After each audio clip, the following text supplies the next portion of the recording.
The Chosen, The Beginning. Written by Jessie A. Macbeth.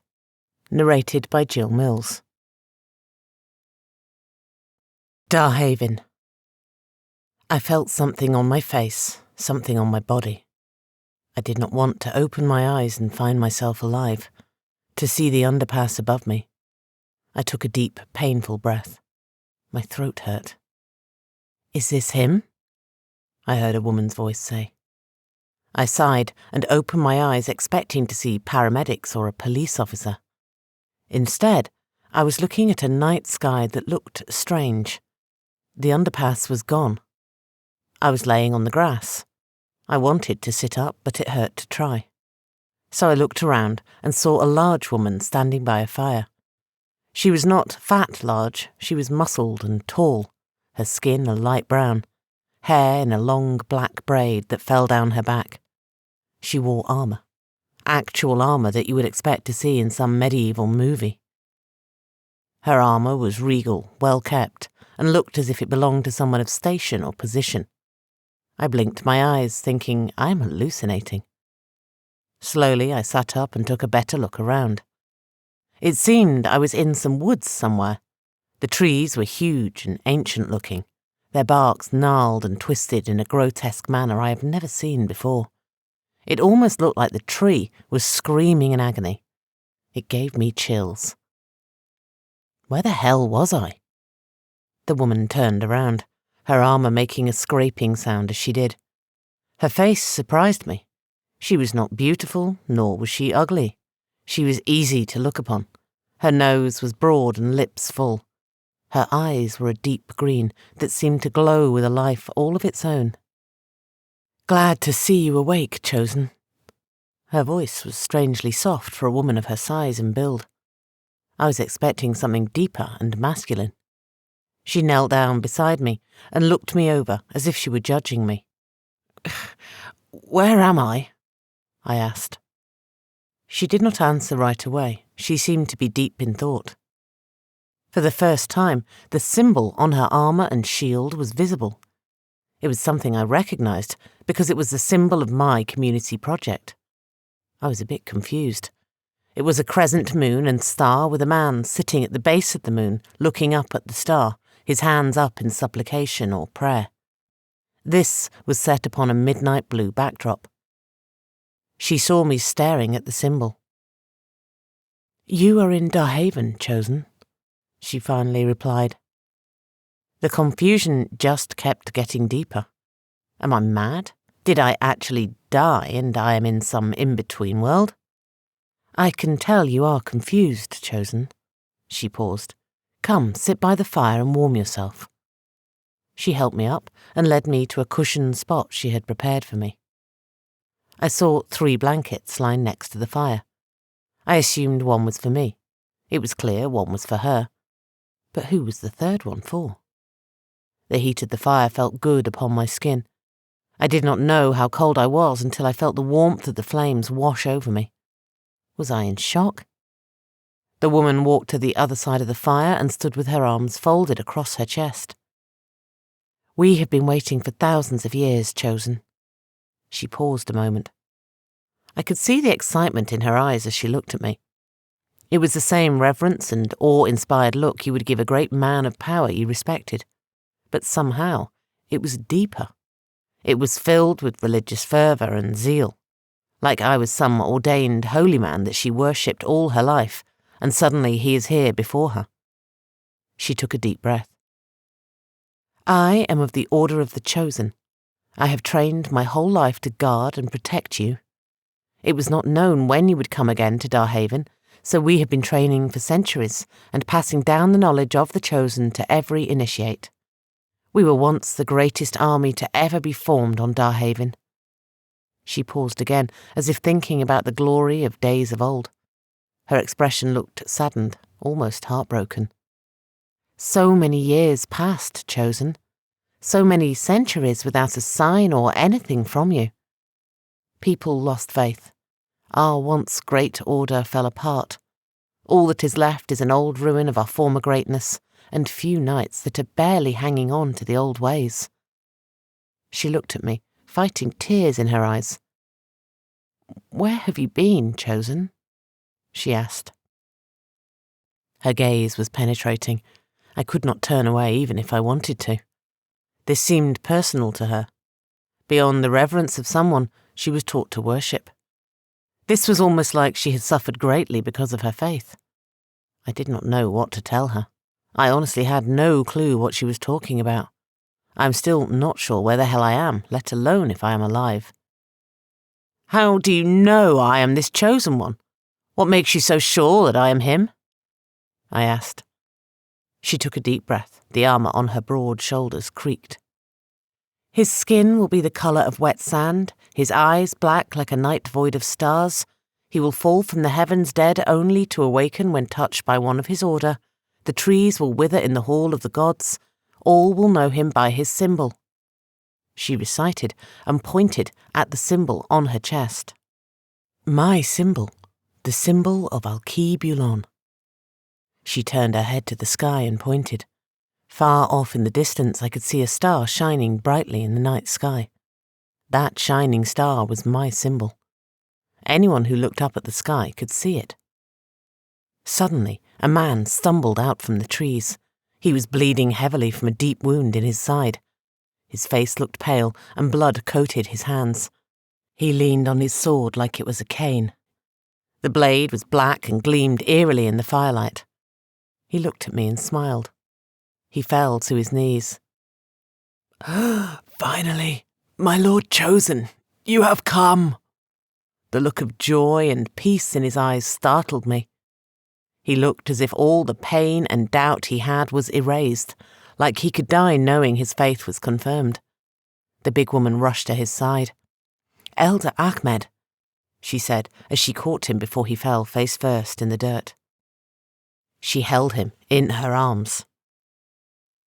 "Muazama, daughter of giants and knight of the Order of the Chosen, you must do your duty. The enemies of the Chosen are not far behind me. Protect him and get him to the ruins of Alkebulan." Elder Ahmed gasped. His voice was barely audible.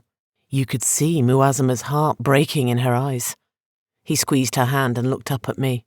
"I am sorry if I have failed you in any way or ever doubted you," he gasped painfully. I did not know what to do or say. A light above me started to glow brightly. I looked up, and it was my symbol. The light covered him.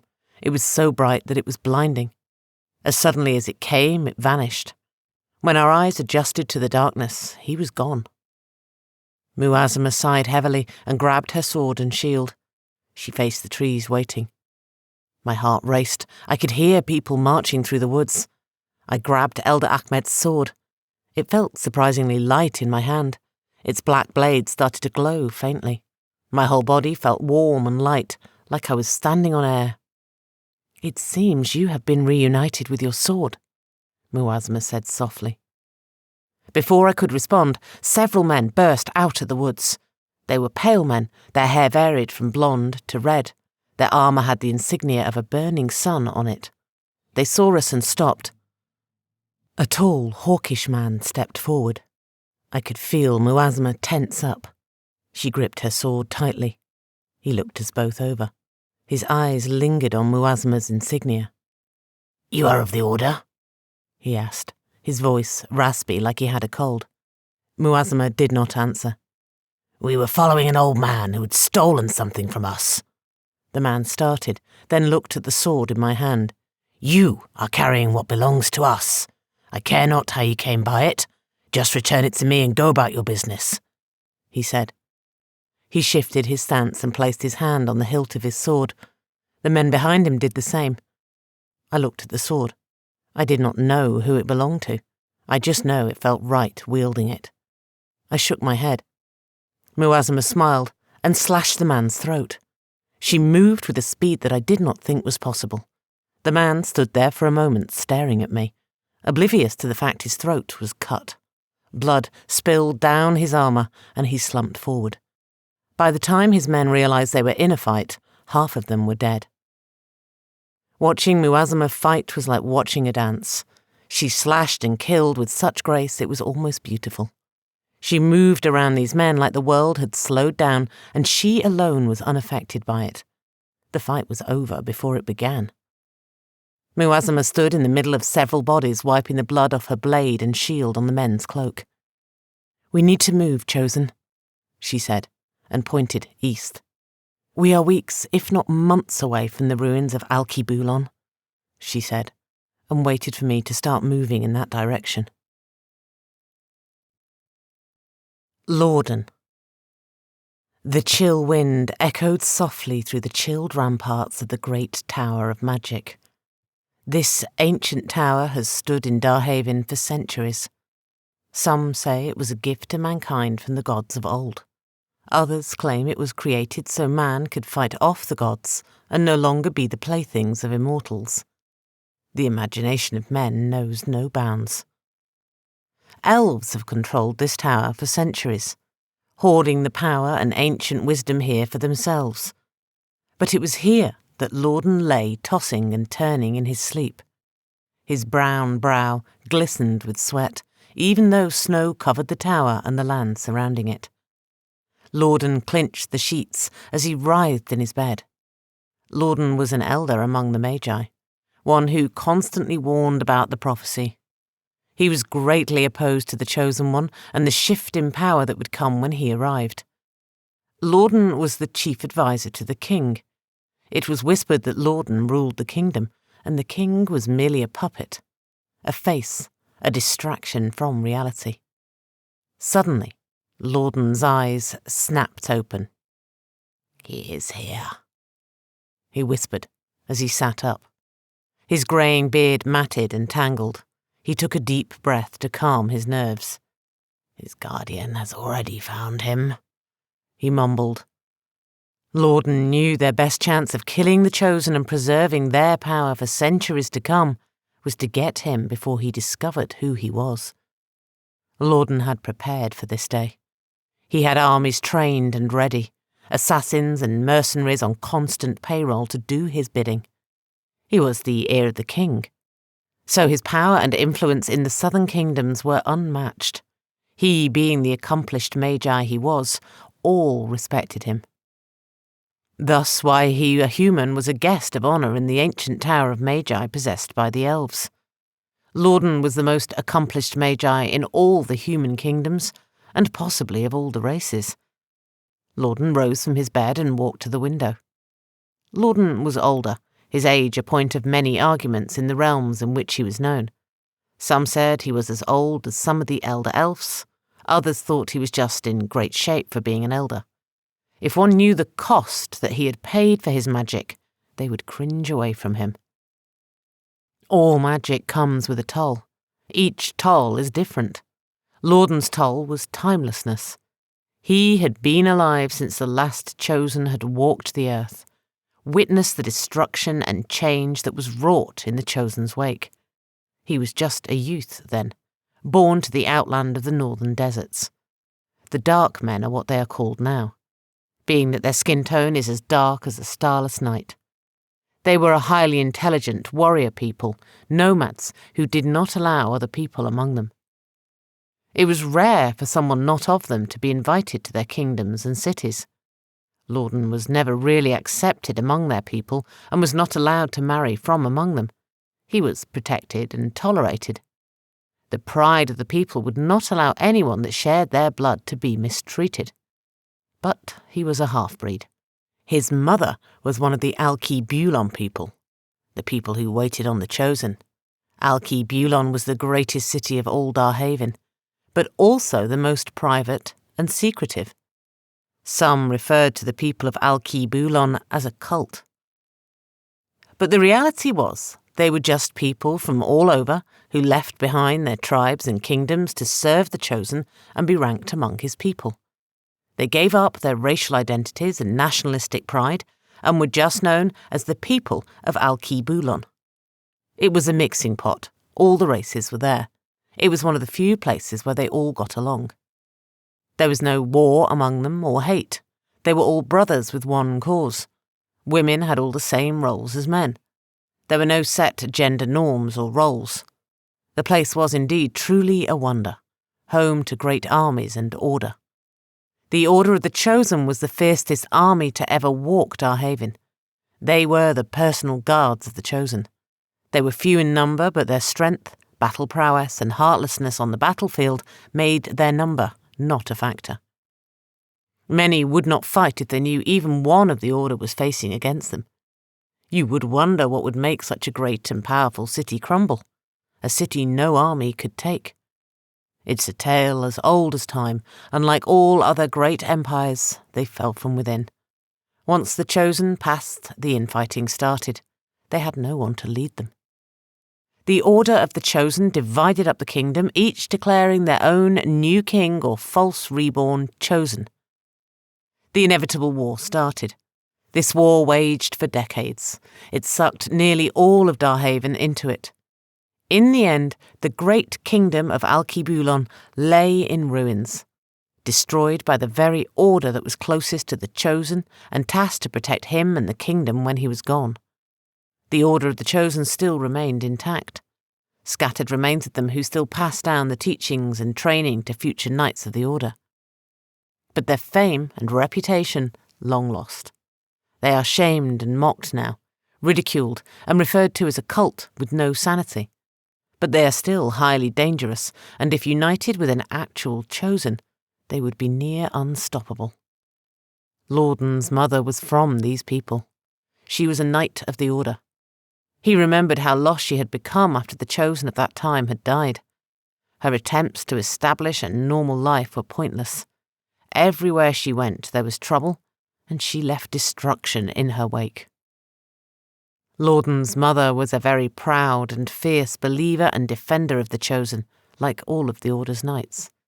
No matter who badmouthed the Chosen, she put her sword to them. No one could beat her. So they found one of the Orders that turned mercenary hired him to kill her. The battle was legendary. 2 of the lost and few from the Order of the Chosen fought to the death. Lorden watched his mother die that day. She took her brother in the Order with her. Since then, Lorden hated and feared the Chosen. He was dreading the destruction that he would bring. Lorden feared the Chosen so much, he sacrificed his very being to creatures who dwelled in the darkest places of reality for the power and time to stop the next Chosen. Lorden shivered as he stood in the air on his balcony and looked at the night sky. The symbol of the Chosen shone brighter than the moon, announcing his arrival. Lorden held onto the stone railing and trembled not from the biting cold, but from fear. All that doubted the reality of the Chosen will now see how real he truly is, Lorden said into the night, and called for his guard. Jeshim. We walked till dawn. The silence between me and the guardian of the Chosen was clearly felt. The guardian seemed as if she wanted to speak to me about something, but kept silent. I did not know what to think. I just saw this woman with my symbol on her armour cut other sword-wielding men to pieces without breaking a sweat. If that was not enough, the landscape here was beautiful and completely foreign. I did not recognise the trees with their gnarled faces that seemed to follow me. Their expression was of awe, and like they wanted to speak. It was very unsettling. There is a small roadside tavern not far off, Chosen. We can rest there if it suits you, the guardian said respectfully. I nodded, not really caring. I just wanted to get off my feet. I needed to sit down and think. I am still not completely sure if this is real. I have read stories of people in comas who live a life in some dream world. Could I be in a coma? As the sun started to rise, the road we were travelling on got busy. People stared at me, and the hulking Muazama was looking intimidating in her midnight blue armour that was spotted with the men she had killed earlier. She kept her hand on her sword hilt and eyed everyone who got too close. They looked at the symbol on Muazama's armour and sneered. The hate for the Chosen and those who served him apparently was widespread and ran deep with the people. This tavern we are going to is friendly to your order, Chosen. Muazama whispered in my ear. We passed several more people as we neared the tavern. The closer we got, the more anxious the people seemed. Even more so after seeing Muazama. The people just gave me curious looks. I guess the way I was dressed seemed out of place here. I saw a sign ahead with a black fist painted on it. "We are here, Chosen. Stay close to me," Muazama said. The feel of a sword on my hip was awkward and uncomfortable. I had to walk with my hand on its hilt to keep it steady so I could walk with ease. There was a crowd in front of the inn. A man in armour stood before them, blocking the entrance. "As we all know, the Order of the Chosen has been causing trouble again. These crazed lunatics are extremely dangerous and are in this tavern," the man shouted, his voice deep and booming over the rabble of voices talking in hushed tones. As he said this, several more armoured and armed men walked from the trees with torches in their hand. "By order of His Majesty Phalor, ruler of the southern human lands, all members of the Order of the Chosen shall be put to death. Those who support the Order shall also be killed," the man said, and motioned for the men to set fire to the tavern known as the Clenched Fist. It has always been a friendly place for those who followed the Chosen. "Chosen," Muazama called me urgently. I looked at her. "We must save those of the Order that are in that tavern. I cannot act unless you command me," she said calmly. I nodded at her. She drew her sword and stepped forward. "Stop!" her voice bellowed. Everyone stopped and turned towards her. "By order of the reborn Chosen, the Arisen One, the Undying, the immortal ruler of Darhavin, stop the persecution of his subjects or face death," Muazama commanded. The soldiers in the crowd faced her. Many started to whisper among themselves and point at me. The soldiers with torches looked to their commander, waiting for the order to continue. The tavern door opened, dark blue robes billowed in the wind as a bold, pale man stepped from them. His eyes were a dark brown, and his beard seemed to be a tangle of thick fire. It was a deep, dark, almost blood red. He looked around, taking in all. His gaze settled on me and lingered. A huge, toothy grin took over his pale face as he seemed to recognize me. The symbol of the Chosen glowed on his robes over his heart. His grin quickly hardened to a scowl as he noticed the soldiers. With a wave of his pale hand, the torches were extinguished and the king's soldiers wielding them thrown back. "My power has returned. It truly is you, Chosen," he said, and knelt in reverence. Leaning heavily on his staff as if something ailed him, the heavily armed commander seemed to regain his composure. "Formation!" he bellowed. His soldiers came from every direction and stood in front of him, shields up and blades drawn. Strangely, I felt calm, despite the fact that we were grossly outnumbered. I felt different. I could not explain it, but I was not afraid. My guardian stepped in front of me, her blade pointing at the commander, calling him out. "If you do not withdraw your men and return to your king, I promise you will perish this day," she glared. The citizens of the small town seemed confused. Stuck in the middle of a war they wanted no part in. I looked at them, feeling pity for them. I knew if we fought these today, this city, their city, would be destroyed. The red-bearded man walked over to stand next to Muazama, standing in front of me. He held out one of his pale hands and smiled as a ball of fire hovered above it. It was silent, smokeless fire, but menacing. "The crazed heretics of your damned lost cult have no power, and your tricks will not fool anyone," he said, then turned to the people. "If you don't wish to see bloodshed, then I advise you to leave now." Many of the citizens did, but some stayed, their terrified eyes transfixed on me. "Are you truly him?" was a silent question on their tongues. I raised my sword. Its black blade glowed deeply, consuming almost all light. I stepped forward.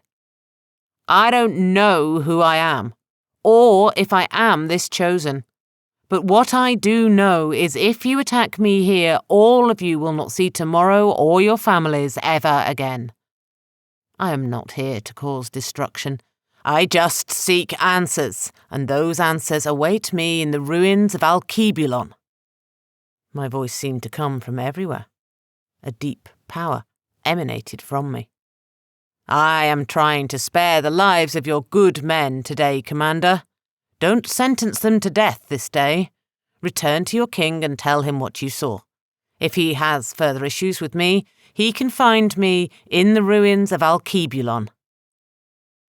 Many of the king's men seemed shaken, torn between their command and the reality of the chosen. The commander saw this in his men and sighed. "This is not over," the commander said, pointing a finger at me. He glared at me, then commanded his men to leave. I felt dizzy and weak. I did not understand what had happened. I held this power for as long as I could. I watched the soldiers vanish in the distance, then fell exhausted to the dirt road. "Chosen?" the guard said, worry in her voice. "It's okay, Guardian. He is just worn out. He channeled a fraction of who he is and was not ready for it. He just needs rest," the red-bearded man explained. Muazaman nodded. Her concerned face was the last thing I saw before I plummeted into darkness. The Fearless. King Phalor the Fearless sat alone in his garden. He found himself here more and more. He did not know why he was drawn here, but something about the garden soothed his tired soul. For Phalor the Fearless was a warrior who was unrivaled in his prowess. His only threat in his combat dominance were the last remnants of the chosen order. He has spent a lot of his time searching for them and trying to get them to teach him their secrets. The ones he did find killed countless of his men before they were able to bring them down. It was a very expensive price he paid just to be rejected by the order he learned to despise. When people spoke of great armies, they spoke of his and his leadership, but it was always in the shadow of the great warriors and generals of the order. Phalor the Fearless clenched his fist as he stared up at the night sky. His gaze seemed stuck on the new star that no one could mistake. The symbol of the chosen light up the heavens. All of Darhavin was talking about what this meant. Many were scared, others were excited. All he knew was he had to stop them or get this chosen one to teach him the secrets of his order, to make him as powerful as one of his guardians. If the chosen wanted war, he would get it. The world was not as vulnerable as it once was. The order was all but eradicated. Only a few knights remained, and they were either in hiding or mercenaries. It's strange even the ones that became sellswords would not sell their secrets for any amount of gold. I offered one of his own kingdom and crown, and he spits in my face. The loyalty of these men was almost unnatural. All men had a breaking point. It just seemed that these Knights of the Chosen were unbreakable. If he, King Phalor, had but a handful of such loyal men under his command, he would be unstoppable. One of the major fallacies of ruling is being dependent on your armies and subject to ensure his rule remained intact. He could not even count how many would be rebellions or coups he had destroyed. The harsh realities of ruling and governance were something none but a king could understand. His subject lived secure and peacefully. The elves in the west stayed in their woods. The dwarfs in the southern mountains stayed in their caves. No longer did they suffer raids from any of the other races or creatures that inhabited Darhavin. They owed this peace, this security to King Phalor. He resented the fact that they did not worship the ground he walked on for their security.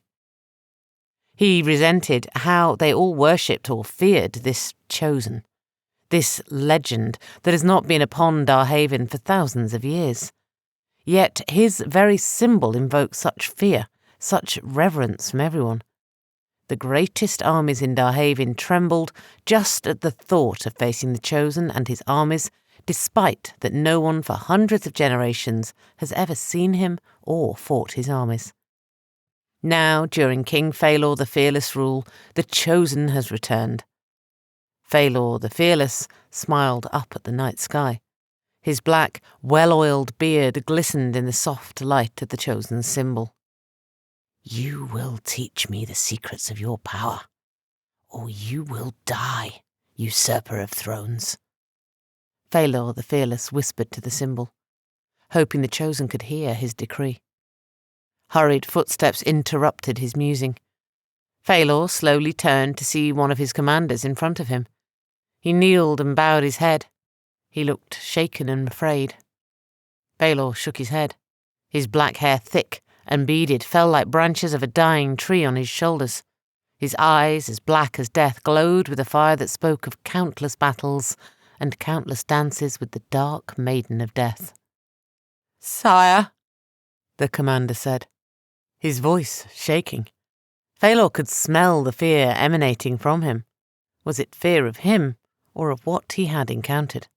Phalor wondered. Phalor the Fearless motioned for the commander to stand. "We encountered the Chosen, sire," the commander said as he stood. Phalor smiled. "Tell me about this Chosen," the Fearless commanded softly. "He was powerful, my liege. His very presence was like standing in front of a living god. His voice came from everywhere when he spoke. You could feel his words in you before you could hear them. He had a guardian with him and saved another from the tavern you'd sent us to destroy," the commander said. His face was lit up in awe as he remembered. This angered Phalor the Fearless.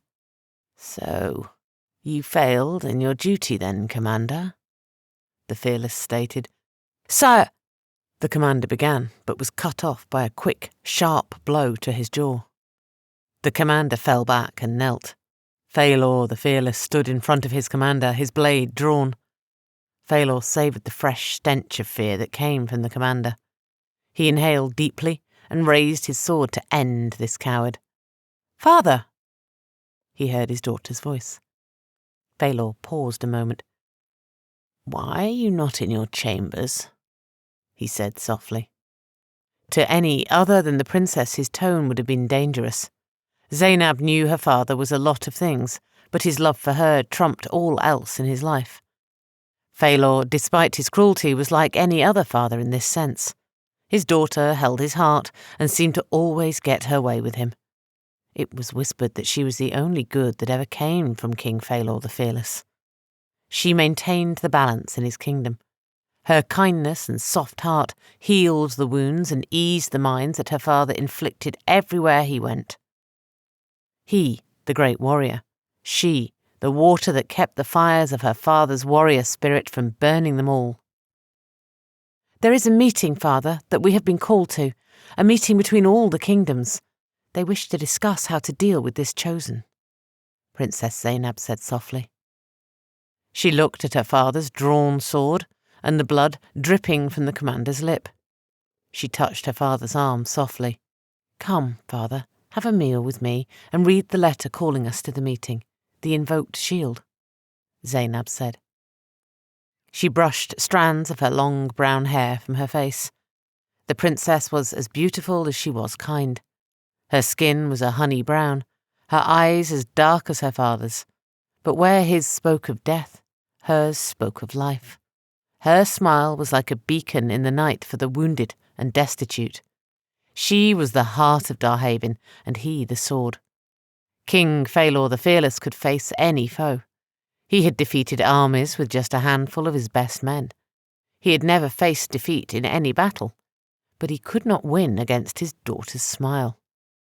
He sighed and sheathed his sword. He looked hard at his commander. "Summon the fearless ones and dispatch them to track and destroy the Chosen and his followers," Phalor the Fearless commanded. The commander stood up quickly, placed his fist over his chest and bowed his head. "As you command, sire," he said, and turned to hurry off to follow his king's commands. "Commander," Phalor said. The commander stopped and turned to his king. "Sire," the commander replied, Don't fail me again." The commander nodded and hurried off. Phalor turned to his daughter and let her take his hand. The shield had been invoked. Phalor was surprised anyone remembered this ancient oath taken by the Ancient Ones that ruled when the last Chosen came. They were so afraid of the devastation from the last Chosen that they all vowed on their bloodlines they would set aside any wars or disputes and come together in defense of Darhavin. But in reality, it was just a pact to protect each other's rule from the threat and power of the Chosen and his armies. He was curious to see if all would truly set aside their disputes and face the Chosen as one unified army. Zainab led her father to the great hall, poured her father a warm cup of honeyed ale, and handed him the letter. Behind her beautiful smile and kind dark eyes was a fire burning. Unlike her father and most in his kingdom, she has longed for the return of the Chosen. She had even joined the Order in secret. Her father did not know, but soon she would leave and make her journey to the ruins of Alkebulan to join with the rest of her order and serve the Chosen. She would not travel alone. She had converted 3 of her personal elite guards to the cause of the Chosen. She feared without her the fire in her father's soul would consume him, but she could not stay any longer. She loved her father, but he was a monster. She grabbed her father's hand and squeezed it as he read the letter. Zainab. Zainab paced in her room nervously. She was terrified of leaving her father. She was not scared of facing the world alone, nor of the long journey to the ruins of Alkebulan. She was afraid of unleashing her father on this world. She was the only thing that held his wraith in check. She alone could calm him and keep those around him safe. She wondered how she could come from such a man. As angry and cruel as he was, how could she be his daughter? She wrung her hands together as she paced. They were to set off soon, the gathering of the rulers of Darhavin. They called upon each leader to uphold the oath of the shield, made by their ancestors thousands of years ago. It was sealed and bound in each ruling family's blood. She brushed strands of her long brown hair from her eyes as she heard a heavy knock on her door. "Princess, may I enter?" her father's ward asked. Her father had conquered one of the finest warrior families in Darhavin. He called them pagans and heretics because they clung to the old faith that was long forgotten, a faith that no one outside of their family and kingdom practiced. They called themselves the Mumin. They claimed the next Chosen would be one of them and restore the Mumin to their rightful place in Darhavin. They were great warriors. This was why her father came after them. They nearly defeated Phalor the Fearless. In fact, they had beat his armies back and embarrassed him. So he hired a mercenary, one of the exiled knights of the Order, to capture and bring King Amin's son, Abu Bakr, to him. Abu Bakr was a great warrior in his own right, but he was no match for the knight. Zainab often wondered what kept him here. She knew he could easily cut through her father's guards and leave. Her father had to have something that kept his wraith in check. Abu Bakr was not fond of her, which was understandable, given that she was the daughter of his captor. "Enter," Zainab replied. The door to her room opened, and Abu Bakr walked in. He towered over her. He kept his curly, thick brown hair short and covered with a white cloth that covered the top of his head. He had sharp, deep grey eyes and a thick brown beard that hung to the middle of his broad chest. His complexion was a light hazel that seemed to change its shade depending on the season. He was a huge man. Fierce, he trained constantly with the warriors in my father's armies and embarrassed them all. Zainab worried if his guard thought the same as she as to why he stayed here.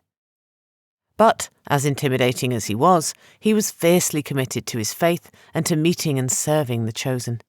She was happy he was coming with her when she fled the castle. "Are you ready to leave, princess?" His voice boomed. She nodded weakly. Her personal guard was a woman. She was a slave that her father had captured in one of his many conquests. Her father had tried to break her, but she would not submit herself to him.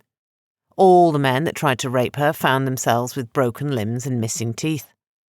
Her father admired her strength, so instead of killing her, he charged her with protecting his daughter. Zainab nodded.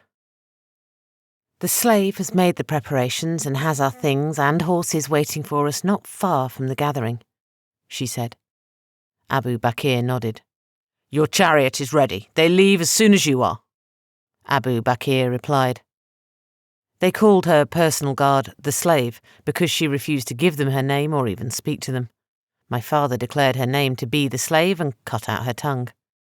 "You are accompanying me?" Zainab asked. Abu Bakr nodded and followed her out of her room.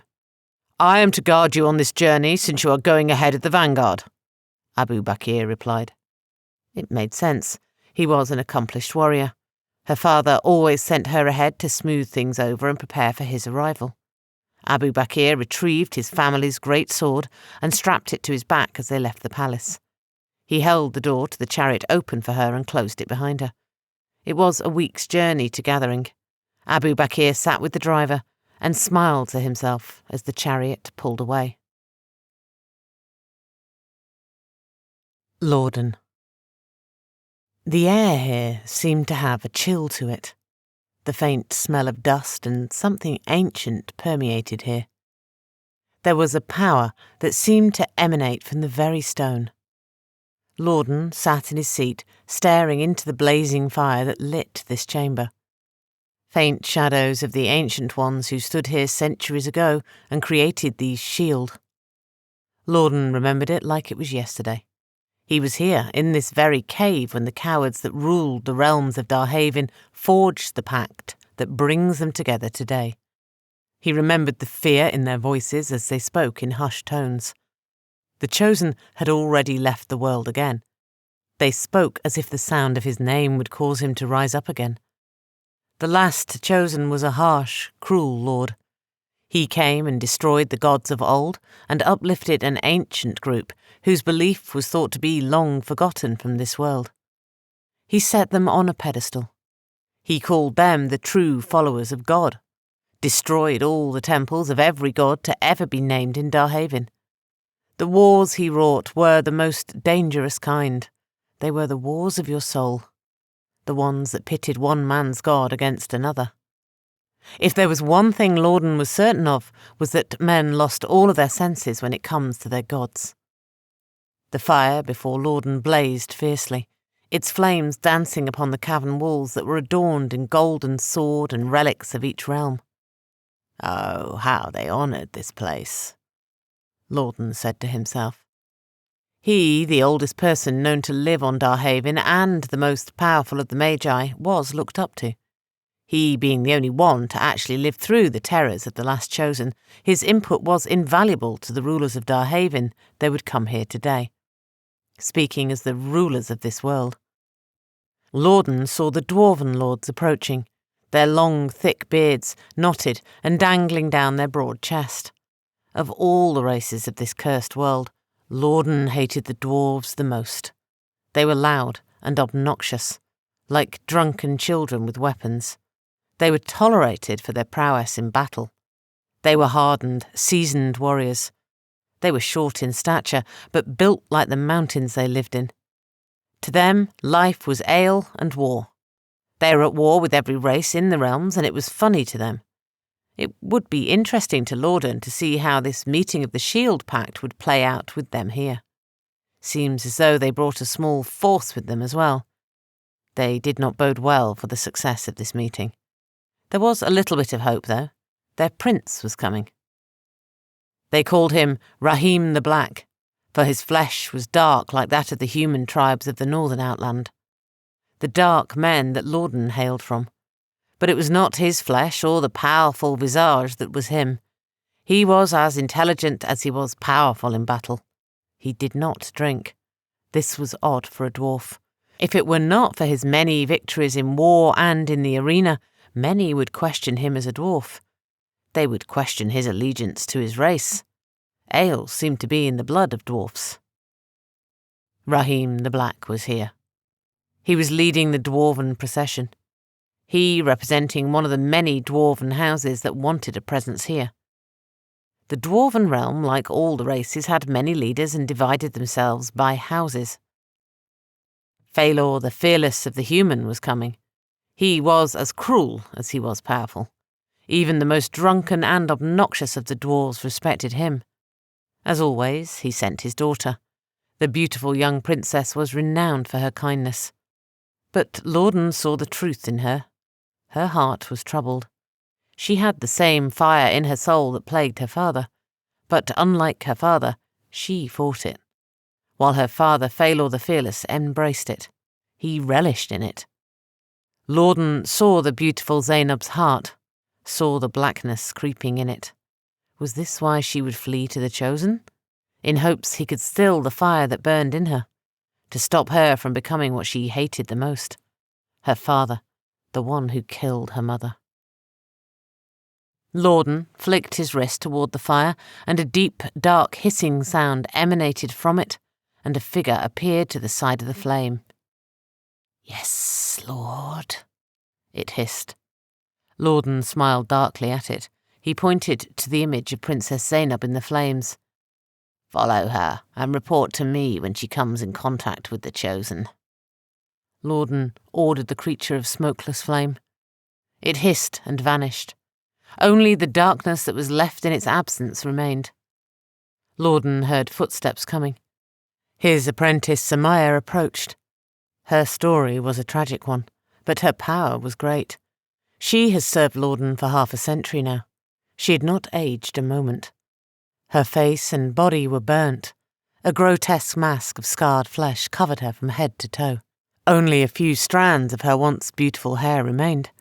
No one else saw her this way but Lorden.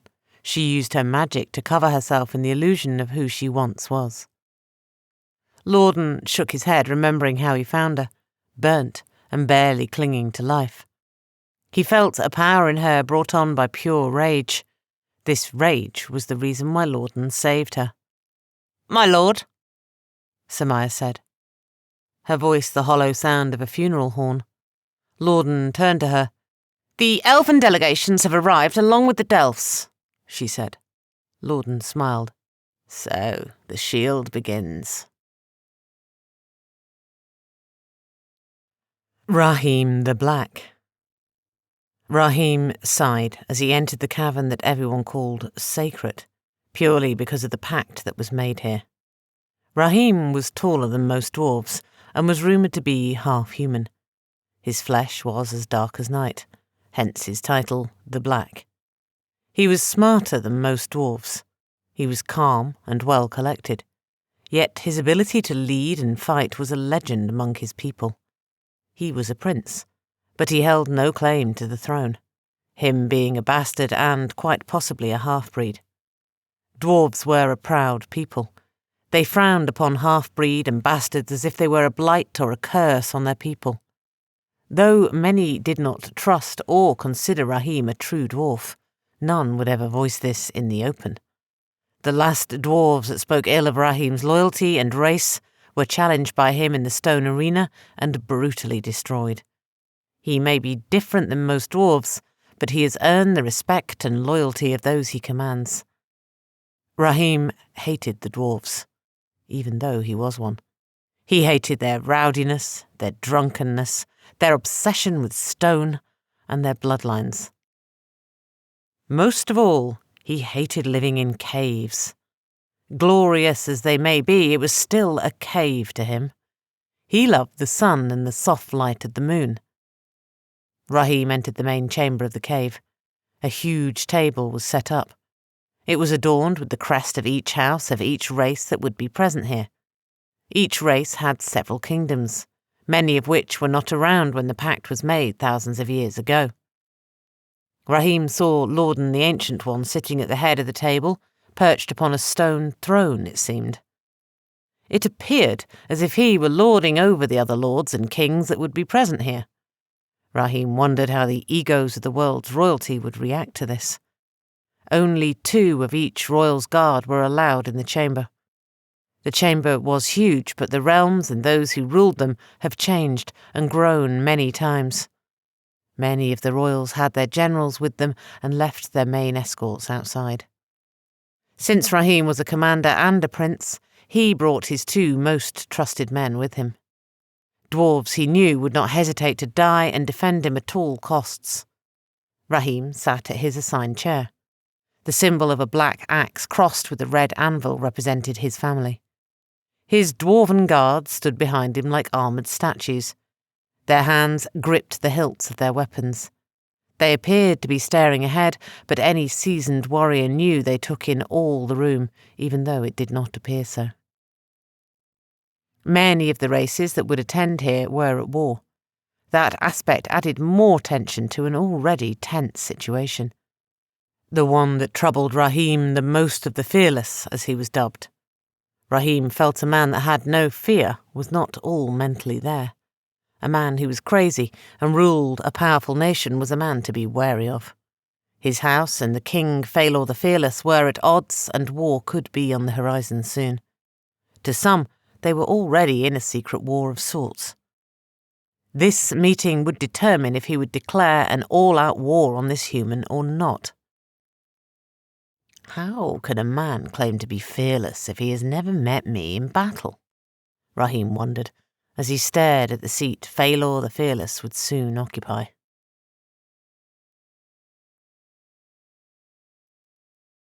Jeshim. I could hear their laughter as if I had never left them, smell her scent as if she still lay beside me. Oh, how I longed for my family. Could see the pain in their eyes as I broke down that glass barrier. Why must I suffer so, O Lord? Have I gone insane? I felt like I was moving, could feel the bumps in the dirt road as I lay on something hard, could smell the foul stench of a horse. I coughed and gagged on the stench and opened my eyes. Above me, the face of the red-bearded man lingered. I felt a power in him, like he could set the world ablaze if he chose. Strangely, though, that power seemed connected to me. I felt it reaching out to me. I could take this power if I choose. "Good to see you awake, my lord," he said, and smiled, his big, toothy smile. He seemed so happy, I could not help but smile back. I looked around and saw that I lay on some wagon of some sort. I sat up and looked around for Muazama. I don't know, but I felt comfortable with her near me, like I could not be harmed. She was my shield against any and all threats. Even though I could not see her, I sensed her close by. The same power or energy that I felt from the red-haired man I felt in her. Just like in the man, I felt like I could claim it. The wagon stopped. I heard a thud as Muazama jumped from the horse and came into my view. "Chosen," she said, and bowed her head. "How long have I been out?" I asked her. Before she could answer, the red-haired man spoke up. "My lord, I am Hamza, one of, if not the last mage of your order," Hamza said, beaming. "You have been out for nearly a day, lord," he said through his grin. I shook my head, still a bit confused, but I was determined to shake it off. I had been a hustler my whole life. I loved the game of it, the thrill of it. I did not know if this was real or some type of crazy dream, but what I did know is that I had some type of power. What kind of power and how to use it was still a mystery to me, but I had people that called me lord as if I were some king. I was determined to man up and take full advantage of this. I sat up and studied Hamza. "You said you are a mage?" I asked him. His smile never left his face. He simply nodded. "How can you benefit me?" Hamza seemed confused by this question. "My lord, I am a weapon given my power by you. I am your weapon to use as you see fit," he said, his head bowed. I stood and jumped over the side of the wagon. Muazama was stuck to me like she was my shadow. I looked at her intently. "You are my guardian, correct?" I asked her. I could see she was taken back by the look in her eyes, but she knelt. "Yes, my lord, I am your shield, your servant and protector." She was well-muscled and huge for a woman, her shoulders broad and honey brown. "You don't have to kneel, guardian. I can see the devotion in your eyes. I paused, looking at Hamza. Both of your eyes. Muazzama rose, a sense of pride gleaming in her eyes. I still don't get this chosen stuff, but apparently I am it. I took a deep breath. How far is the next town? I asked, looking at them both. Hamza was the first to speak up. My lord, there is no human town outside of the one we just left in the direction we are heading. Back that way is the kingdom of Phalor the Fearless. The reception he would give us would not be kind. But there is an elvish town not far from here. I nodded at Hamza. My lord, we should not stop. It is important that we reach the ruins of Alkebulan and rebuild. The symbol has lit the night sky. Many who serve you will be flocking there to await you, and your enemies will be hunting you. Muazzama warned, concerned. I patted her on the back. I need good food, rest, and a change of clothes. Something more fitting of who I am. I stopped and looked at the rags I still wore. They smell of vomit and sorrow. Besides, I am confident that if anyone has an issue with me, you, my guardian, I said, looking straight at her. I shifted my gaze to Hamza. And you, my mage, are more than up to the task of dealing with it, I said, and motioned them to lead the way. Muazzama offered for me to sit back in the wagon. When I refused, she offered the horse. She seemed concerned that I wanted to walk, but shrugged and mounted the horse, riding slightly ahead. Hamza strode up beside me, that growingly obnoxious smile still stuck on his freckled face. My lord, may I speak freely with you? He asked. I nodded. I felt odd. I was enjoying this power and control. In my life before, I was nothing, had control over nothing, was a criminal, a failed husband, and a father. But here it seemed I was a king, though a king on the run, but a king nonetheless. What was the other world like? I've always wondered what it would be like to see the plane that the Chosen came from. Hamza's smile finally seemed to disappear. I was not sure how to answer that. I did not know what they expected. I certainly was no king there. My world, Hamza, is no different than here, I suppose. There is hate, pain, and sorrow. Some people are born into privilege and wealth, while the rest of the world fights for basic needs.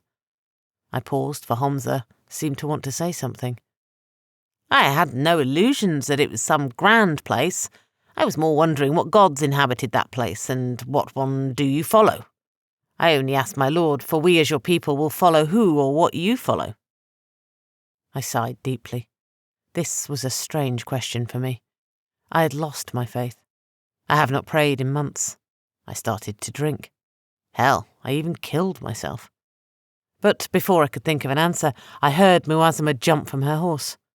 She stood in front of me, sword drawn and shield up. I felt a tingling in the air. I looked at Hamza. His staff was held firmly in front of him. His eyes focused and glowed with a faint blue light. The Betrayer. She stood overlooking the countryside, a wisp of her thick black hair catching in the wind. She stood as if she was a part of the forest behind her. Her chest barely moved as she breathed and searched for him. She was tasked to kill the so-called Chosen. She could feel him close by. Her body itched with anticipation of the kill. She had been a killer her whole life. Like most people who kill for coin, this career was not planned. It kind of just happened. She was from the northern people of Darhavin, which explained her beautiful ebony skin tone. Killing, for her, the one they call the Betrayer, came easy. Her first kill was her mother. Watching the life fade from her mother's eyes changed her life. She stared deep in them as her mother bled out. The forgiveness and love she found in them, even while she stabbed her, haunted her. Her mother hated her father. She, like most little girls, adored her father. He could do no wrong in her eyes. She worshipped the ground he walked on. Her greatest joy was waiting for him to come home. He would pick her up, hug her, and toss her in the air playfully. Her father was her whole world. Then, one day, he didn't come home. She sat by the door waiting for him all night. only to discover that her mother had followed him into the woods and killed him. She didn't care about her mother's reasons. All that mattered was her father was gone. The betrayer wiped her eyes as she thought about her father. She wondered how different her life would have been if he was alive today. She sighed and smiled as she found the Chosen. He was miles off to the east of her. He wasn't that difficult to locate. If the law held true, he would be heading to the ruins of Alkebulan. There was only one safe route there. The betrayer motioned behind her. A tall, muscular man hurried over to her. "Ready the others, I found him." The man bowed respectfully and ran to gather the men. She would kill this Chosen, or die trying. The betrayer stood in the trees like a shadow, her handful of killers hunched down silently beside her. They were like wolves, and she their ebony alpha. They had easily caught up to the Chosen. It was just 3 of them. But the betrayer was no fool. She was prideful, her skill had earned her that, but she knew the quality of those who guarded the Chosen. She had no doubt in her skill, but knew she could not take them in a fair fight, even more so that one was a mage. So she watched and followed. Like the wolf, she could wait for a weakness and strike then. She heard one of her men approach. "Caton?" she asked, never taking her back from him. "We should strike now," he demanded. The betrayer smiled. She knew Phalor the Fearless would tempt one to undermine her, to force her hand. She did not put it past him to even hope that she died in the attempt to do his bidding. Before the one called Caton could say another word, the betrayer snapped her hand back and ran her dagger silently over his throat. He gurgled and clutched at his neck. The betrayer sighed. She would have to attack now. Even a warrior who could not fill his armor yet could hear Caton choking on his blood. She stepped from the shadows, the remainder of her men behind her. "Chosen one!" she shouted. She motioned her men forward. She wanted to watch and see if she would have to flee and wait for a better time to strike. She worked better alone. Sacrificing her men meant nothing to her. The big woman slaughtered 2 of her men like it was nothing. She moved around in a blur that was beautiful, like a dance of death. She seemed untouchable. Another fell to a flash of blue light. He screamed as the magical flames burned his skin. The Chosen just stood there and watched.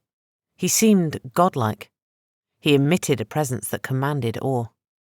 His dark eyes spoke of unfathomable power. Suddenly the betrayer felt hopeless in this mission. She couldn't kill him with an army of the best warriors Darhavin had, but she was no coward. Retreating and waiting for a tactical advantage to aid her in her mission was fruitless. It would be like trying to match the force of her breath against a hurricane. But what was her play here? She had no honour, no morals. Bow to this deity in the flesh or die here fighting. Before she could decide, the big guardian was on her. The betrayer parried a vicious blow to her neck and rolled away from the guardian. She twirled the blades in each of her hands and faced off with her. The betrayer was no stranger to combat. She knew this was not a fight she could win. She saw the mage lift his hands. She quickly rolled away from a bolt that surely would have killed her. She has been here before, facing certain death. She remembered this dance with him, his soft seduction and his embrace. She did not fear it. She smiled at the Chosen and laughed. There was a madness in her that she embraces when death is imminent, a madness that she lived on the precipice of. She keeps in check by balancing on its edge, but when she falls into it, she feels no pain and becomes almost more than human. "So be it!" the betrayer shouted and dove over the edge and fell lovingly into the embrace of insanity. She did not know if she could escape it again, but she did not care. The last time she crawled out of it nearly killed her. She remembered climbing out of the pit, her fingers bloody and raw, nails cracked. But she pulled herself over the edge and embraced the sunlight of sanity. She lunged at the guardian, her speed suddenly matching the big woman's. The guardian was taken aback. The betrayer was moving like a demon. No fear of being cut down, leaving herself wide open in exchange for devastating blows. The guardian's symbol on her chest glowed softly. Any blow the betrayer landed did not even dent her armour. The betrayer noticed this, but did not care. She kept striking. The guardian sidestepped, and blows spun and slammed her shield into the betrayer's face, knocking her flat. The swords fell from her grasp. The guardian stood before her, the tip of her blade at the betrayer's throat. "I'm impressed, assassin," the guardian said. She turned and looked at the chosen, waiting for his judgment on the betrayer's life. He walked over to her. The whole of the world seemed to bend before him. He placed his hand on the betrayer's head. "Chosen?" the big woman asked, concerned. The betrayer sighed at his touch. Her whole body seemed to relax. She felt herself being pulled from the madness, being pulled from the darkness. She felt like she had been wandering lost in a cave for years. Then, suddenly, she could see the sunlight in the entrance before her. She could see freedom, could smell fresh air. When she emerged, the sunlight stung her eyes and warmed her cold flesh. Her lungs drank in the fresh air like it had been parched. She was whole again, and herself. "Even a betrayer is not beyond redemption," the chosen said to her. The betrayer went limp beneath his touch and embraced the more comforting darkness of sleep. Abu Bakr. It was a long ride for Abu Bakr. He knew no one dare attack the daughter of Phalor the Fearless, even more so while they were still within reach of his kingdom. What made it worse was he despised the woman he had vowed to protect. The only thing keeping him from gutting her is that vow. He would never dishonour his god or his father. This was the only reason why he did not slaughter the pathetic excuse of guards that kept him a prisoner of Phalor. Phalor the Fearless knows Abu Bakr is a man of honour above all, that he would rather die than betray his word. Phalor used this against him. Abu Bakr's life and loyalty were first to his god, then to his family. He rode in front of the royal chariot, the princess and her slave comfortable in the carriage. They had been on the road a week or so now. It would not be long until the princess's presence at the gathering would be missed. He loathed having to protect her, but he would do with his life until they reached the ruins of Alkebulan. He was still bitter at the foul trickery that Phalor used on his father to get his surrender. He could remember the battle like it just happened, instead of it being years ago. He had led the armies and soundly beaten Phalor and his soldiers. In fact, he had beaten them so badly that it was an embarrassment for Phalor, a pockmark on his battle record. Phalor had planned this war for years and had inserted many people into Abu Bakr's father's palace. Just as he was defeated on the field, he had his men take Abu Bakr's mother and sister as hostages. King Amin, being the man he was, surrendered under the terms that he must give up his son as a ward. Abu Bakr spat in frustration at the memory. He clenched his fist on the reins he held. "One day I will end you," he vowed, speaking of Phalor. The sun was beginning to set. He reined in the horses, stopping the chariot. "Is everything okay?" the princess asked, poking her head out from the chariot. Abu Bakr smiled at the thought of relieving her shoulders of the burden of her head. To most men, Princess Zainab was beautiful, breathtakingly so, but the hate that he had for her and her family blinded him to her beauty. All Abu Bakr saw was his enemy. "We are to make camp, Your Highness," he replied, his deep voice booming in the fast-approaching darkness. Of course, he would be the only one actually camping. He thanked God it was not cold out. The princess and her slave had a nice cosy chariot to sleep in. Abu Bakr quickly built a fire as the slave went about making the meal. He despised calling the northern woman a slave, for he was no more free than her. His chains were just as apparent as hers, though his title was ward, a word to make his slavery seem less so. But slavery it was nonetheless. The northern woman seemed different tonight. Her ebony skin glistened in the fading light of the sun. She made a quick meal. Abu Bakr thanked her, but he noticed the look in her eyes. It was a look he had seen so many times in the eyes of his enemies. When they have accepted the fact that death was certain, but still wanted to fight on their feet. He, as a warrior himself, respected them and gave them a death worthy of them. Abu Bakr did not hate the men he faced in the field any more than they hated him. They had a job to do, and someone they served. They were honour-bound to obey that person, even if it cost them their life. Abu Bakr respected and honoured that, and everyone knew it. When he saw that same desperate look in the northern woman's eyes, it startled him. He knew she was going to try to kill the princess, if not him as well. She had been treated harshly by Phalor and his kin. But Zainab was kind to her, as kind as one could treat a slave. Abu Bakr wanted to take Princess Zainab's head just to hurt her father. He knew she was innocent despite his rage. One could argue that the princess was just as much a slave to her father as he was. The fact that she wanted to flee from him and run to the Chosen spoke to how she felt about her father directly. The northern woman was walking to the tree line for her own purposes. Abu Bakr rose quickly and caught up with her. The northern woman could not talk, but she hissed to alert him that she knew he was there. "I am only going to say this to you once. I know what you're planning." He growled and looked at the chariot where the princess was eating. The northern woman nodded her head. Abu Bakr was not sure if she was admitting it or acknowledging that she understood.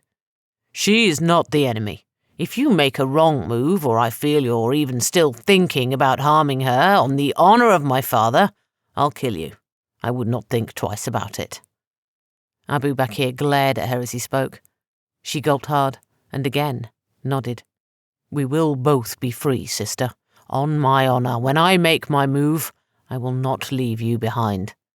But don't touch the princess." Again, the northern woman nodded. Abu Bakr left her to her business and laid back down outside the chariot. He closed his eyes, confident the northern woman would not make an attempt on the princess's life. Well, at least not tonight. The Shadow. The demon, unleashed by Lorden, hissed from the cave and off towards the Chosen. Its mission to find Princess Zainab and report when she reaches the Chosen. This demon was the product of hell. Its body was a black flame. His voice a deep, distorted hiss. All it knew was pain and obedience to the magus who commanded it. The pitiful thing about these demons is they once were men. Men who, for one reason or the other, were cursed and forced into the torment of hell. This particular demon used to be the apprentice of the great Lorden. The apprentice betrayed him and tried to murder him as he slept. Lorden gave him the worst punishment he could think of. Gave him an eternity of torment and servitude. The demon was connected to Lorden. When Lorden gave it the command, it got a vision of what Princess Zainab looked like. The demon did not move like mortal creatures. It flickered in and out of this realm and was able to cross great distances in seconds. It was not long until it found her sleeping in her chariot. It hissed in pleasure and found a spot where the shadows were darkest and fixed its gaze on the chariot. The Council. Lorden looked over the royals and leaders of this world that gathered here. He was disappointed. The tension in this room was thick. He could slice it with his dagger. It wouldn't take much to plunge the realm into another war of the races. The elves hated the dwarfs hated everyone, and the humans' hate was determined by who paid the most. The only thing that all these wretched royals had in common was their fear of the Chosen. The fear of him destroying their blood and fear established monarchs. Everyone was here. The unease was palpable. Lorden took interest in Rahim the Black. It seemed he was at odds with his fellow dwarfs. His proud clan eyed the other dwarven leaders with the same animosity as they did the other races. Rahim's clan was not the largest, but it was indeed the fiercest. Lorden took note of this. He filed it away, along with countless other things he had noticed.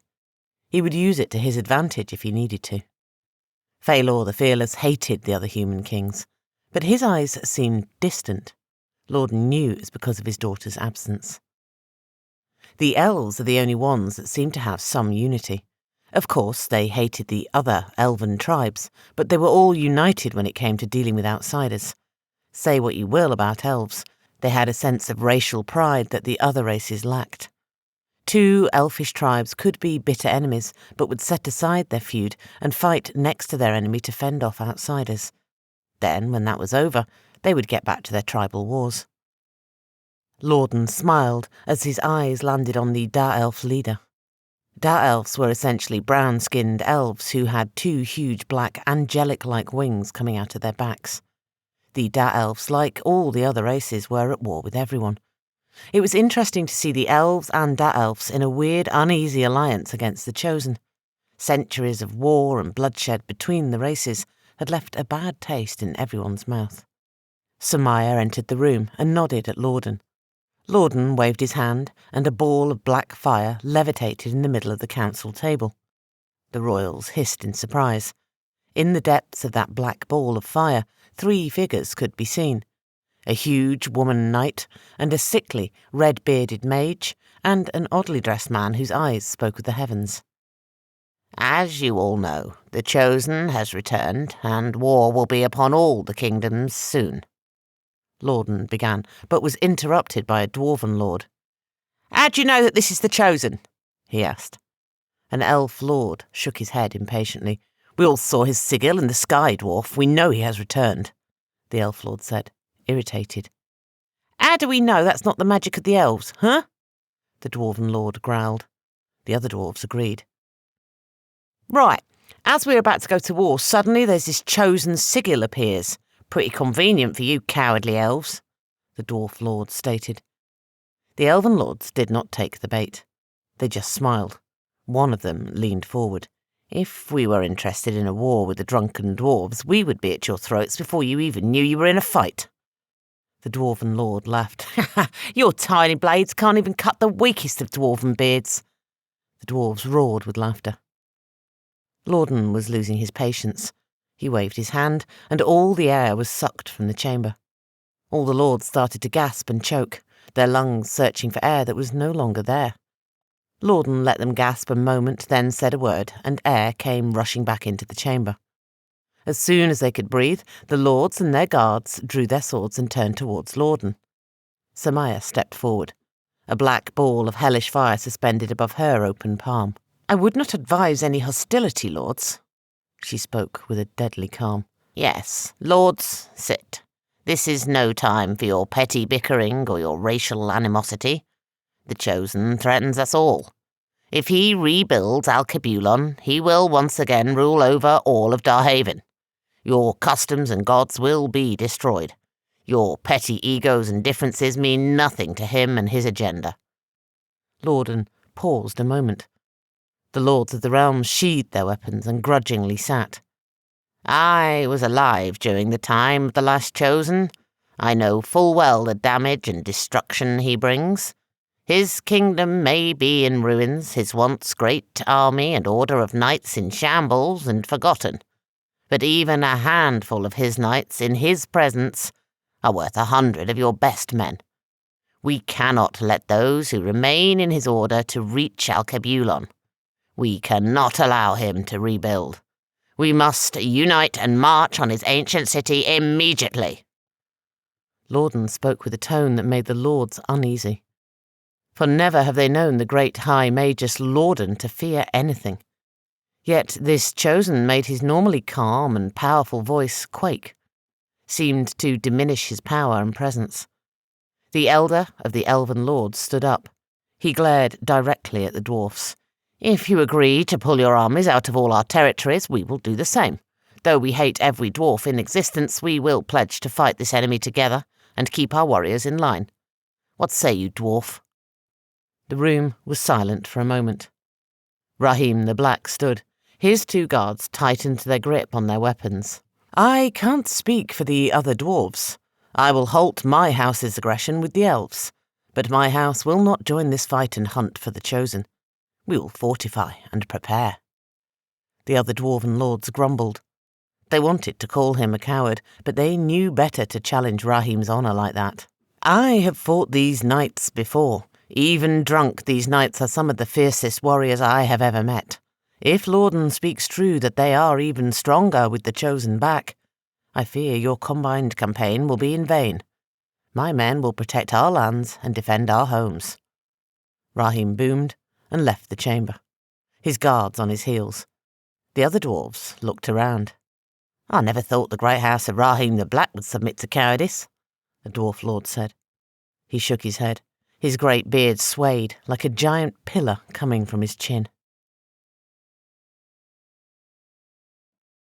Rahim walked out of the council meeting, his guards close at his heels. His dark brow was furrowed as he pondered what had just happened. He had never backed out of a battle before. Undoubtedly, they would whisper he was a coward, but he had other plans. Rahim took a deep breath as he left the cave. He sighed and looked around. He stared off into the distance, as if lost someplace far in his mind. His dark eyes glistened as he saw something that no one else could. He sighed again. "So be it," he whispered. Then he turned to one of his elite guards. "Tell the general to send a handful of men to meet me on the road towards Alkebulan. The rest of the men are to head back to my lands, fortify it, and prepare for war." He paused a moment and stared back out in the distance. "Block all unknown traders and people from entering," he finished, and nodded to his guard. The guard grunted in acknowledgement and ran off to complete his lord's orders. Rahim, despite his hard coldness, was very attuned to himself and the feel of the air. He often would close his eyes and reach out to the wind. The wind seemed to tell him things, whisper things into his ear. He had been known to know secrets that no other should know. To know enemy movements and locations before sending a scout. His gift had guided him and helped him often. The wind spoke to him now. He didn't know what he was meant to do, but he knew he had to head towards Alkebulan. Something in the air was strange. He had to know why. The slave. She was called slave, but it was not always so. She was a great warrior of her people. The dishonour of capture caused her more pain than her treatment. She had fought in many battles and longed for her people, to embrace her sons and lay in her husband's arms, playing with his long, thick beard. But she had been gravely dishonoured by Phalor and his men. She could not return to her people until she had made that right. She had to kill Phalor, to break him as he had done to her. His men had raped her repeatedly. In fact, she had one of their seeds in her belly. She sat with her back against a tree. She had snuck out of the chariot when the princess slept.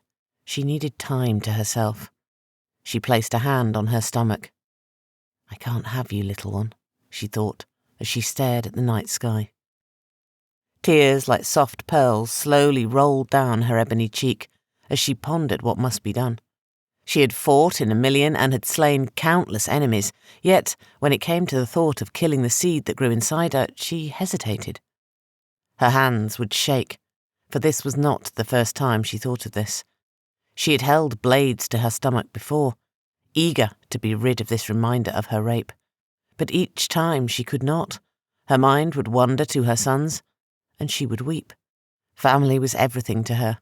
She knew getting her revenge would be hard unless she rid herself of this child. "Great One of the heavens, what shall I do?" she whispered. She wiped fresh tears from her eyes and stared at her stomach. "You are just a clot now. I must end you, but my heart halts my hand every time," she whispered softly. "If I keep you alive, little one, you must promise to avenge your mother." She paused a moment, as if lost in thought. Tears steady rolling down her face. They sparkled in the moonlight. "That is the responsibility of our people. We avenge the wrongs down to our forefathers." She patted her stomach. Her thoughts drifted to Abu Bakr. She respected him greatly, not only as a warrior, but as a slave just like her. A warrior's honour was all they had outside of their skill.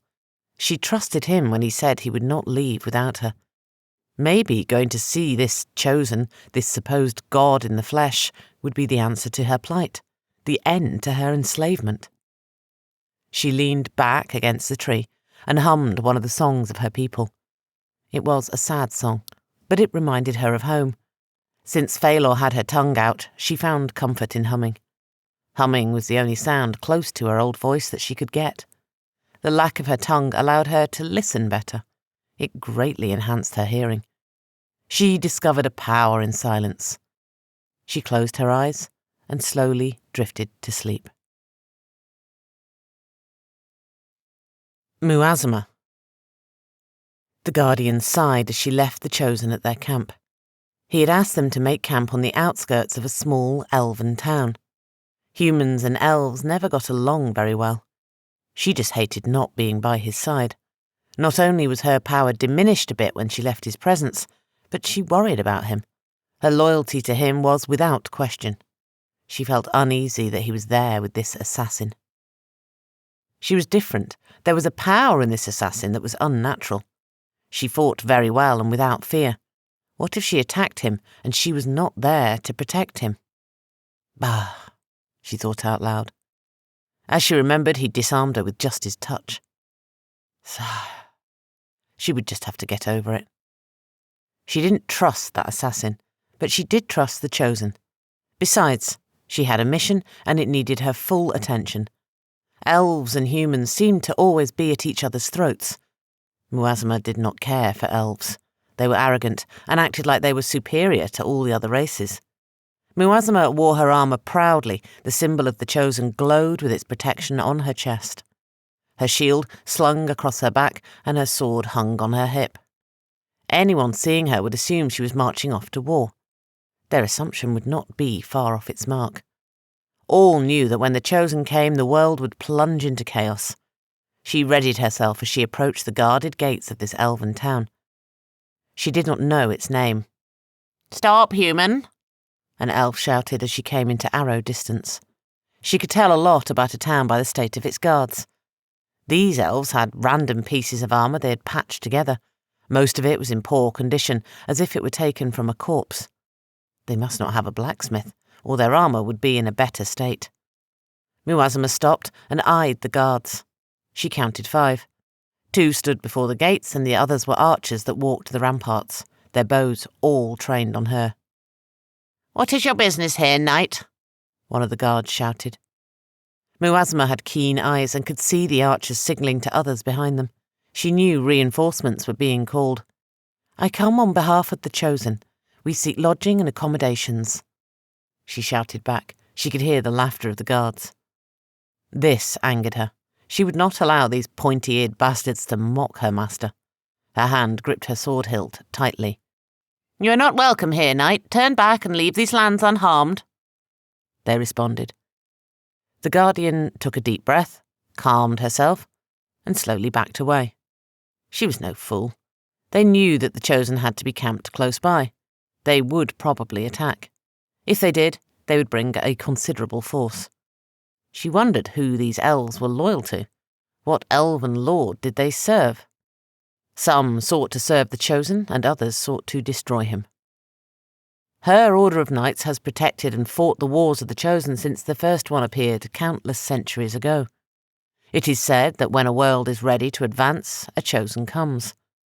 This rang true with Muazama. She had studied the legends and tales told of Chosens of the past. Each time he appeared, the world changed for the better. Of course, there are those that are afraid of losing their power to him or having their authority threatened. They do as any coward would and seek to destroy instead of listen. "Knight," a soft voice called out. Muazama was so lost in her thoughts, she did not see the old, haggard lady standing before her. Muazama jumped, startled, and drew her sword. The old lady put her hands up. "I'm just an old woman, knight. Forgive me if I startled you," the old woman said. Muazama sighed and sheathed her sword. She silently scolded herself for allowing this old lady to come so close to her unnoticed. Even when the Chosen was not here and just a legend, people hated the order. People hated to be reminded that one day someone would come and call them to account. "The fault is mine, old one. How can I help you?" Muazama replied. The old lady was human. She was dressed in ragged clothes, her head covered with a filthy, torn scarf. "Is it true the Chosen is here? Can he heal with just a touch?" the old lady asked. Muazama did not know if he could heal someone or not. "I only ask because my grandson is very ill. Those bastard elves beat us near to death and refuse to let us in. There is over 6 of us over there." She pointed to a ruined farm. Muazama sighed. She wanted to help, but she was cautious of an ambush. "Bring them to me, and hurry," Muazama instructed the old lady. A smile cracked her old, weathered face. "I knew the Chosen would not leave us to die. Some thought he would, but not I." The old lady beamed as she called for her family to come.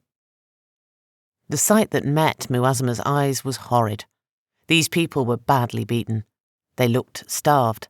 No more than stretched skin barely covering their bones. Muazama never really had a soft heart. She was all about service. Normally, she would leave these poor souls behind to get back to the Chosen. For some reason, her heart was softer. The sight of these wretches made her eyes water. She saw an older man holding a child who looked broken. Muazama sighed, steeling herself. She had to think and act. "Follow me," Muazama commanded. It was all she could do to hide the emotion in her voice. Of course, the Guardian did not know that those who served the Chosen closely took on his mannerism and heart. If he were cruel, so would they be. If he were kind and caring, their hearts would follow suit. This was a blessing and curse to those who served the Chosen. In war and in this world, one needed a balance of kindness and cruelty.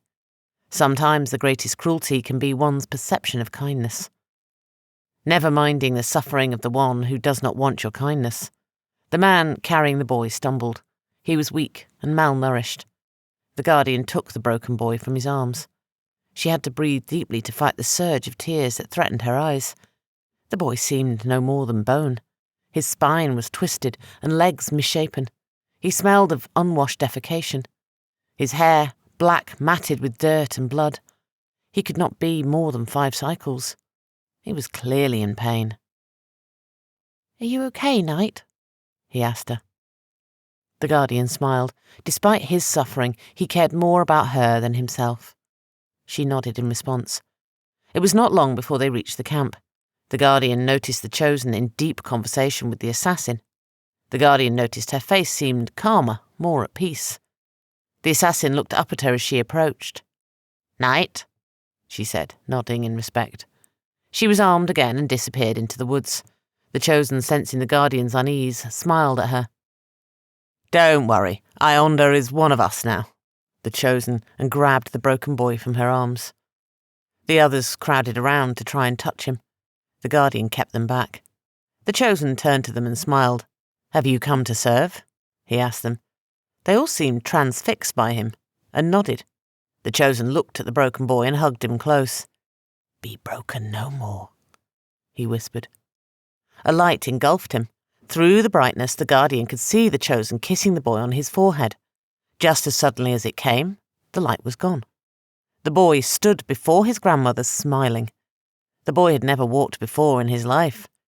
He still was malnourished, but he no longer seemed at death's door. The old lady sighed and hugged the boy. The Chosen looked at the Guardian. "Feed them and send them on their way except for the unbroken boy," he commanded. The old lady looked at the Chosen, puzzled. "Be at ease, Great Mother. There is a price one has to pay for such a blessing. The unbroken has chosen service. He will be well cared for and given a great life. God willing, he may even become a knight of my order," the Chosen said, and kissed the hands of the old lady respectfully. Tears mixed with joy and sadness streamed down the old lady's withered face. She said nothing but nodded. She always wanted better for the boy.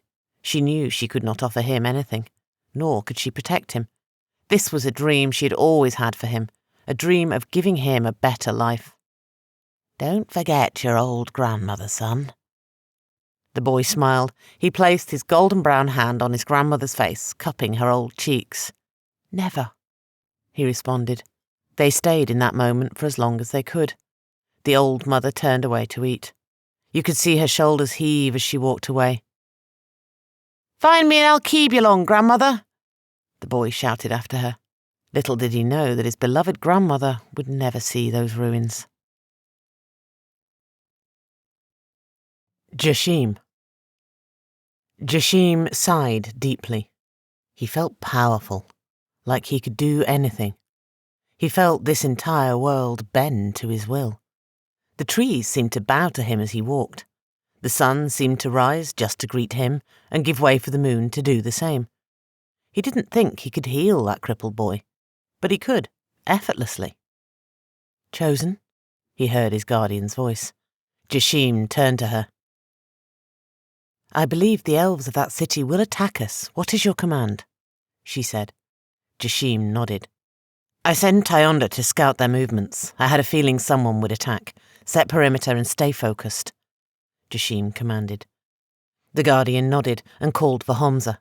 They quickly devised a plan and hurried to set it in motion. The now unbroken boy stared at the Chosen. "Master, how come my family could not come?" he asked. Jashim thought for a moment. He wanted to answer in a way that was not cruel. "I asked them to serve, and they agreed. Their service to me is to go out and spread the word that I am not cruel, that I took time to heal and care for wretches like them." The boy sighed. He didn't really understand. "We don't get to decide how we serve," Jashim said. "Your name now is Unbroken. It's a name that will one day be a legend in Darhavin. For now, go eat. You will be in your first battle soon." Ionda. Ionda took a deep breath as she disappeared into the trees. Once she thought she was out of sight, she stopped to just stare at the Chosen. It was strange. A few hours ago, she was hell-bent on killing him, per her contract. Now, here she was, ready to die for him. Her body shook. The further away from him she went, the more anxious she felt. When she was near him, she felt whole for once in her life. Near him, she was no longer broken. It was a strange feeling to feel normal, to not have the constant pain of a hurtful past. The burden of all the souls she took to the grave seemed to be lifted. Just his touch did that. It pulled her out of the madness. His face a beacon in her darkness, his touch a rope pulling her from the abyss. She sighed deeply. She did not want to leave his side, but he had sent her on a mission. No one outside of those nearest the Chosen knew she follows him. She had to keep it that way. She didn't understand why he was sending her away, but she would obey. She took a deep breath and steeled herself. Her, the betrayer, not fulfilling a contract was unheard of, but it was befitting of her name. There was a small tavern several nights' ride from here. She was tasked with protecting it and waiting for someone to show. She did not know who she was waiting for. But she knew they were important. She would ensure their safety to the ruins of Alkebulan. She would become a knight of the Chosen. If only her father were here. She knew he would be proud of her. Even now, as a grown woman, she still yearns to be that little girl waiting by the door for her father. "I fight for a cause you would be proud of, father," the betrayer said softly. She took a deep, shuddering breath and pushed the memory of her father away. The elves were coming. These foolish bastards were loudly marching through the woods. They thought they could ambush the Chosen. Maybe it was too much mead or the elfish arrogance that made them believe that they alone could vanquish the one sent to set the world afire. Many who followed the Chosen saw him as a beacon that would destroy evil and heal the world. The betrayer was not so naive. She knew he came for blood, that destruction and death would follow him. The very gods who inhabit this world would tremble at his feet. Good and evil was just a matter of opinion. For one who has romanced with death, she knew all too well the signs of death presence. The betrayer moved silently through the woods towards the sound of the elves. Her two swords unsheathed and glistened in the fading light of day. It was not long until she was upon the foolish elven guards. The betrayer walked out of the woods like a shadow stepping into the light. Elven guards stopped and drew their weapons when they saw her. "Begone, human, I won't tell you again," one of the elves shouted at her. The betrayer lowered her gaze and smiled darkly at them. Before the elf could speak again, she had thrown a knife through his neck. Without pause, she was cutting down the next elf. She loved the fluid motion of battle. To her, it was like a dance. In this dance, she was the master. The world seemed to slow for her as she hacked and slashed through flesh and bone. She started to hum a song her father used to sing to her, a song that always calmed her as a child when she was scared. She hummed softly as she dodged a blade and gutted an elf, hummed some more as she killed one elf after another. It was not long before she stood alone, surrounded by elvish corpses. She wiped the blood from her blades on one of the slain elves' cloaks. She knew more would come, but they would be the big knight's problem. She had to make her way on foot to this tavern. Phalor the Fearless.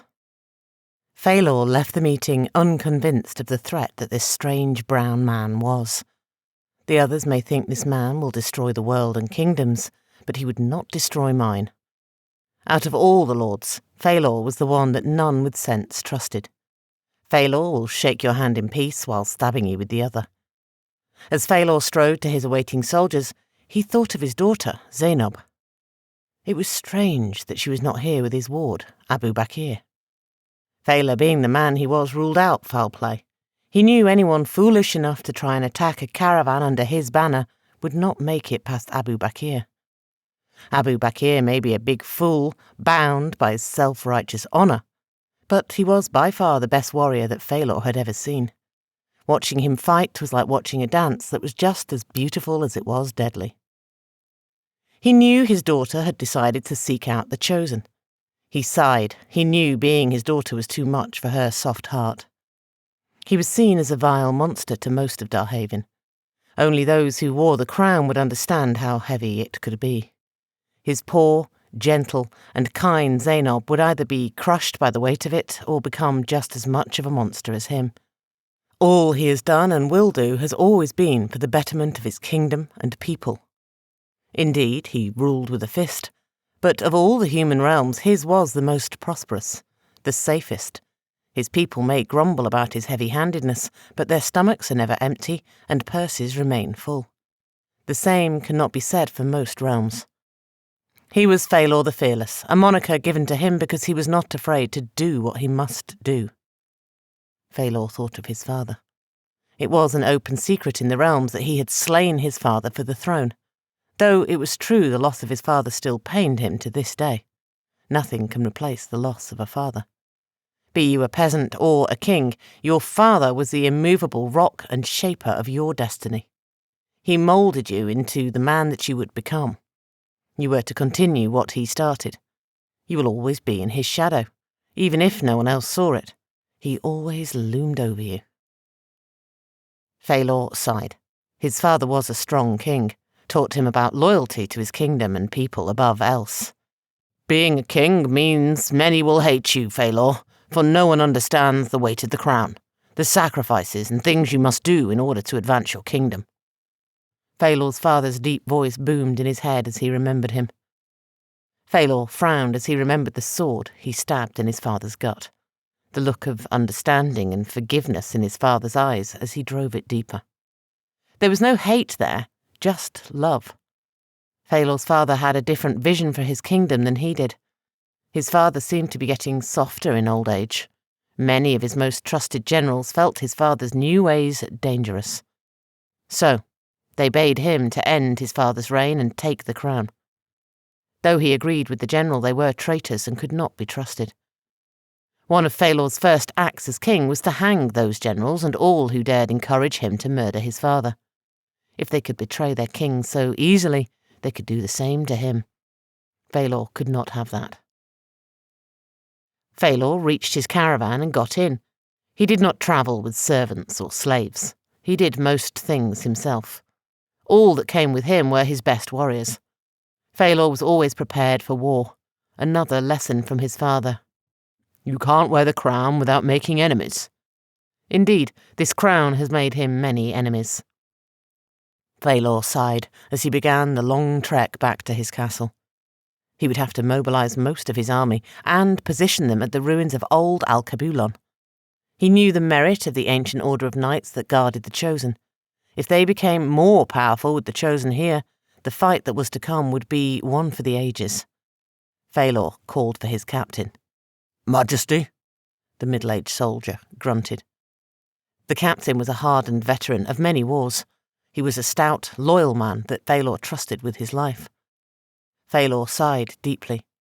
The crown on his head weighed too heavy at this moment. He felt it would crush him. His precious Zainab was a traitor to the crown. None knew of this fact except him. But he knew it would not be long until word got out that she was at least missing. He had to rule with a heavy hand. His beautiful, kind-hearted Zainab, the beloved princess of his realm, had to be brought in. The princess is a traitor. Put the word out that she is to be brought in alive. Phalor sighed and paused a moment. The weight of his crown so unbearable, he took it off and set it on his lap. But that did not lessen its weight on his head. His father's voice pierced his mind, mocking him. "Poor son," his father said, shaking his head. "The weight of the crown is not a physical thing. You can't just take it off and expect the burden of it to vanish." The captain waited patiently as Phalor mused over his next words. "She is heading to find the Chosen and join him. Send several of our best trackers to locate her and bring her in. She travels with my ward, Abu Bakir. If he resists, kill him," Phalor commanded. The captain nodded and rode off to fulfill his lord's command. This Chosen has not even been on the battlefield yet, and already his was the most dangerous of enemies. He stole the heart and turned brother against brother, a beloved daughter against her loving father. The Guardian. The big Guardian paced in her position on the road. She was seething. She did not want to be so far away from the Chosen. He did not really know who he was yet. If these elves attacked, this would be the first major battle. Her big shield gripped in her left hand, much lighter than usual. She felt stronger, faster, damn near invincible. But she felt uneasy. She felt aggressive and angry. This was strange to her. She did not know why she felt this way. The Guardian knew she was connected to the Chosen. All the knights of his order were, but her connection to him was stronger, for she was his personal shield, his bodyguard. This was her life's task. She had trained all her life and bested all that stood in her way for this honour, an honour that she never thought would happen in her lifetime. Now here she stood, ready to kill in the name of her lord. She banged her sword hard against her shield. The sound of metal on metal clanged in the night that was far too quiet. She knew the elves were out there. "Come on!" she shouted into the night. The rage boiling inside her scared her. This was not her. But she could not control, nor could she fight it. She banged her sword against her shield again. Another loud clang shook the night like thunder. She paced in the darkness like a caged beast, one who knew their prison would be unlocked soon, and she would rush to freedom. "Fucking elves," she growled, hiding in the darkness like cowards. She heard some movement in front of her. Like an apparition, many elven warriors appeared before her. Their blades were not drawn, but the look in their eyes was familiar to her. It was the emptiness of a soldier, one that knew they would kill or be killed this night.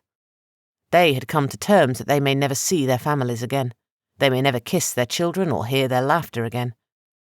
They had said their silent goodbyes to everything they held dear and embraced the sword, blood, and death.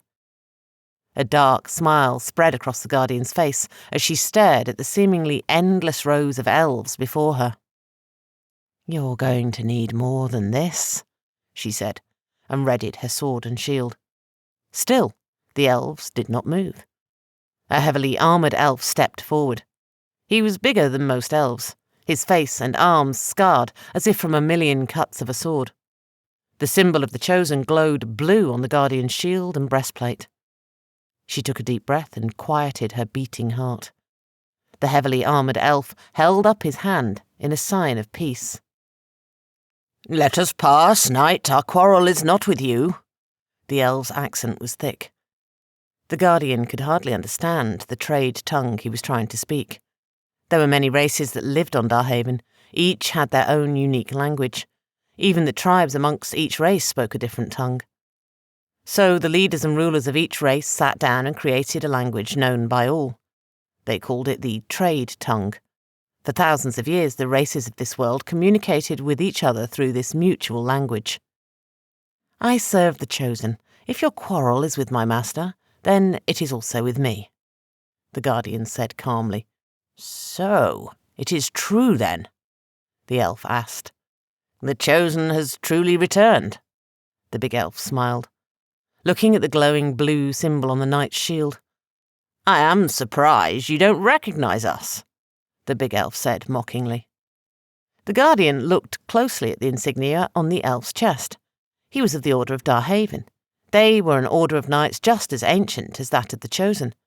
Their life was in service to Darhavin. They kept the peace. Their ranks were filled with all of the races of the land. They pledged to no king or ruler. They served Darhavin, and Darhavin alone. Their order had not deteriorated like that of the Chosen. They were fierce warriors and had fought against every Chosen that had ever come. They were the only army that could ever give the Order of the Chosen pause. They did not have a lord or god, but they had a purpose. They clung to and fought for that purpose with religious zeal, though they lacked the power of the Order of the Chosen. Any who was set and ready to die for their cause was indeed a viable threat, and not to be taken lightly on any field of battle. So, we are at an impasse, knight, the big elf said. We come to arrest your master, yet you stand in our way. You alone, knight, against the small army I have with me. The elf paused. I give you this one chance to step aside. The Guardian smiled. You know I can't do that, Darhavian. The Guardian replied. She called them by the name of their order. She banged her sword loudly against her shield again. The big elf sighed. So, the war for the world against the Chosen begins again, the Darhavian said, and motioned his men to attack.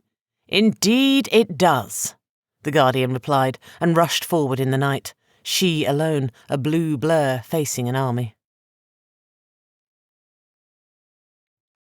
Hamza. Hamza stood beside the Chosen. He leaned his head back and stared at the night sky. He revelled in the power that pulsed through him. He glowed blue with the power of the Chosen. For this power he would gladly bow at the feet of this man. Hamza had always been a sorcerer, but his power was extremely limited with the Chosen absence from Darhavin as long as he was. Now that he stood beside him, the power flooded him. He felt like he could burn the world. This power was like a drug, and he was an addict at its mercy. Though Hamza enjoyed the surge of power coursing through his veins, he knew something was off. He, like all the others who were part of the Chosen's order of knights, were connected to the Chosen. If the Chosen was angry and hostile, so were his knights.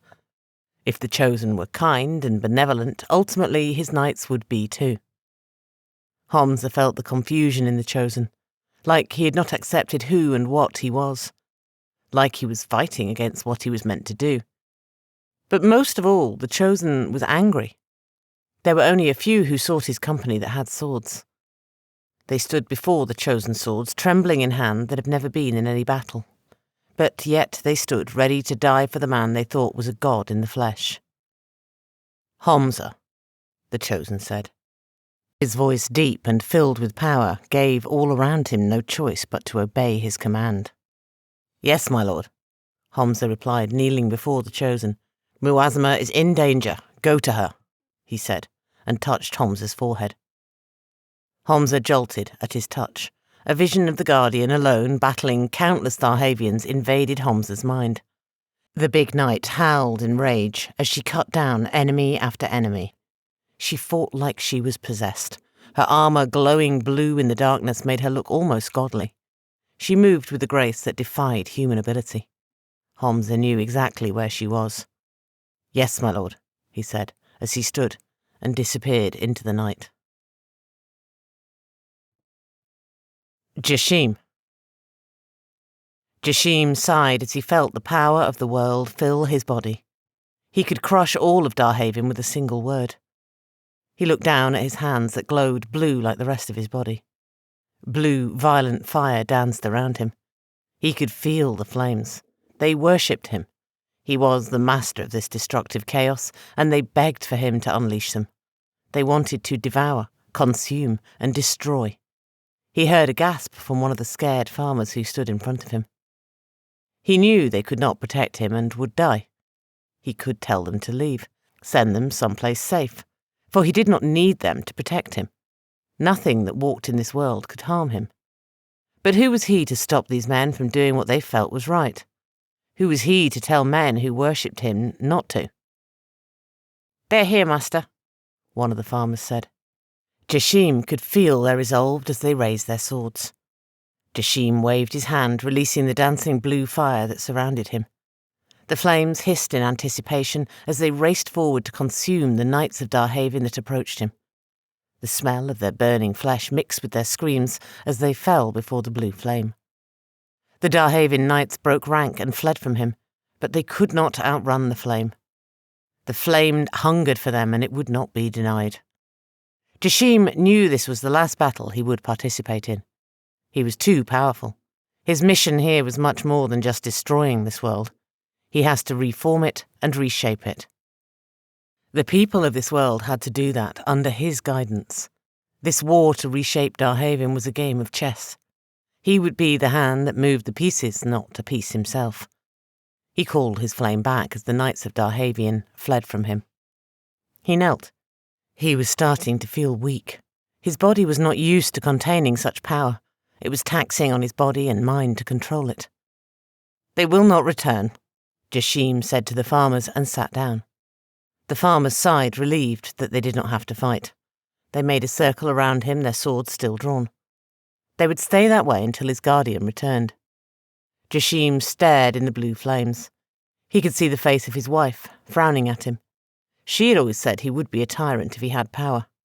He shook his head. She was wrong. "Gather all of my knights in the ruins of Alkebulan," Jashim whispered to the flames. The flames screamed in acknowledgement and disappeared to do their master's bidding. Jashim sighed again deeply. "I guess I am to be a god," he said, and smiled into the darkness. Muazama. The sound of metal and death filled the night air. Muazama, the big guardian, weaved through the knights of Darhavin like they were nothing. The blue symbol of the chosen glowed eerily through her blood-soaked armour. She roared loudly as she faced off with more elves. 20 or so of them lay dead at her feet. Yet their numbers seemed endless. The elves paused, seemingly unsure if they should still attack. Muazama banged her sword against her shield again. The normal, sharp clang it gave off was muffled by the thick coat of elven blood that covered her sword and shield. The sound it made added to the growing fear in the elves that stood across from her. She pointed her sword at them. "Come, elves, your friends are lonely," she said, and bring her sword around to point at many dead around her feet. The elves screamed and came at her again. Muazama smiled as she cut them down. She laughed loudly as she slammed her shield in an elf's face, the sickening crunch of his broken face satisfying her. She got in her rhythm. The battle became a familiar dance to her. The screams of those that fell to her blade was the melody she moved to. She dodged a vicious blow to her throat and gutted another. More elven bodies littered the ground around her. "Guardian!" A voice boomed behind her. She barely turned in time for her shield to take the blow of a huge hammer. She fell back a bit. It was the huge elf commander. He was quick and struck again and again, her shield absorbing the blow. She found herself on one knee. The rest of the army, seeing her vulnerable, moved in for the kill. Muazama screamed as she felt a sharp pain in her side. She had been stabbed deeply. She slumped a bit, the blows of the elf commander's hammer continuing to rain down. She swung her sword wide, cutting the legs off of the nearest elf. She felt herself fading. There were just too many. Another hard blow from the elven commander. Her grip on her shield started to fail. She was in agony as she felt another stab. She could not die yet. She would not allow it. She had to serve the Chosen. She dug deep and pushed up hard on her shield, just as the elf commander struck it. The elf commander stumbled back. This was the opening she needed. She sprang forward and ran her blade through his throat before he could recover. She spun as she felt another deep stab. She felt weak. "I will not fall!" she roared. As she parried another blow, she was surrounded and wounded. Like savage beasts, they could sense their prey weakening. They advanced on her, their numbers still beyond counting. She did not want to be the first casualty on her master's side in this war. "Chosen, aid your servant," she whispered. She felt a hard blow to her back. As she spun to stab the elf, she was struck again from her side. She could see the deathly smiles on the elves' faces as they advanced on her for the kill. Just as they were about to strike, blue balls of fire engulfed them. As if out of thin air, Homza appeared. He waved his staff in the air and lightning struck the ground, and elves alike all around them. His eyes glowed with the dark blue of the Chosen. The elves backed up a bit. They were an elite order. So, despite their losses on this new devastating threat, they did not give ground. They were rallying behind one of their field commanders. Homza wrapped his arms around the big knight. She bled from many wounds, but was able to stand and raise her shield to guard him against any blow. "Our master awaits us," he said, smiling. A blinding blue light engulfed them. The light was so bright that Muazama could not take it. Wounded and weary as she was, she closed her eyes and gave in to the darkness. "Thank you, master," she whispered, thanking the Chosen for answering her prayer. Zainab groaned as she stretched her legs. She was not used to being on the road like this. Her being a princess, everything was done for her. She never herself had to wonder where her food came from or if she would have a hot meal that night. She had always empathized with the poor and needy, but never did she understand their plight, their struggle just for a swallow of water, until now. She respected them all the more. They had been on the road for over 2 weeks now. She knew her father, with his shrewdness, had figured out she had abandoned him. She wondered how he was taking it. If he had branded her a traitor, was she even still a princess? She sighed. She missed her father. As hard and cruel as he may be, he was still her father, her only living family in this world. He had protected her and raised her to not worry or want for nothing. Zainab stared at the rising sun and wiped tears from her eyes. "I hope you understand why I left, father," she whispered. Hoping that her plea would be carried on the wind to his ears, she, like most daughters, wanted to be a daddy's girl, wanted to be the centre of their father's eye, to have him wrapped around her finger, to watch him melt and give in as she pouted in the cutest face she could muster. She never got that with her father. He loved her, but was always indifferent towards her. Maybe he saw her mother in her, and the thought of her mother pained him. With him, everything was about duty and honour above all else. To protect her family name and serve the kingdom that she would one day inherit. She yawned as the dawn sun began to pierce the night sky. She was not much use on the road so far. She had asked the slave to teach her basic things. She hated calling the woman a slave. She did not know any other name to call her. She promised to rectify that soon. She set out to gather firewood. She hoped to surprise her companions by having breakfast ready for them. She wanted to prove that she was not some useless princess, a pretty face that was only good at soothing the anger in their heart towards her father. As she was gathering wood for the morning fire, she heard the beating of several horses as their hooves tore the earth beneath them. They were approaching fast. She dropped the wood she had gathered and ran as fast as she could back to the camp. Abu Bakr, being the seasoned warrior he was, insisted that they make camp a ways away from the road and concealed the chariot in the trees. As she neared the camp, she saw Abu Bakr up and strapping his sword to back. He was a huge man, his brown, muscled frame glistening in the dawn light. The woman called the slave stood next to him. She fingered 2 daggers sheathed in her belt. The slave saw the princess and locked eyes with her. Her gaze was cold. The slave pointed to the chariot. Zainab understood her meaning and ran inside it. Again, she felt so damn useless. She could not wield a sword nor help her companions in any way in a fight. Several horses appeared from among the trees. Abu Bakr drew his greatsword. Zainab recognized the banner the men flew. It was her father's men. How did they track them so fast? The three men dismounted their horses and looked at Abu Bakr. By order of King Phalor, mightiest of the human kings, we are to arrest you, son of King Amin. One of the men boomed. Zainab could see a smile cross Abu Bakr's bearded face. His grip on his sword tightened. Princess Zainab has been branded and traitor and enemy of the crown. Is she with Ward? The man asked Abu Bakr. Abu Bakr did not answer. He seemed lost in thought for a moment. He knew he put his father's lands in jeopardy by violating the terms of peace by being the ward of King Phalor. The men, sensing that he might resist, drew their swords. If you refuse to come, we are ordered to kill you, the man said. With a speed that defied his size, Abu Bakr spun and swung his sword, taking the man's head from his shoulders. It happened so fast that the man's body seemed not to comprehend what had just happened. Zainab heard a thud as the man's head fell in the dirt. One of the other men blew a horn. Several other horns sounded in response. Zainab sighed. They were surrounded. She knew there were many of her father's men nearby. Gather what you can and ready the horses, Abu Bakr barked at the slave. She nodded and set about the task. Abu Bakr parried and blew from one of her father's men and nearly cut him in half with a counter-strike. The man tried to run, but he was not faster than Abu Bakr's sword.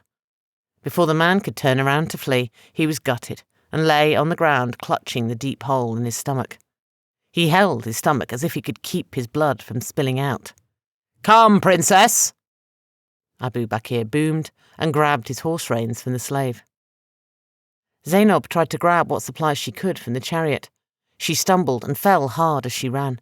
She grunted in pain as the air was knocked from her. Hurry, princess! Abu Bakr boomed. He dismounted his horse and started to engage more of her father's men. The clash of steel rang out as Zainab fumbled to her feet. She again felt helpless. She wanted to take as much of the supplies as she could. She wanted to prove that she was not completely useless out here. Each time she tried to gather the supplies, she would stumble and fall again. Damn this dress! She cursed. She vowed to never wear a dress again. There was no point in her being a lady outside of the palace. Out here, in the real world, she was just like everyone else. Like them, she had to pull her weight and struggle to survive. She heard a man scream as Abu Bakr cut him down. She looked down at the supplies she struggled to carry and sighed. She would have to leave them. She ripped her dress so she could move more freely. Princess! Abu Bakr yelled. He parried a sharp blow meant for her throat. Zainab stood and ran to the horses. The cool morning breeze felt good against her bare legs. The slave handed her the reins to her horse and helped her mount, then mounted her own horse. Abu Bakr slew the man in front of him and hopping on his horse, digging his heels in the horse side. The horse took off. Zainab and the slave's mounts followed behind them. Zainab was excited. She was not sure if she should be. People were dying and they were fleeing for their lives, but for the first time she felt truly alive, and most of all free. It was exhilarating racing through the woods on her horse, her long black hair fluttering behind her. She wondered how her father's men found them so quickly. They had had nearly a week's head start on them. They fled for hours until they were forced to stop and rest their horses. The poor beast was ragged. The mouth flecked with foam, their strong bodies sweaty and shuttered. They did not talk as they dismounted and walked their horses. They have to find some place to rest for the night. She knew they were still many weeks away from the ruins of Alkebulan. Zainab's heart was heavy. She thought her father would disown her, but to hear that it actually happened troubled her greatly. Now she was homeless. She had no lands and no place to call home. She sighed deeply. She was no longer a princess. It is strange how quickly your life can change. She awoke one day as a princess and heir to one of the greatest kingdoms in the human realms. only to awake the next day and be a titleless nobody. Abu Bakr held up his fist, motioning them to stop. In the clearing, seemingly in the middle of nowhere, was a tavern. The sign above it read, "The Winker." The normal sounds and laughter and men drinking erupted from it. They had to be sure it was a tavern welcome to humans. "Wait here a moment," Abu Bakr said. He did not have to explain why. We all knew he was going to see if it was safe for us. Besides, Zainab was no longer a princess, so she felt she had no authority to ask anything of him. As far as she was concerned, he and the slave were free. She watched Abu Bakr disappear into the tavern. He was a big man with an intimidating presence. She was confident that no matter the situation, he would be able to make it out of the tavern without any problem. If there were problems, he had his sword and he was masterful with it. They did not have to wait long before the big man appeared again. He waved them over. Apparently it was safe. The slaves grabbed the reins of Abu Bakr's horse and tethered it in the stables, along with ours.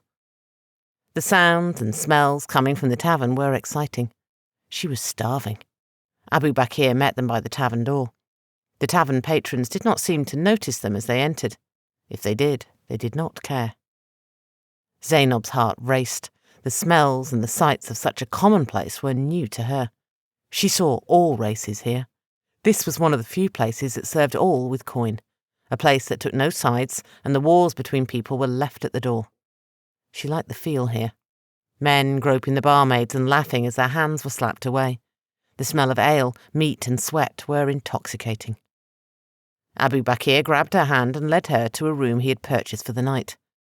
The room was bare. It had 2 stacks of hay on the floor in what was to be their beds. A bucket in the corner that was to be used as their bathroom. The room smells of piss and shit. Zainab gagged as she entered. "Sorry I could not find you palace accommodations," Abu Bakr mocked.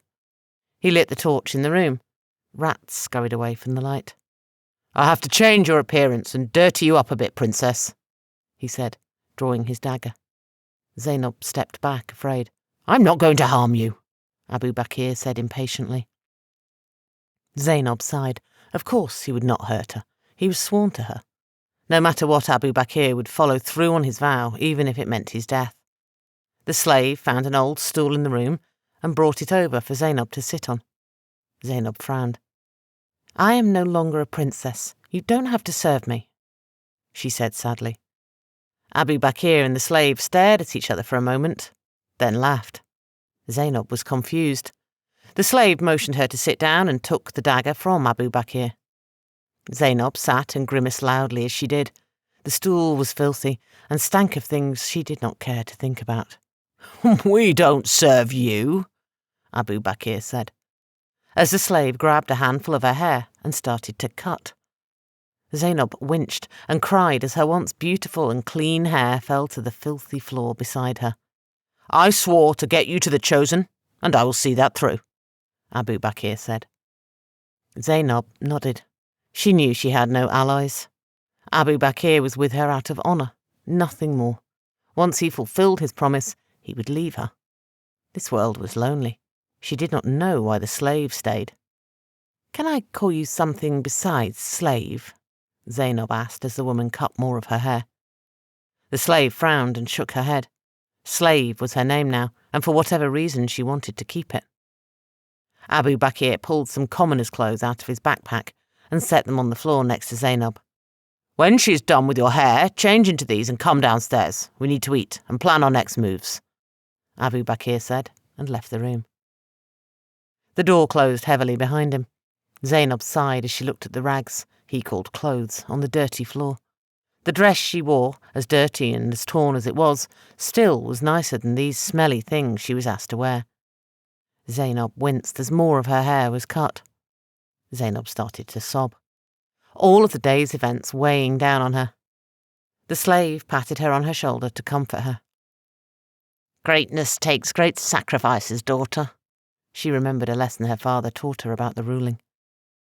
She did not know why she thought of her father just now, but his lesson rang true to her and gave her strength. She wiped the tears from her eyes. "You were right, father," she whispered, as the slave cut more of her hair. Ionda. Ionda sat in the back of the crowded and loud tavern. She was surprised this tavern was so busy, since it was literally in the middle of nowhere. She could not tell what realm or state it was under, or if it was in some weird place on the map that no one had yet claimed. The tavern was loud, dirty, and filled with rowdy drunks. They pinched barmaids and told wild tales that all knew were lies. Ionda loved places like this. These were regular people. Regular people for the most part knew to mind their own business. Normal people had a dislike and a mistrust for anyone but other poor, hard-working people. Just as the nobles and royals looked and the poor peasantry with disgust, the poor felt the same about the rich and lofty titled. The line between the classes was plainly drawn. Even the lower people from different warring nations could come to a place like this and sit what a man from the opposing race and find his best friend. Those in the dregs of society did not care for the wars and ideals of the government they were born to. They just wanted to live and enjoy life as best they could. For most, it was a cold cup of bitter, nasty ale and meal that won't leave you sick. It had taken Ionda nearly a week to make it to this tavern. It was uneventful. Ionda grew up in the streets, killing and surviving. People who have lived the life she has and grew up like her gave off an air that caused most to avoid them, made people uneasy around them. It also was very lonely. Ionda never had a romantic interest. She had indulged in the carnal cravings of humanity, but it was nothing more than that for her. She had no room or place for love and romance in her life. The only man she ever truly loved was her father. She sighed. Now she loved the Chosen. Not romantically, but the way one would the person that brought you back from the dead and gave you purpose. She would worship the Chosen, her head bowed at his feet for all eternity if he would allow it. Life had been strange for her. She would have never guessed that she would end up here, serving the Chosen. She, the betrayer, the demon that no one could hide nor run from. People from all the races of Darhavin sought her out for her blade, for there was no better assassin than her in all of the realms. Yet, instead of putting her blades at the throats of the Chosen's many enemies here, she sat awaiting a princess to arrive and escort her safely to the Chosen. To top that off, she had no idea where the Chosen would be at.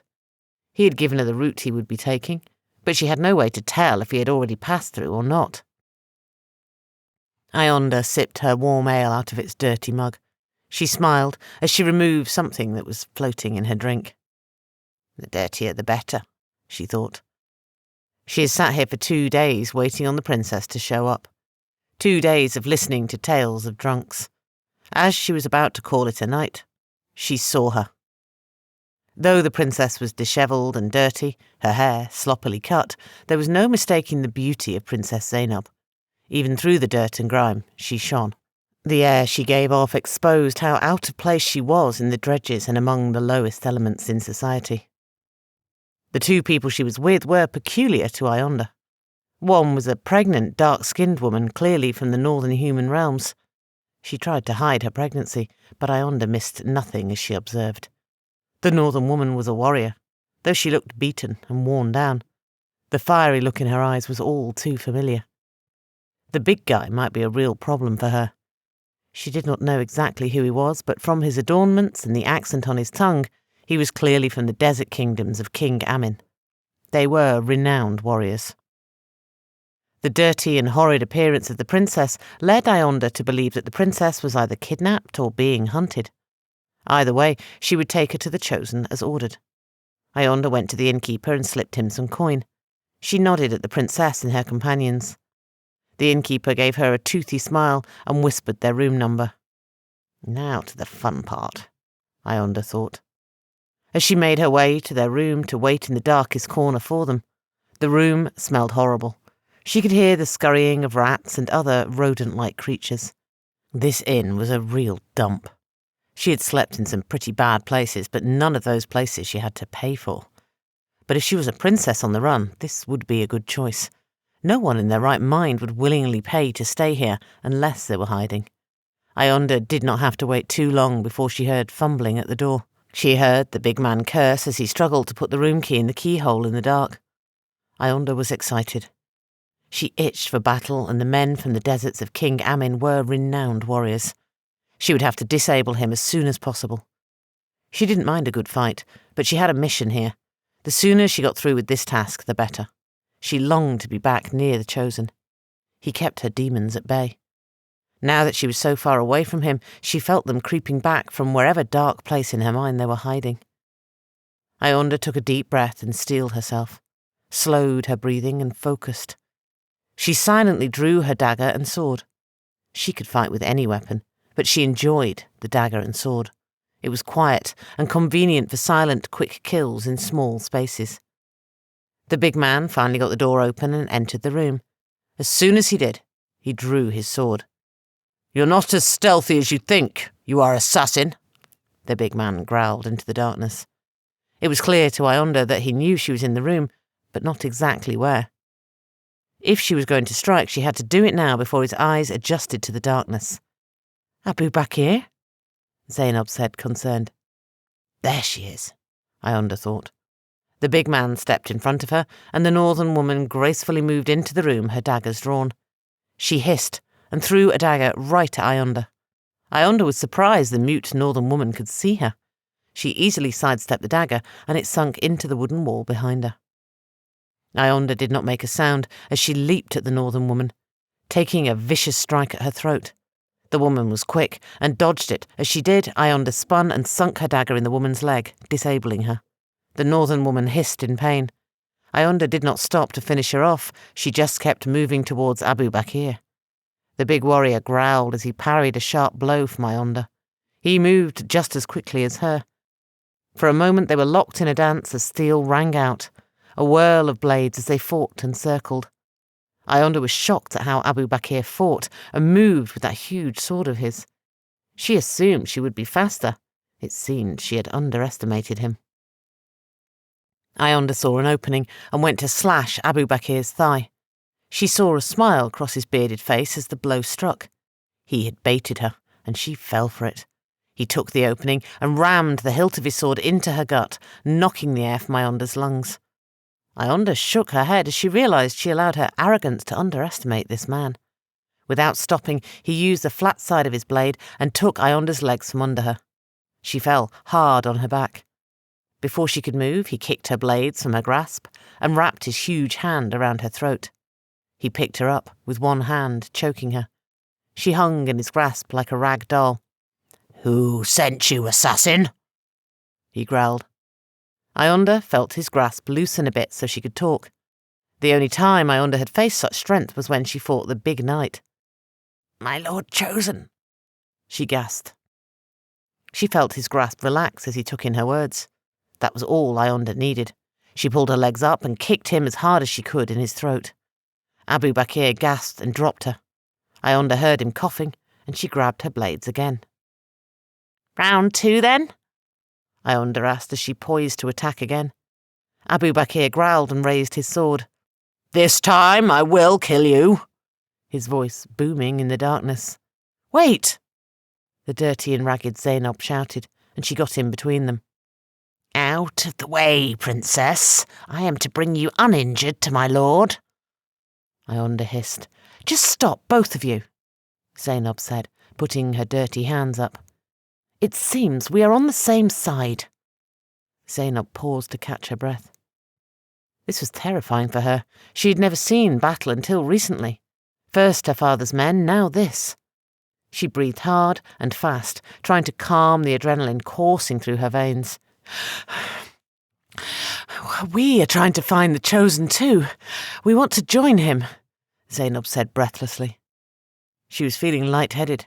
She couldn't stand any longer. Before she could catch herself, she felt the cold, hard, dirty floor on her face, followed by a darkness she could not pierce. Hafsa. Hafsa sighed as the cool, mid-afternoon breeze touched her elven face. She stood on the ramparts of what was the great fortress of the Chosen. Now it was in ruins. Huge chunks of the once mighty fortress walls decayed and lain strewn across the land. Once great building crumbled to dust. It was hard to believe that once Alkebulan was the stronghold of the world. that the most powerful man alive sat on his throne here. If there ever was a graveyard for great empires, this was surely it. The land looked wasted and depleted. Hafsa did not know how it could ever be rebuilt. Hafsa brushed a long strand of thick black hair from her deep almond-brown eyes. She had been sent here with a small team to assassinate the Chosen. She was an officer of the Knights of Darhavin. She loved the Order and owed it everything.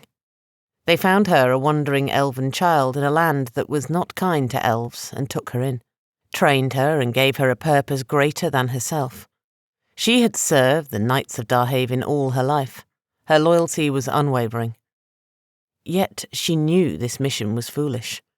If this man was truly the Chosen, then he was essentially a god in the flesh of a mortal. All the armies this world possessed could not kill him, let alone harm. Though she disagreed with the mission, it was the one given to her. She would see it through even if it cost her life. She knew it likely would. Hafsa was taller than most elves, her skin a deep brown, the colour of fresh bark on a growing tree. She was said to be the most beautiful woman among the Knights of Darhavin. To her, that was not saying much. Most knights of her order were brutes.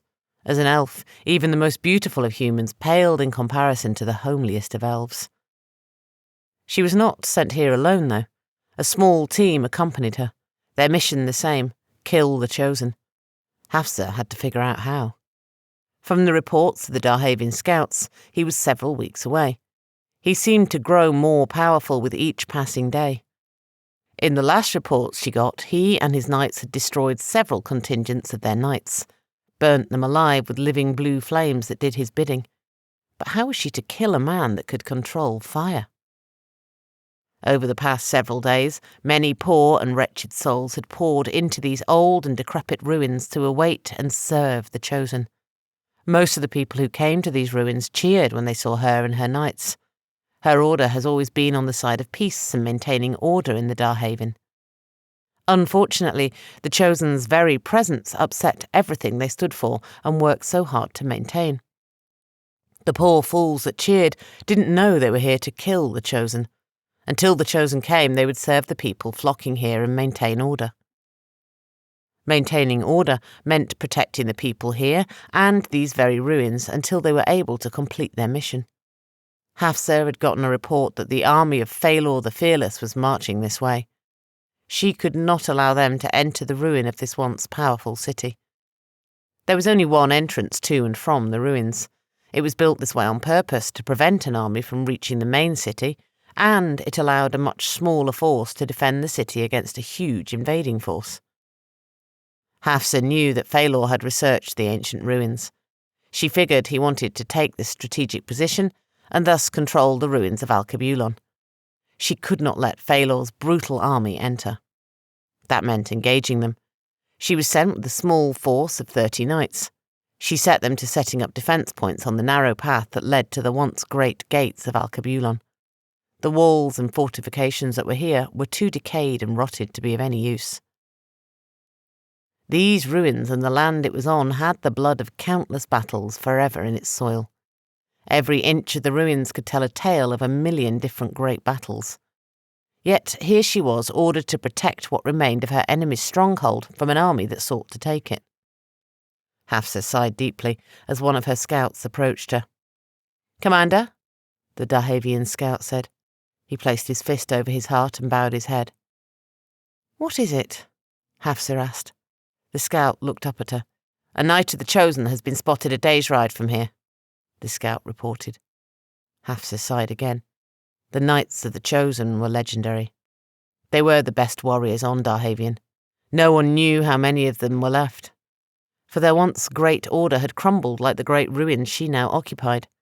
They would all come here to defend and serve their lord. If a lot of them came here, it would greatly help her defence of the ruins against Phalor's armies. Even though the Knights of the Chosen would not answer to her authority and would lead themselves, their aid in this upcoming battle would be invaluable, but would also make her mission that much harder. Lorden. After the council meeting, Lorden stayed a while in the huge ancient cave. He loved the energy and power here. This was one of the few places on Darhavin that the veil between the mortal realm and that of the god was thin. So thin, in fact, even an apprentice magi could pierce it. The power Lorden could draw upon here was limitless. He enjoyed basking in it. He could change the fate of Darhavin from these very caverns. But oddly, he could not touch the Chosen or even see him. Even with all this power at Lorden's disposal, here he felt like a child to the power the Chosen wielded. Lorden sighed deeply, thinking about how inadequate he was compared to that bumbling man who had no idea the power he possessed. Lorden was by far the most powerful magi on all of Darhavin. Every ruler of every realm on this planet respected and feared him. He could topple their empires with just a few chanted words, crumble kingdoms, and erase entire bloodlines with a flick of his wrist. To many, Lorden was a god on Darhavin. He had lived for countless centuries and was the only one left living that saw the last Chosen and survived the destruction that was wrought in his wake. Even with all his power, he was but a child throwing stones into a tornado. His power was like spitting in the wind when compared to that of the Chosen. For the first time in centuries, the great Lorden was truly afraid. Lorden was no fool. He knew the Chosen would not directly engage with his enemies. There would be no point. The Chosen could destroy this world with a mere thought. The Chosen had to change the world through those that inhabited it. He would rebuild his ancient ruined empire and send his powerful armies to reshape Darhavin to his likeness. Though Lorden could not see or track the Chosen, he could see all other mortal souls in this world. He knew Phalor sent a preemptive strike against the ruins of Alkebulan. Though it was smart and tactical, it showed that Phalor still failed to grasp that no one could stop the Chosen from reaching his ancient ruins and rebuilding them. The Chosen could just appear there if he so wished. Why the Chosen decided to walk those many long miles to his old ruins was beyond Lorden. The Dwarven lords, except for Rahim the Black, each sent 1,000 warriors from their individual lands to aid King Phalor's futile attempt. It seems the elves would follow suit. Lorden could not see how it would turn it, but it would be interesting nonetheless. Lorden had to gather the council of magi and set the mages of the world to task. He had yet to decide the role the magi would play.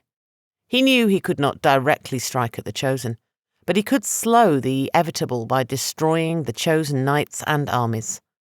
For unlike the Chosen, his armies could be destroyed. Lorden waved his hand, summoning his apprentice Samaya. She appeared before him like the shadow of death himself. "My lord?" she asked. "Summon the Magi elders here," Lorden commanded.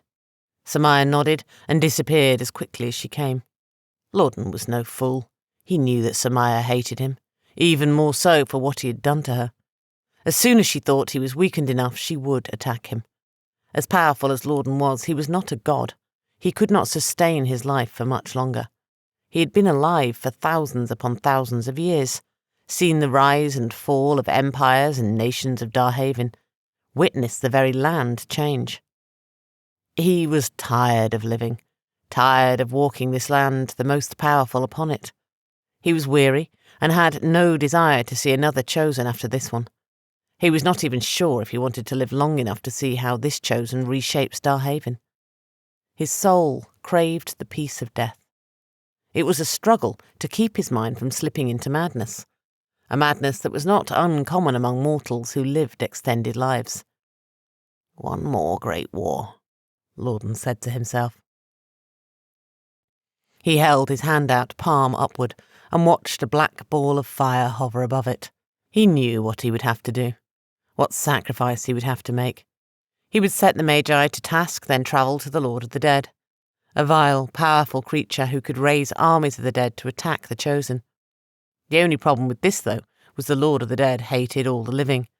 Once unleashed on this world, he would want to consume all, unless he is given an offering that pleases him enough to accept a pact. The Lord of the Dead was an ancient demon, a creature born of the plan of the gods and banished to manage the torturing of mortal souls unfortunate enough to end up in his clutches. Like all demons, once a pact was made, he had no choice but to fulfill it. Lorden knew this demon wanted him and his power among his ranks. If it meant saving his beloved Darhavin from the wraith of the Chosen, he would gladly make that sacrifice. Give this foul creature his body and power as his soul fled to a place of peace that no demon could touch. Lorden sighed as he thought of the place he created for his soul's eternal rest at the bottom of the deepest sea in Darhavin, a place protected by ancient magic, a place that used to be the place of the old gods. Yes, his soul would be safe there. But would even the Lord of the Dead be able to halt the Chosen? His undead armies would gain strength with every mortal slain.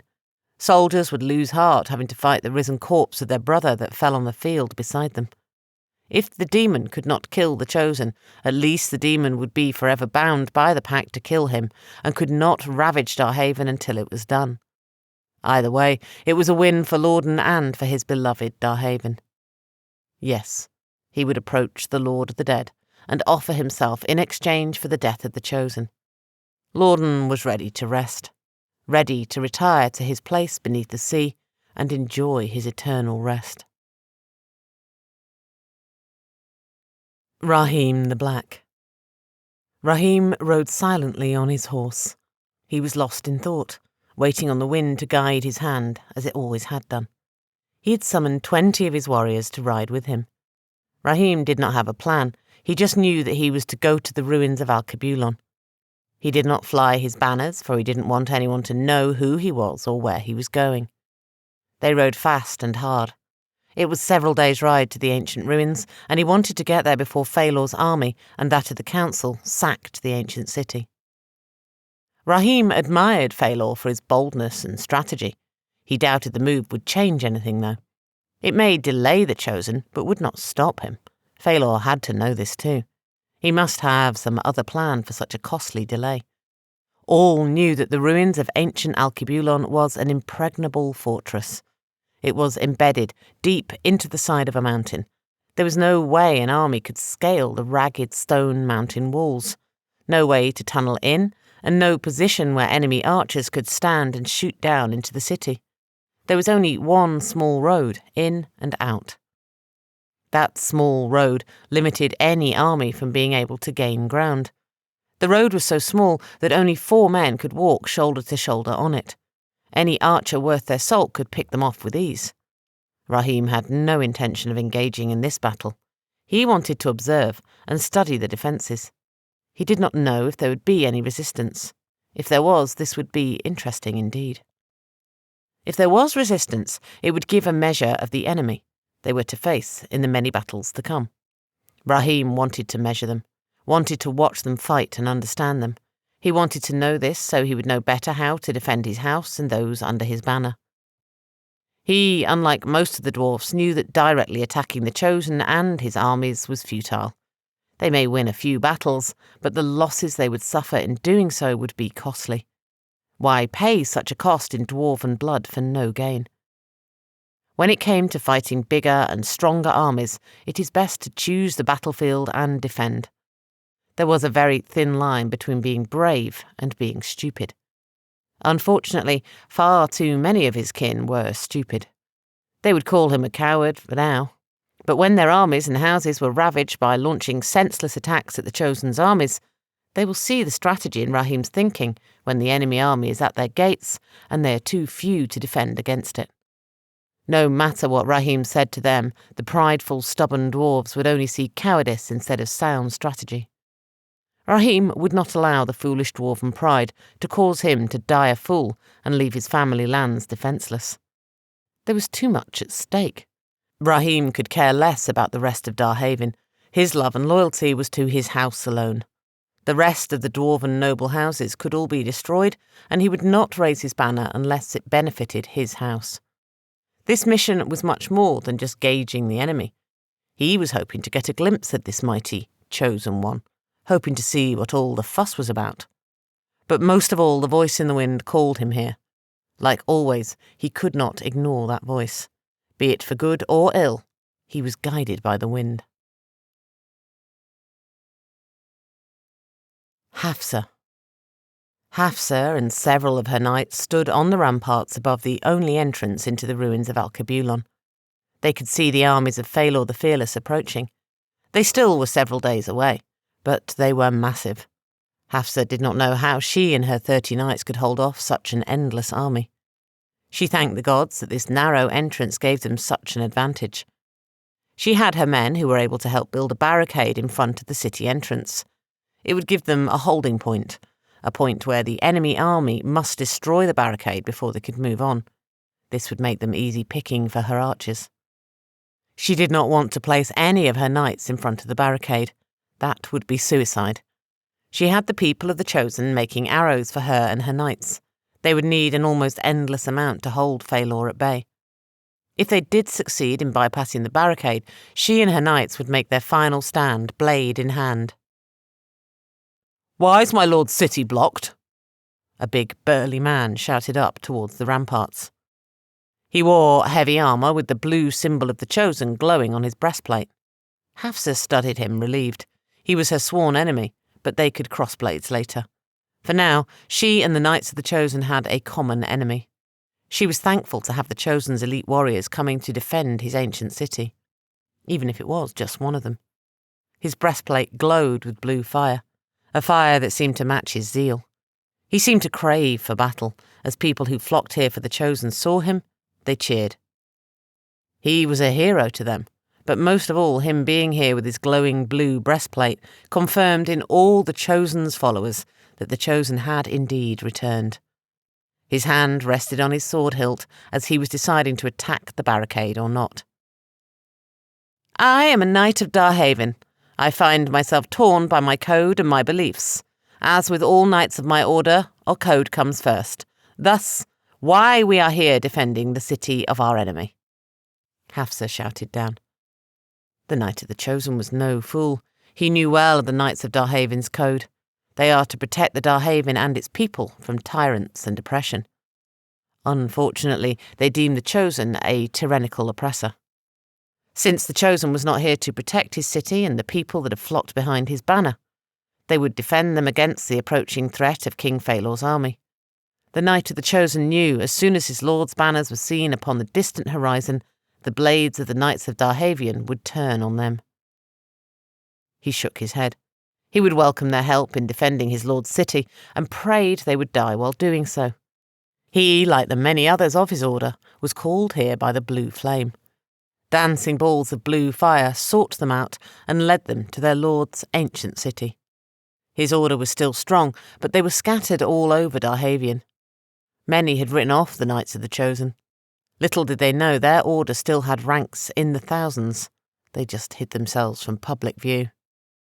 "Aye, then, Darhavian," the big Knight of the Chosen shouted back. He had 8 other knights with him, but would not reveal this to Hafsa. He saw her as an enemy to his lord, just as she saw him as one to her code. He didn't know the size of the force she had behind that barricade, but he knew at all costs he must retake the gate. As soon as a victory in the upcoming battle was in sight, he had to kill the Knights of Darhavin that were stationed here. "I have 4 other knights with me," the big knight started. "It seems we are allies for the upcoming battle." He finished and disappeared down the road. His plan was to have the remaining 4 knights dressed like peasants flocking to the banner of the Chosen. He and the knights with them would bring their swords and armour in. The idea was to hide their true strength so they could get into position to easily take the gate. Hafsa smiled wearily as she watched the Knight of the Chosen go to retrieve his fellow knights. His last words were not lost to her. She knew as soon as the battle with Phalor's army ended that she and her men would have to cross blades with Knights of the Chosen in their master's ruined city. She did not welcome this fight. The Knights of the Chosen have always been powerful warriors. Now that the Chosen had returned, their armour glowed with this blue fire, which made them even stronger. Engaging them at this point was not wise. She would try to avoid it if possible. She would seek the advice of the elders tonight. She only had 30 men with her. As trained and as hardened as they were, the cost they would pay in engaging 5 Knights of the Chosen would be extremely high. Hafsa was no coward. She has always been practical and thought strategically. She always put her code and of the knights assigned to her command first. Her mission here was to kill the Chosen. Circumstances have blurred that a bit. One of the hardest things for a knight of Darhavin was following the code. They lived and died by it. She doubted the elders would allow her to back away from their mission, given the amount of knights flocking here. She at least hoped they would allow her to disengage and reposition. Hopeful wait for reinforcements. If she were to keep control of the city, she had to maintain control of the gate. She had to reposition some of her knights to guard the gatehouse at all times. This weakened her in other areas. Hafsa waved to her knights by the barricade to allow the knights of the Chosen in. The 5 knights were huge men. Their armour was bright with that blue glow. It seemed that they all carried extra armour and weapons. Hafsa shook her head as she noticed this. The war between us has already started, she said to herself. She was no fool. She figured they most likely had men already in the city watching and planning. How many was what she needed to discover. Darhavin, Hafsa shouted to a slender knight that paced the ramparts. Commander, he responded, I need you to keep an eye on the Knights of the Chosen. We might fight beside them in the upcoming battle, but we are not allies, Hafsa ordered. Understand, Commander, the knight said, nodding, and hurried off. Hafsa turned back to the horizon and could see King Phalor's huge army being joined by small forces sent by the other races. Hafsa knew this upcoming battle would be rough. The Knights of the Chosen that are within these ancient walls were both a blessing and curse to her. She nocked an arrow in her bow and aimed off into the distance. She took a deep breath as the wind blew her black, curly hair behind her.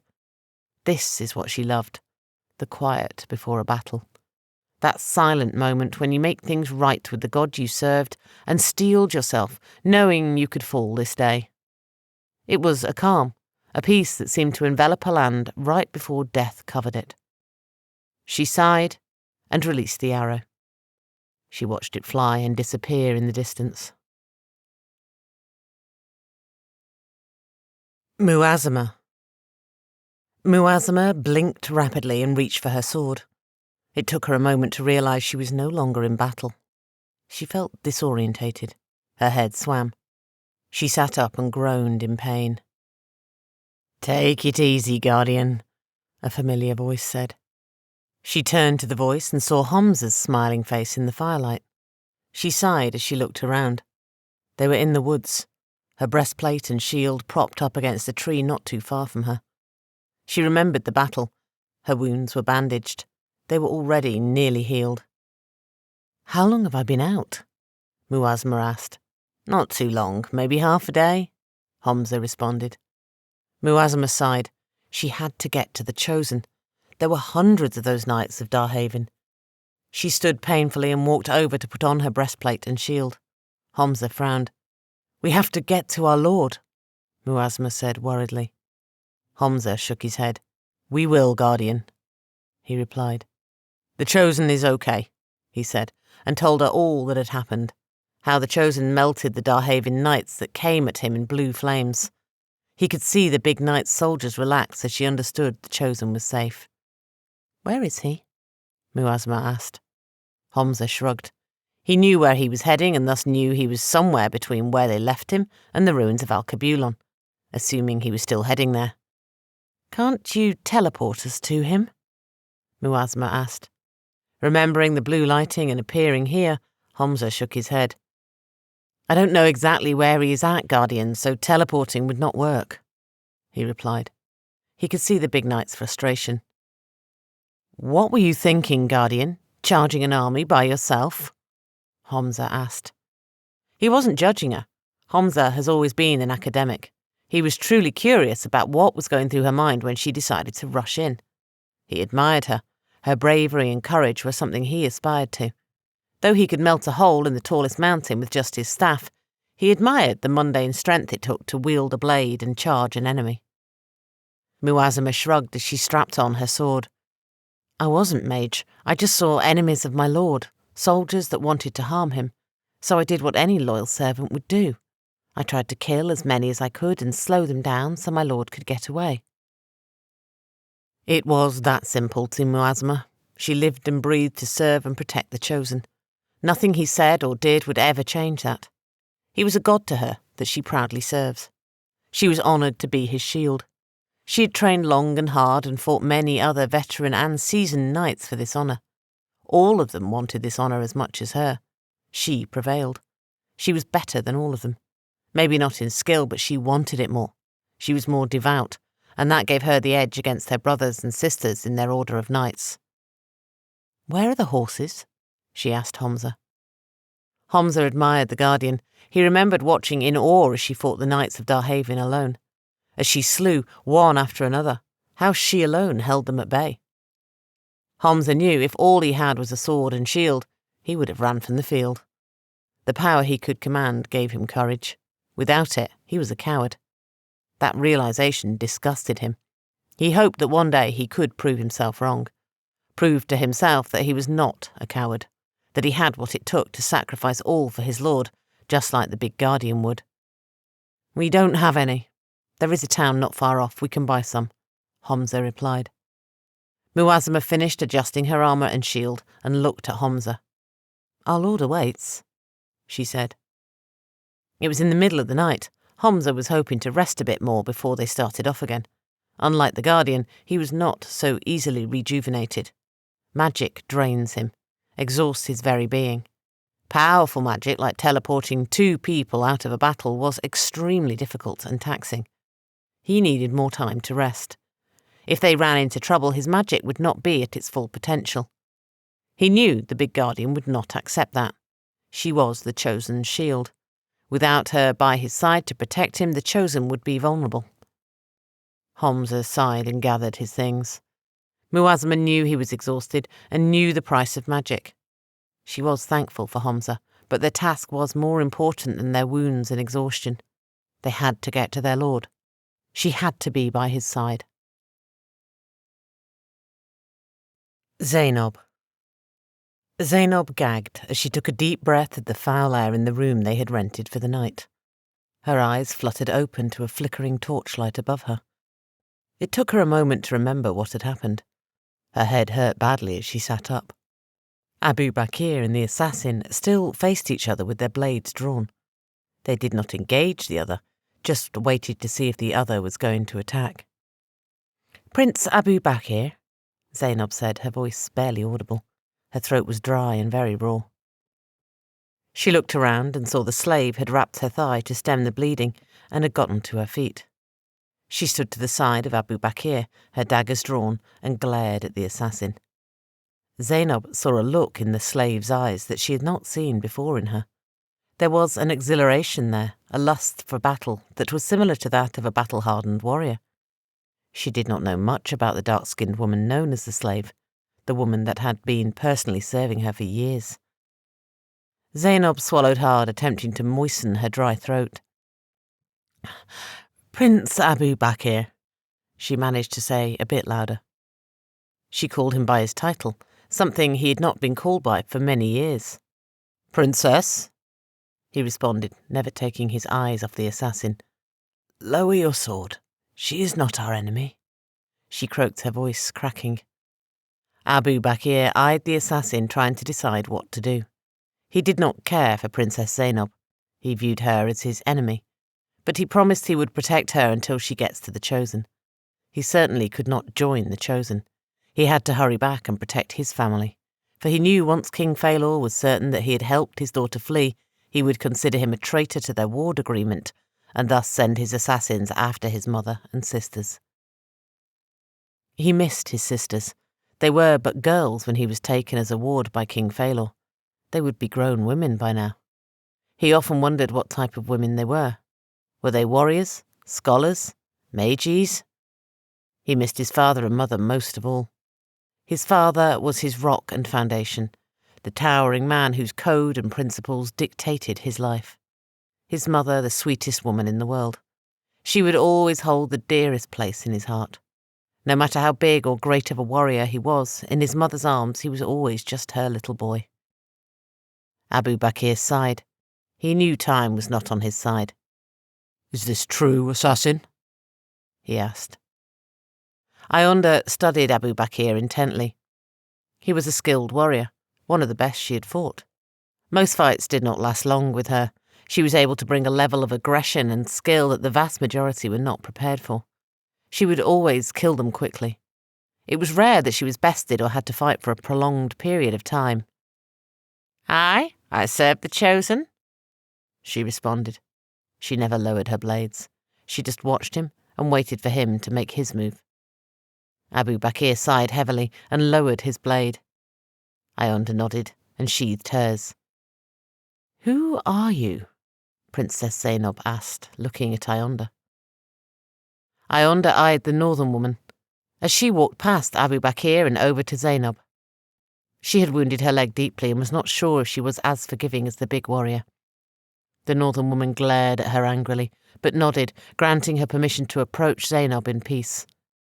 Ionda returned the nod. I am Ionda, once known as the Betrayer. I was hired by your father to kill the Chosen. Ionda stopped as she heard Abu Bakr suck his teeth in recognition of her moniker. The Chosen is a god in the flesh. I tried to kill him and now I serve him. He knows you are coming and sent me to get you safely to him, Ionda said. Zainab sighed, for she knew of the betrayer. She was glad Darhavin's most feared assassin was not tasked with killing her. She had seen her talking with her father before. Zainab didn't trust Ionda one bit. She was not sure if she could believe someone as dangerous and evil as the betrayer could serve anyone besides coin.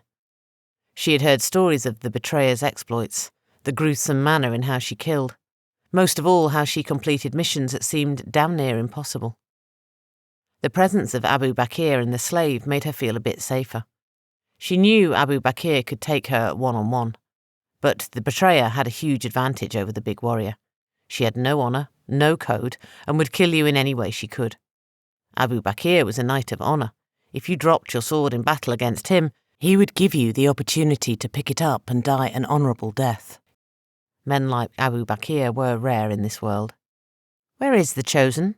Zainab asked. Ionda shrugged. "He is on the road somewhere between here and the ruins of Alkebulan," Ionda replied. "So we are just to accept your word and follow you blindly, right?" Abu Bakr asked. He crossed his huge arms over his massive chest. "I don't care what you believe, Ward. My task is to see the princess safely to the Chosen, not you. I would keep that in mind if we are to travel together," Ionda replied nonchalantly. Abu Bakr smiled. His smile seemed to spread across his huge beard. It was not a pleasant smile. It was a smile that whispered of death. Zainab sighed, knowing these two would be an issue. "The Knights of Darhavin are out in force attacking the Chosen's knights and all those who can take up arms for them, so having me along will be an asset," Ionda said. This set Zainab back. She has heard the Knights of Darhavin. She had never seen or met them, but she knew of them. They were fierce zealots whose sole task was to protect Darhavin. It's rumoured that they were formed after the very first Chosen appeared. They are a powerful army comprised of all the races of the world to be the front line against future Chosens. Sure enough, they have stood for countless centuries against every Chosen that has come. "How do you know this?" Abu Bakr asked. Zainab nodded. She was also curious. It was not that she didn't believe her. She wanted to know if she had run into any, most of all if the Chosen was all right. "I killed several on my way here. They also attacked the Chosen in force," Ionda replied. "You left your lord to fend for himself?" Abu Bakr growled, shaking his head. "Typical cowardice of one with no honour." Ionda sighed, frustrated with the big burly-bearded idiot. "He gave me orders and I am following them. The Chosen is a god in the flesh. If you truly think any mortal army could harm him, you don't deserve to be in his presence," Ionda retorted, the frustration clear in her voice. Abu Bakr leaned forward as if to say something more, but Zainab stood shakily to her feet. "My father's men are searching for us, and the Knights of Darhavin are scouring the world for Chosen loyalists, and we have many days' ride from the ruins of Alkebulan. Let me wash up and let's begin," Zainab said. "The Knights of Darhavin don't know where our allegiance lie. I, for one, can't care less about the Chosen, so me denying that I follow him is not against my code. It's simply we are just weary travellers," Abu Bakr said matter-of-factly. He was surprised to see the dangerous look on Ionda's face. I won't deny my Lord Chosen, she said, meeting Abu Bakr's gaze. It seemed as if they were going to cross blades again. He has saved me in a way that you will never understand. I will never betray him or disown him despite my namesake, Ionda replied. Abu Bakr sighed in frustration, but he also respected Ionda. She might have some honour after all. He could fight next and even die for someone who had honour. Great, so we are to fight the scouts of Phalor and the legions of Darhavian knights, Abu Bakr said, shrugging. Ionda smiled, knowing the big warrior approved of her stance. Even though it put them in danger, he, of them all, understood a code of honour.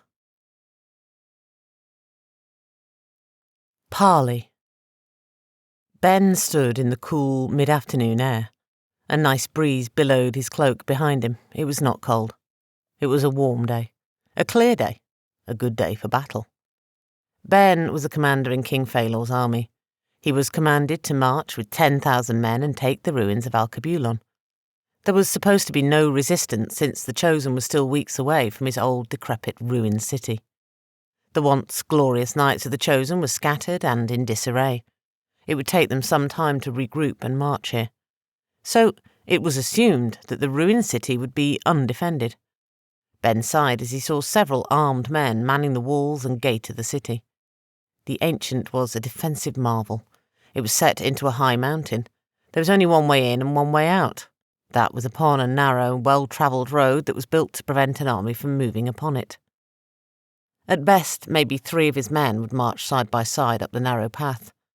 Doing so left them no room to manoeuvre and dodge projectiles. Trying to fight on that path was unthinkable unless it was a one-on-one fight. During a siege, that would be pointless. Ben sighed deeply and crossed his arms over his armoured chest. He could take the gate, but it would cost him nearly all of his men, and that was dependent on how many men they had defending the gate. If it was the Knights of the Chosen, then taking the gate was a lost cause. "Sergeant!" Ben shouted. A tall, well-built man hurried in. He was heavily armoured, the crest of Phalor the Fearless etched in his breastplate. He stood before Ben at attention. "Gather 10 of your best men and meet me at the foot of the passage to Alkebulan's gate," Ben commanded. The sergeant grunted in acknowledgement and hurried off to do as commanded. Ben wanted to take this damn city, but he wanted to know who defended the gates. If it was some bandits or some peasants loyal to the Chosen, then he could bargain with them and not have to take the gates by force. If it was not a trained, seasoned military force, then he could storm the gate with very little losses. Ben was not a seasoned commander. He was newly promoted, and this was his first major command. This was supposed to be an easy mission: secure the gate and city and defend it from the Chosen. Ben was a seasoned warrior, though. He had fought many battles all over Darhavin in service to Phalor. It had taken him years to get his own command and prove his worth, and this mission was his shot to prove that he could command a significant host of men. Nothing is ever easy, Ben sighed. As he thought back on the countless battles and all the shit he had to take just to get here, he would be damned if he did not take that gate and hold the city. It did not take long for the sergeant to return with 10 seasoned soldiers. This was just a parley, but he did not know who was at the gates, most of all if they held in honour and respected the rules of parley. It was a peaceful moment where the 2 leaders could talk in hopes of ending a conflict. Most of all, it was a way to feel the other out. The sergeant and his men saluted Ben as he paced in front of them. "This is a parley, but we don't know who or what has taken the gates. So be on guard, men," Ben said.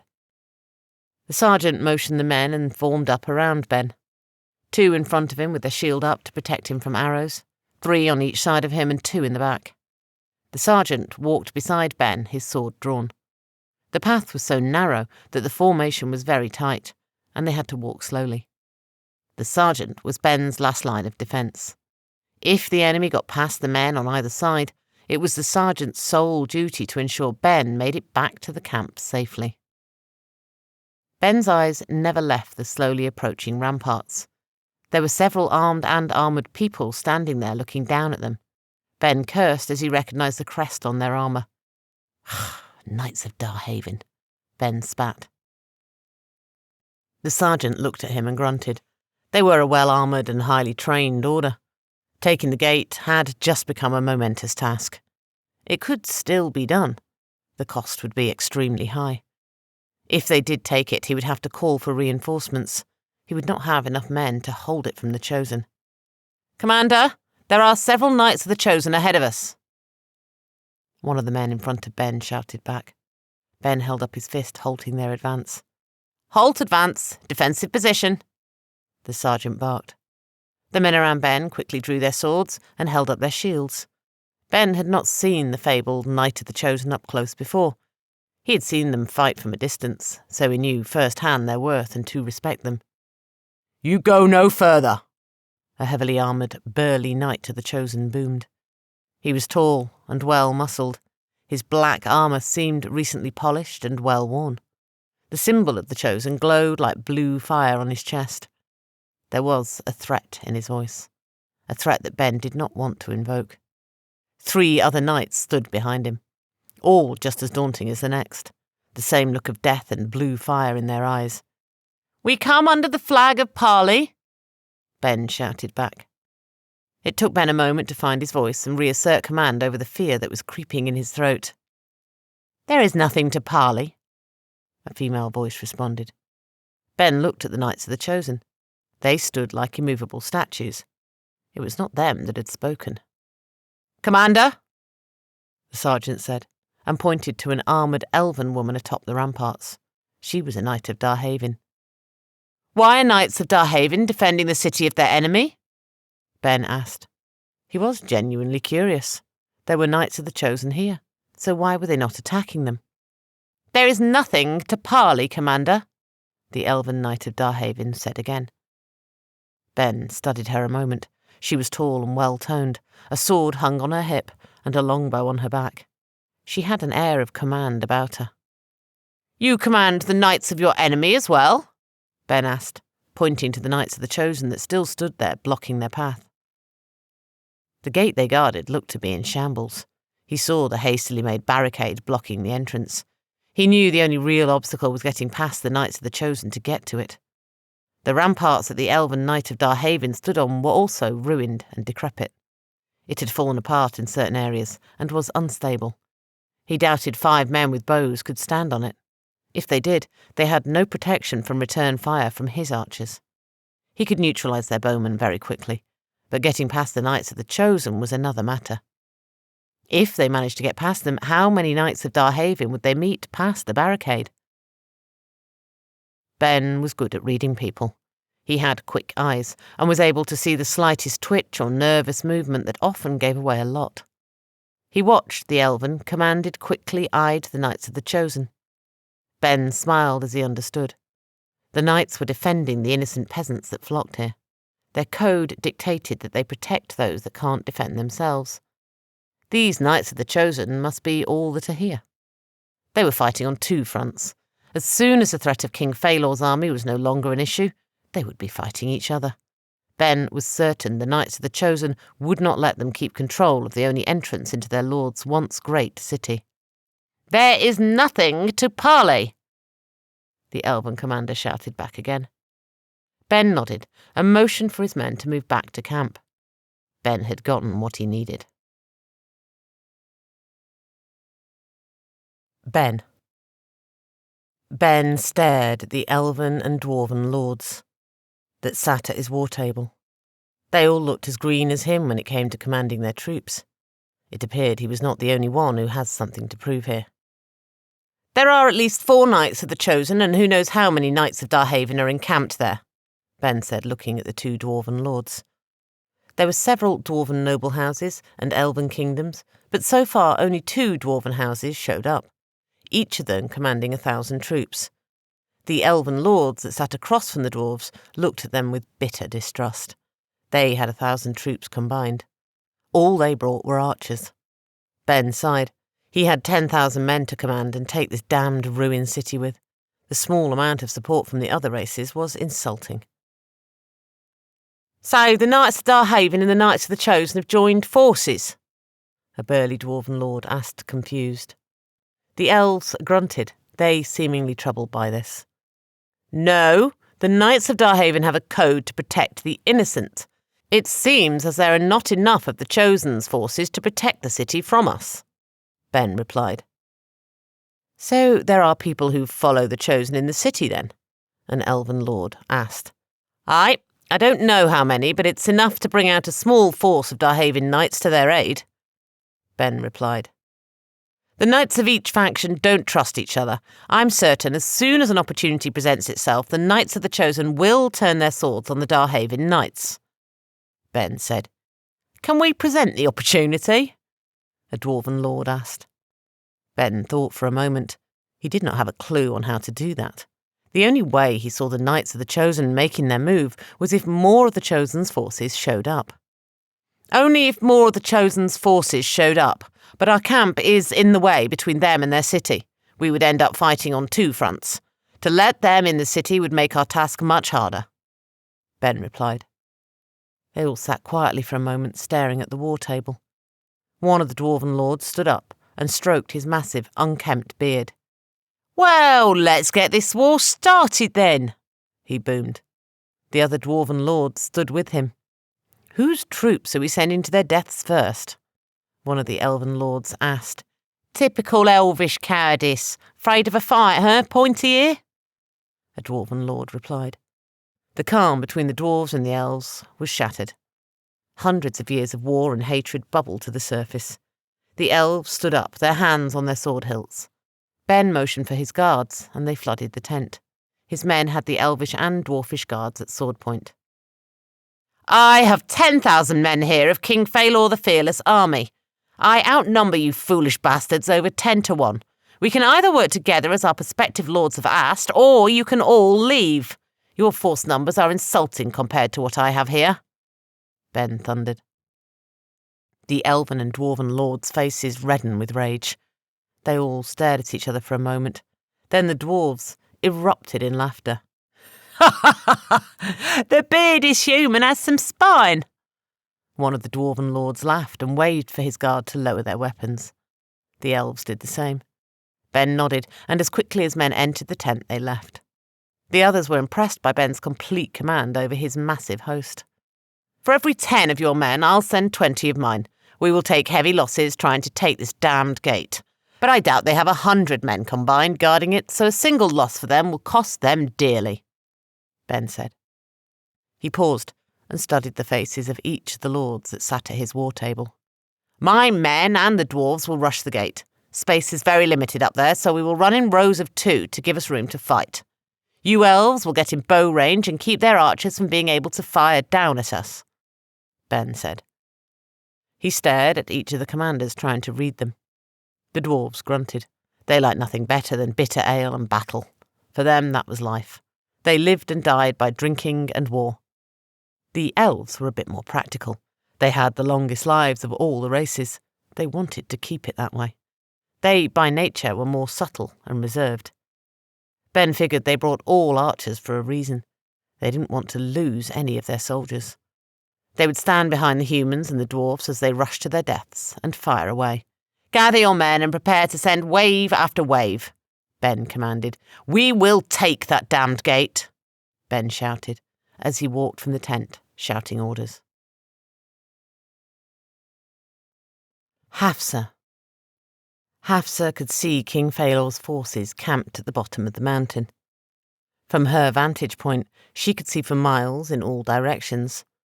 The chosen who built this had to be a tactical genius. Anyone who tried to take this stronghold had to be a fool. The city was huge. It did not look it from the gate, but it was bigger than any other kingdom on Darhavin. The city was built for war and self-sustainability. Everything was here. Farms, water, stores, places to make and produce anything you could imagine. All it was missing was people. Hafsa had a feeling the city would soon be full of people. It needed a lot of work. It had been countless centuries since anyone was here. It was evident in every aspect of the city. Hafsa sighed deeply. Captain, she called out. A tall, burly human in the same shining armour of those of her order ran up to her and saluted. "Seems like Phalor's men and his allies are gearing up for an attack. Prepare the men and send word to the Knights of the Chosen to meet me by the barricade," Hafsa commanded. The captain grunted and ran off to do as he was ordered. Hafsa gave orders to her men on the walls to fire at any soldier that approached under any flag besides that of their order. What about the men of the Chosen? One of her men asked. Hafsa thought for a moment. She did not want more of the Chosen's men here. That would make her job harder. But if the Chosen's knights who were here saw her men firing on their brothers, they would turn their blades to her and her men. "Don't fire at the Chosen's men, but don't let them in," Hafsa ordered. The men grunted in acknowledgement and turned their gaze upon the road. Hafsa had to walk a fine line. She was not afraid of engaging the Knights of the Chosen. She would die for her order and her men. She is a commander and a realist. She is forced to set aside her ego and pride and look at things how they actually are. Her men's lives were on the line. Her men trusted her and depended on her leadership. It is a heavy burden to know that the lives of so many good, loyal knights rested in your hands. A mere word from you, and they would rush into an army of the enemy alone. She knew if she engaged the Knights of the Chosen, she would lose many of her men. She also was no fool. She knew the 4 here within the city were not the only ones close by. She did not become a commander without being able to read and think like her enemies. If she were a Knight of the Chosen, she would also hide her true numbers and set up an ambush. She did not like the situation she was in. Having an enemy before her that grossly outnumbered her, while fighting them she had an enemy at her back that was supernaturally stronger than her and her men. This is what she came to talk to the Knights about. She would not be abandoning her mission to kill the Chosen, but she would have to abandon the city after the battle and regroup. She wanted to let the Knights know she had no intention of staying here in the city after this battle if they survived it. In doing so, she hoped to not have to worry about the knife in her back as she fought the enemies in front of her. She hopped off the ramparts and jogged over to the barricade. The 4 Knights of the Chosen stood in front of it, their armour glistening in the sunlight. The blue glow of their lord's symbol glowed eerily on their breastplates and shields. It seemed to throb and hum with life. It was different than what it was before. The big burly knight that spoke to her before returned to her. "Elf?" he asked. He was wondering why she was here. Hafsa sighed and walked up to him. He towered above her. He emanated a power that made her reluctant to approach him. She looked at the other knights around him. They all looked just as powerful and deadly. She steeled herself. "I know you have more knights of your order in the woods somewhere. I know you plan on fighting us as soon as you see an advantage," Hafsa said. She stared at the big knight, hoping to read him. But she couldn't. He was as stoic as a mountain. "We are enemies, knight, your order and mine. I ask after the battle that you allow myself and my men safe passage out of the city," Hafsa said. She held her head high. This was hard for her. It felt like she was retreating. In reality, she was just regrouping and would wait for reinforcements. This city would fight one siege after the next. Again, the Knight of the Chosen did not respond. He just stared at her. He probably didn't trust her. Hafsa didn't fault him for that. If she were him, she would not either. She would think it was a plot to catch her with her guard down. "As a gesture of goodwill, I will order my men to leave the gatehouse and join you here. You can have one of your own control the gate," Hafsa added. The big Knight of the Chosen nodded and gestured for one of his men to head to the gatehouse. "I will give you and what's left of your men safe passage out of here when the battle is done, elf. That will be our gratitude for helping defend our lord's city." The big knight boomed and motioned towards the woods. 4 more Knights of the Chosen ran out. They did not have on their armour. They quickly ran to retrieve it and put it on. Hafsa shouted at her men to leave the gatehouse and join the Knights of the Chosen in the front lines. Hafsa held out her hand to the big knight. He eyed her for a moment and grasped it. It was done. She and her men would be able to retreat safely after the battle. The Knights of the Chosen were her order's enemies, but they were still knights. A pact sealed between knights would be honoured even if they were enemies. Hafsa felt somewhat better knowing that she could take what's left of her men and regroup safely outside the city. Well, at least not have to worry about the Knights of the Chosen within the city stabbing her in the back. Just as Hafsa turned to head back to her men, a horn blared.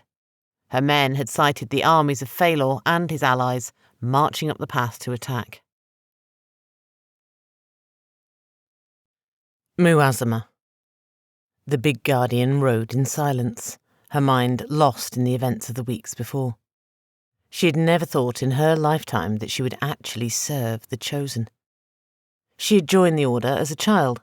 Her parents were both Knights of the Order and had perished in service to their lord. Well, in service to the Order. The Chosen at that point had become almost a myth. Even the staunchest knight felt that the idea behind their order was a fantasy. Many did not truly believe there ever was a Chosen. Maybe that was why the knighthood fractured and fell apart as it had. Their faith lost. The Knights of the Chosen did not have the same code or symbol that other orders of knights had. Theirs were purely on faith. Every 100,000 years or so that a Chosen would come, and they would be used. Until then, train and prepare. After so many centuries of nothing, the Order started to feel useless. Then, suddenly, the Chosen comes, and we are supposed to pick up sword and shield and march off to war for him. It was a hard pill to swallow for many of the Order. They had doubted their decision to join the Knights of the Chosen and felt useless. Felt homeless, for the once great city that was our base was long ago abandoned. They were mercenaries and had taken up all kinds of bad habits, contrary to what the Chosen's order stood for. Now, to suddenly have a purpose was hard to fathom. Muazama understood what many of her order would be going through. She understood the dilemma that would be fought in their hearts and minds. She hoped they were all making their way to their lord's ancient city to serve him. Every knight of the order knew he was here. Once you took the vows and passed the test, you were imbued with some of his power and connected to him. Every knight felt him arrive and is pulled to Alkebulan. For Muazama, it was more cut and dry. She believed in the Chosen. She believed in his mission. He was a god to her, and she served him loyally without pause. Her being his shield, she was stronger than the other knights. She was tougher. Now that the Chosen was here, she answered to only him. No elder or commander of the Order was above her. Her mission was singular: protect and stay by the Chosen. Now that she was so far away from him, she felt weak and lost. She needed to be back by his side. She did not know where he was, but she knew she was getting closer. She could feel him. All knights were connected to him, but her bond was stronger. It had been several days since the battle, and she found herself near the ancient city of Alkebulan, yet had not seen the Chosen. She felt him near, though.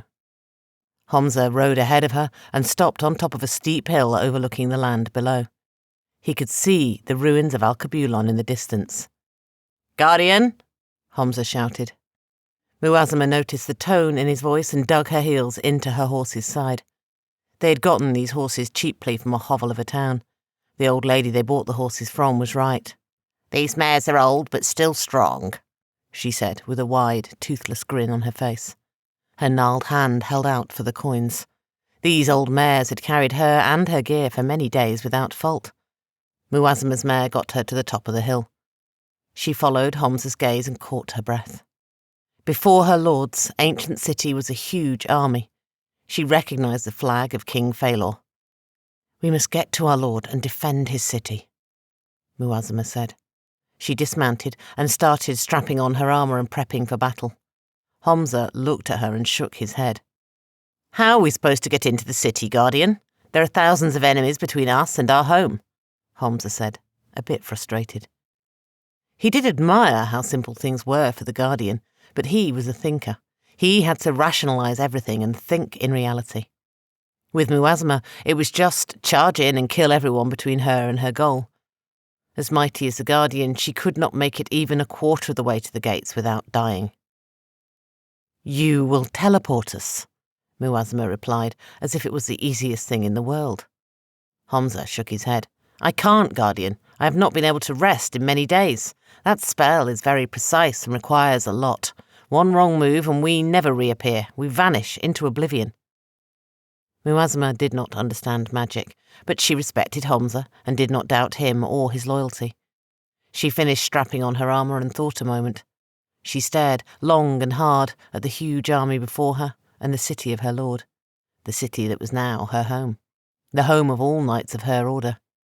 "We live and die for our lord," Muazama started. She spun as she heard a noise behind her. Her sword was drawn, and she was ready to kill anyone that did not serve her lord. "Guardian?" a deep voice asked.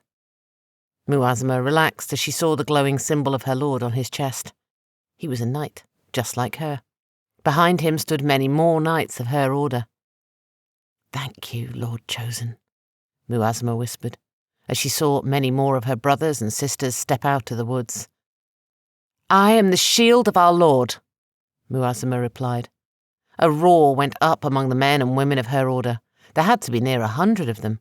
They all came forward, some old, some young, their armour freshly shined and ready for war.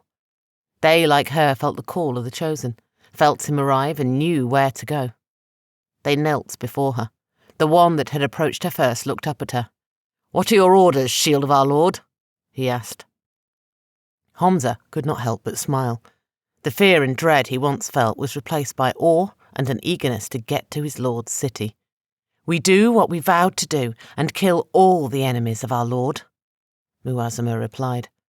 She held her sword in the air and roared loudly.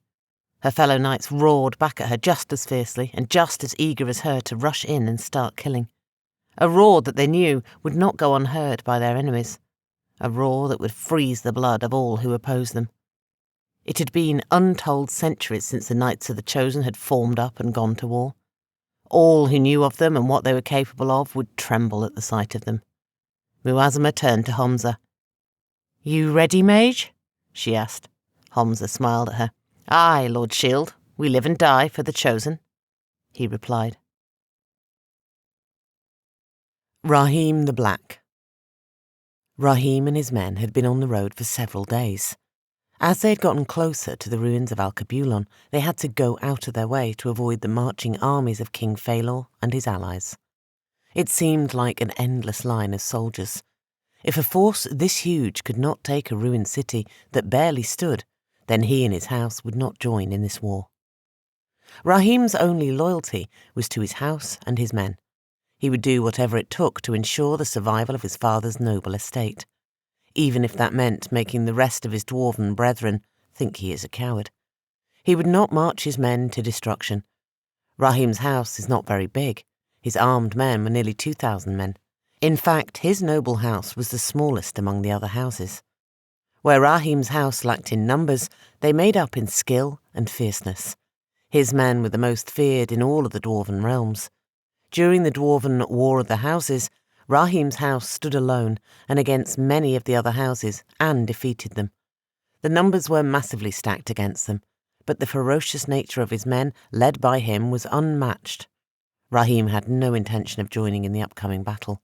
He wanted to watch and gauge what he would be up against.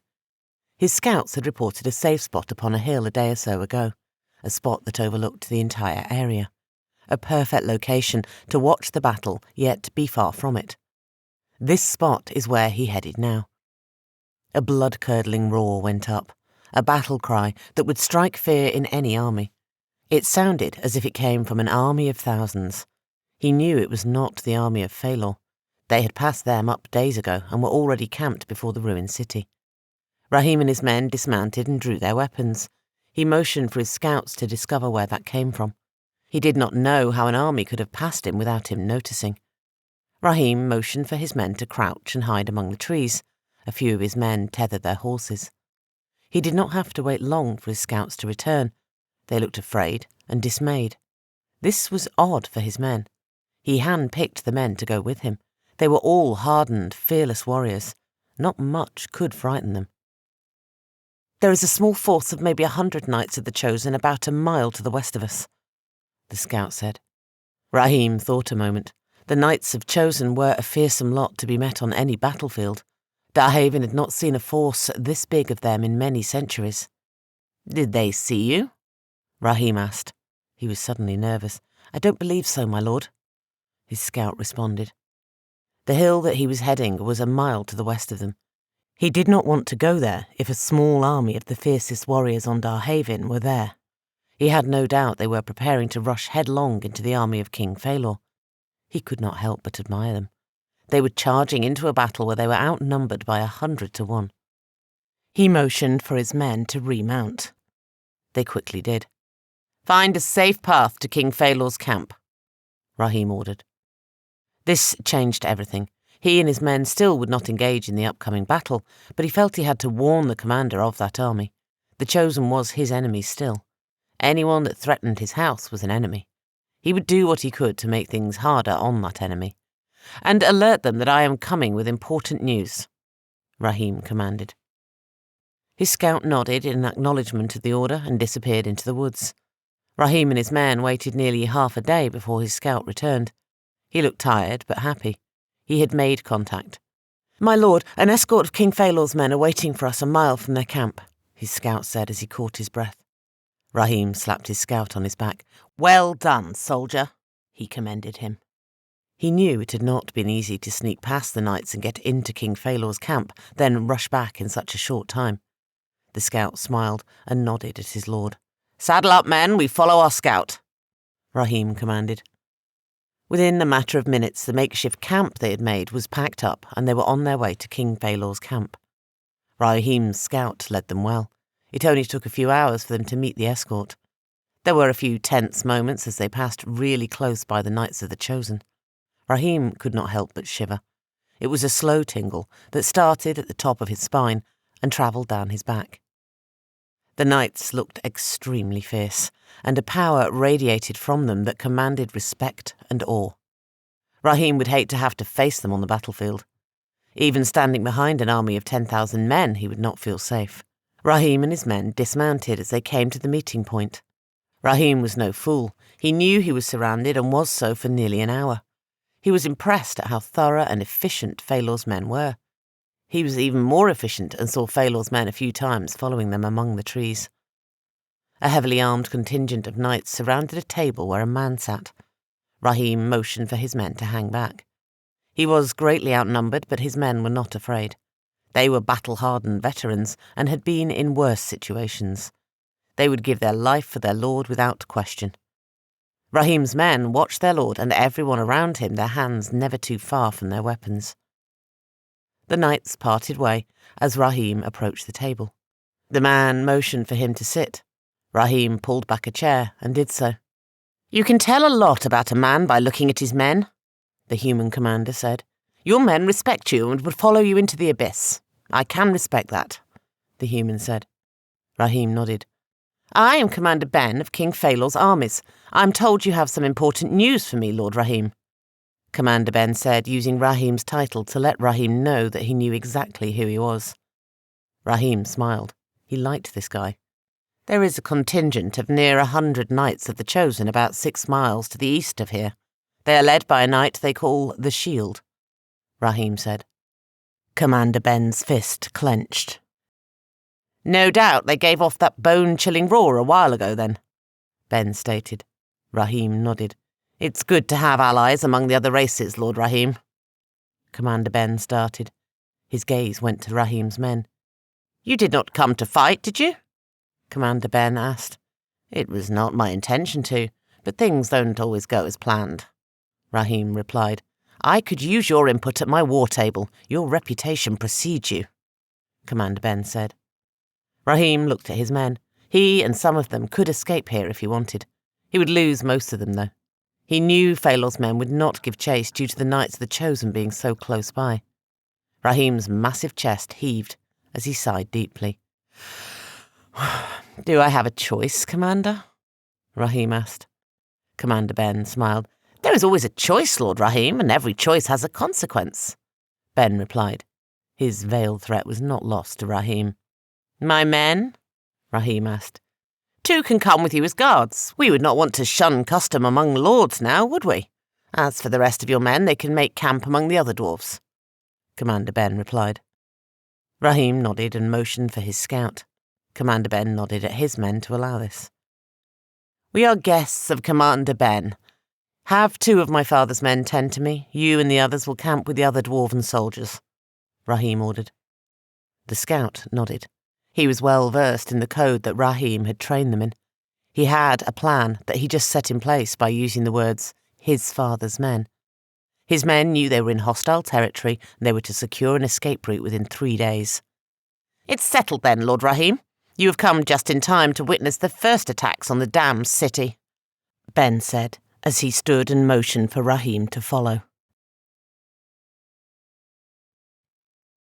Ionda.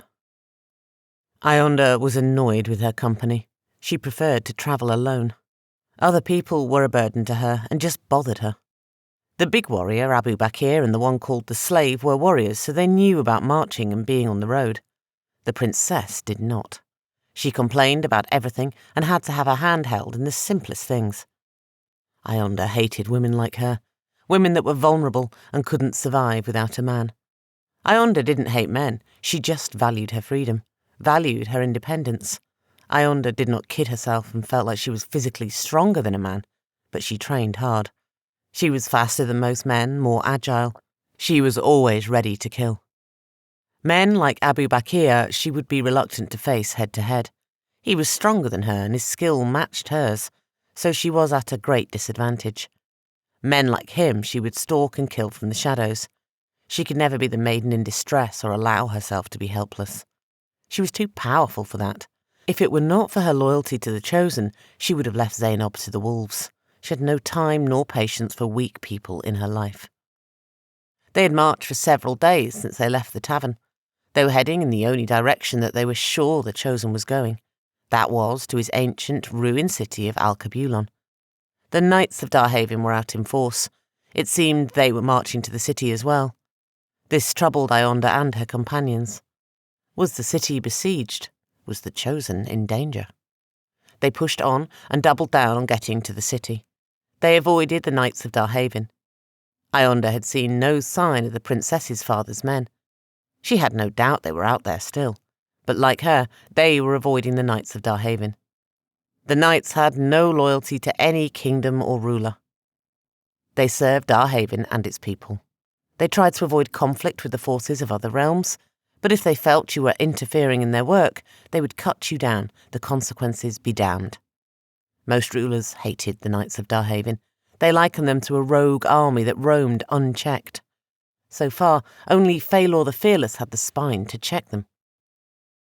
The Knights were not willing to go to war with King Phalor and went out of their way to avoid his lands and his men. It's not that they were afraid of him. They felt war with individual monarchs was pointless and wasted valuable time and resources that took away from their greater goal of serving and protecting the people of Darhavin. As they got closer to the ancient city, Ionda noticed the Knights seemed to disappear, as if they avoided the city and its surrounding lands. They were a few miles away from the city when Abu Bakr halted them. He pointed at the torn and well-travelled ground. "The city is under siege. A massive army has passed through here. All things considered, their only destination is Alkebulan," Abu Bakr said. Ionda's heart raced. She too had noticed the torn ground and flattened terrain. She had been around armies enough to know the destruction they wrought. She knew it was not the Knights of Darhavin. They seemed to want to avoid the city for now. "The Chosen is under siege?" Zainab asked worriedly. Zainab looked at Ionda for answers. Ionda honestly did not know. She was frustrated that Zainab would even think she knew. Ionda was not a Knight of the Chosen, so did not have that connection with him. She was just his faithful servant, someone who found peace in his presence, someone who would die for him, if only to keep that inner peace. Ionda looked hard at the princess. The fear and innocence in her eyes were evident. Ionda had no clue what the Chosen wanted with such an innocent, spoiled soul. But it was not her duty to question him, only to do as commanded. "I don't know, Princess, but I do know there is an army before his gates, and we must get there to help defend it," Ionda responded. The reality was she had no clue how they were going to get into the city, but they had to keep moving. "It is not wise to idle here," Abu Bakr said. I would also like a view of the army and the ground we will have to cover. Ionda nodded in agreement. She felt better knowing she was not the only seasoned fighter here. Ionda was not a leader.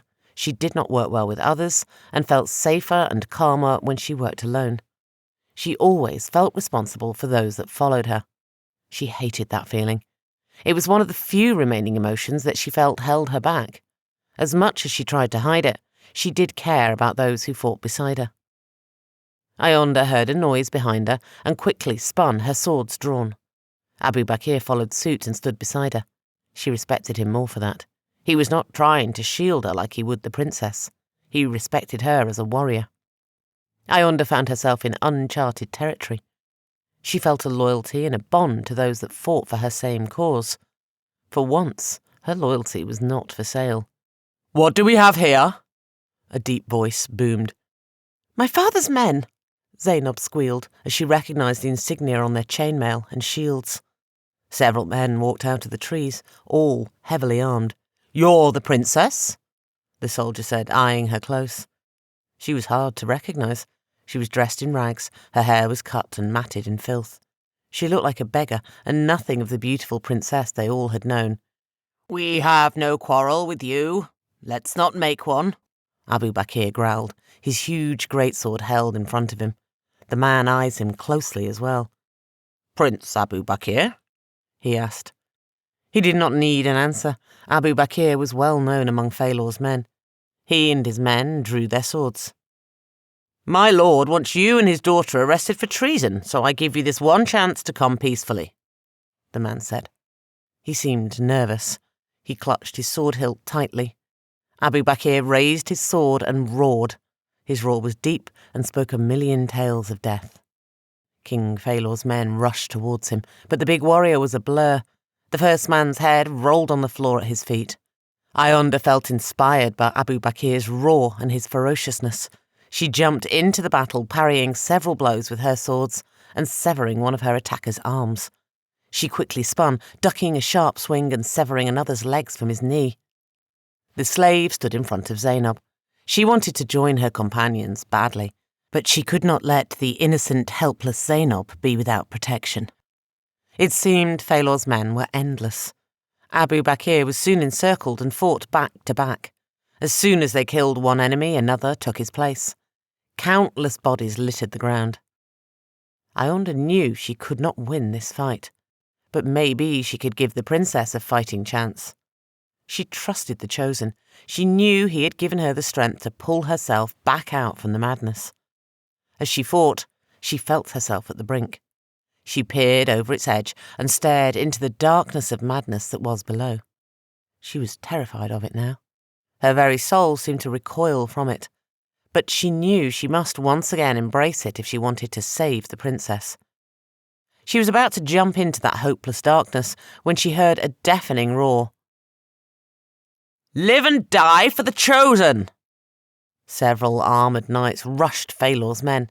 On their chests glowed the blue symbol of her lord, of her Chosen. Hafsa. Hafsa stood on the ramparts with several of her men. Her heart raced as she watched several armoured columns of dwarves and men marching up the pass. "Don't worry about the soldiers, my knights," Hafsa shouted. "Look for archers among them and pick them off," she ordered. "For Darhavin," the archers beside her responded. They knocked their bows and waited. Their hands trembled as the soldiers of King Phalor and his allies got closer. They marched side by side in columns of 2. The pass was so narrow that, as heavily armoured as they were, they could not stand and fight with any more than 2 at a time. The only clear space that had more room was a few hundred yards in front of the main gate. But there, the knights of the Chosen stood ready. Their swords were drawn and shields up. The blue glow of their lord's symbols on their chest glowed eerily in the fading light of the day. They banged their swords against their shields loudly and roared. The roar of the Knights of the Chosen sent a chill down Hafsa's spine. It was inspiring to her. She dreaded the day when she would have to face them in battle. Her few knights that stood next to the Knights of the Chosen paled in comparison to them. "Archers!" Commander Hafsa shouted. She had spotted several elven archers way in the back of the marching soldiers. Them being elves like herself troubled her a bit. Her people were known for their archery. She had the higher ground, and thus the range. Her archers pulled back on their bows. 8 columns back between the dwarves and humans. There are elven archers. Take them out, Hafsa ordered. Like deadly rain, her archers let loose arrow after arrow on that position. Humans and the dwarven warriors put their shields up to protect themselves, but did little for the elven archers that stood between them. After that column fell, Hafsa held her hand up to halt their firing. They had stockpiled and made plenty of arrows, but still, every arrow counted. She was not sure how long this siege would last. She had instructed the able civilians they protected in the city to make arrows. If they ran out of arrowheads, to just sharpen the end where the head would be. She scanned for more archers and pointed them out to her men. They roared and let loose another volley of arrows. She had to keep the enemy archers at bay. She could not let them get into range. If she were pushed off the ramparts, her men would lose a valuable position, one that gave them free rein over the field of battle. Hafsa did not know how many archers they had, but she was determined to keep dropping them. Commander Hafsa held her hand up to halt her men. Her keen, elven eyes scanned the battlefield for more archer columns. As the last of the day's light left the sky, the first sounds of ringing steel pierced the air. The Knights of the Chosen had engaged the first several columns of Phalor's men. It was hard for Hafsa to not look at them. She had to concentrate and find the enemy archers. But watching the Knights of the Chosen move and cut down enemy after enemy was a thing of beauty. It was like a slow, deadly dance. They moved with a grace and a certainty that was almost supernatural. Column after column fell to the Knights of the Chosen as they came at them. They died so quickly and in such a fashion that the columns hesitated in facing them. Hafsa recognised the look of dread in the eyes of Phalor's men. They understood that they would not live another day. They would die in this wretched narrow pass. They had whispered prayers to whatever gods they worshipped and said silent farewells to their loved ones. This was a march to their death. A man running back through the columns caught Hafsa's eye. The man was not running in fear. The pass was so narrow that the commanders could not be on the fields and see the battle. This was a scout running back to give his report. Hafsa knocked an arrow and pulled back hard. She caught her breath and held it as she aimed for the man's neck. The man was moving quickly and would soon be out of range. She exhaled and let her arrow fly. This was a shot that only an elf with their keen sight could make. The only light she had was the steady flickering of countless torches. She watched as the arrow pierced the night sky and found its mark. It went through the back of the man's neck, and he fell from sight. Hafsa smiled as she knew she killed him.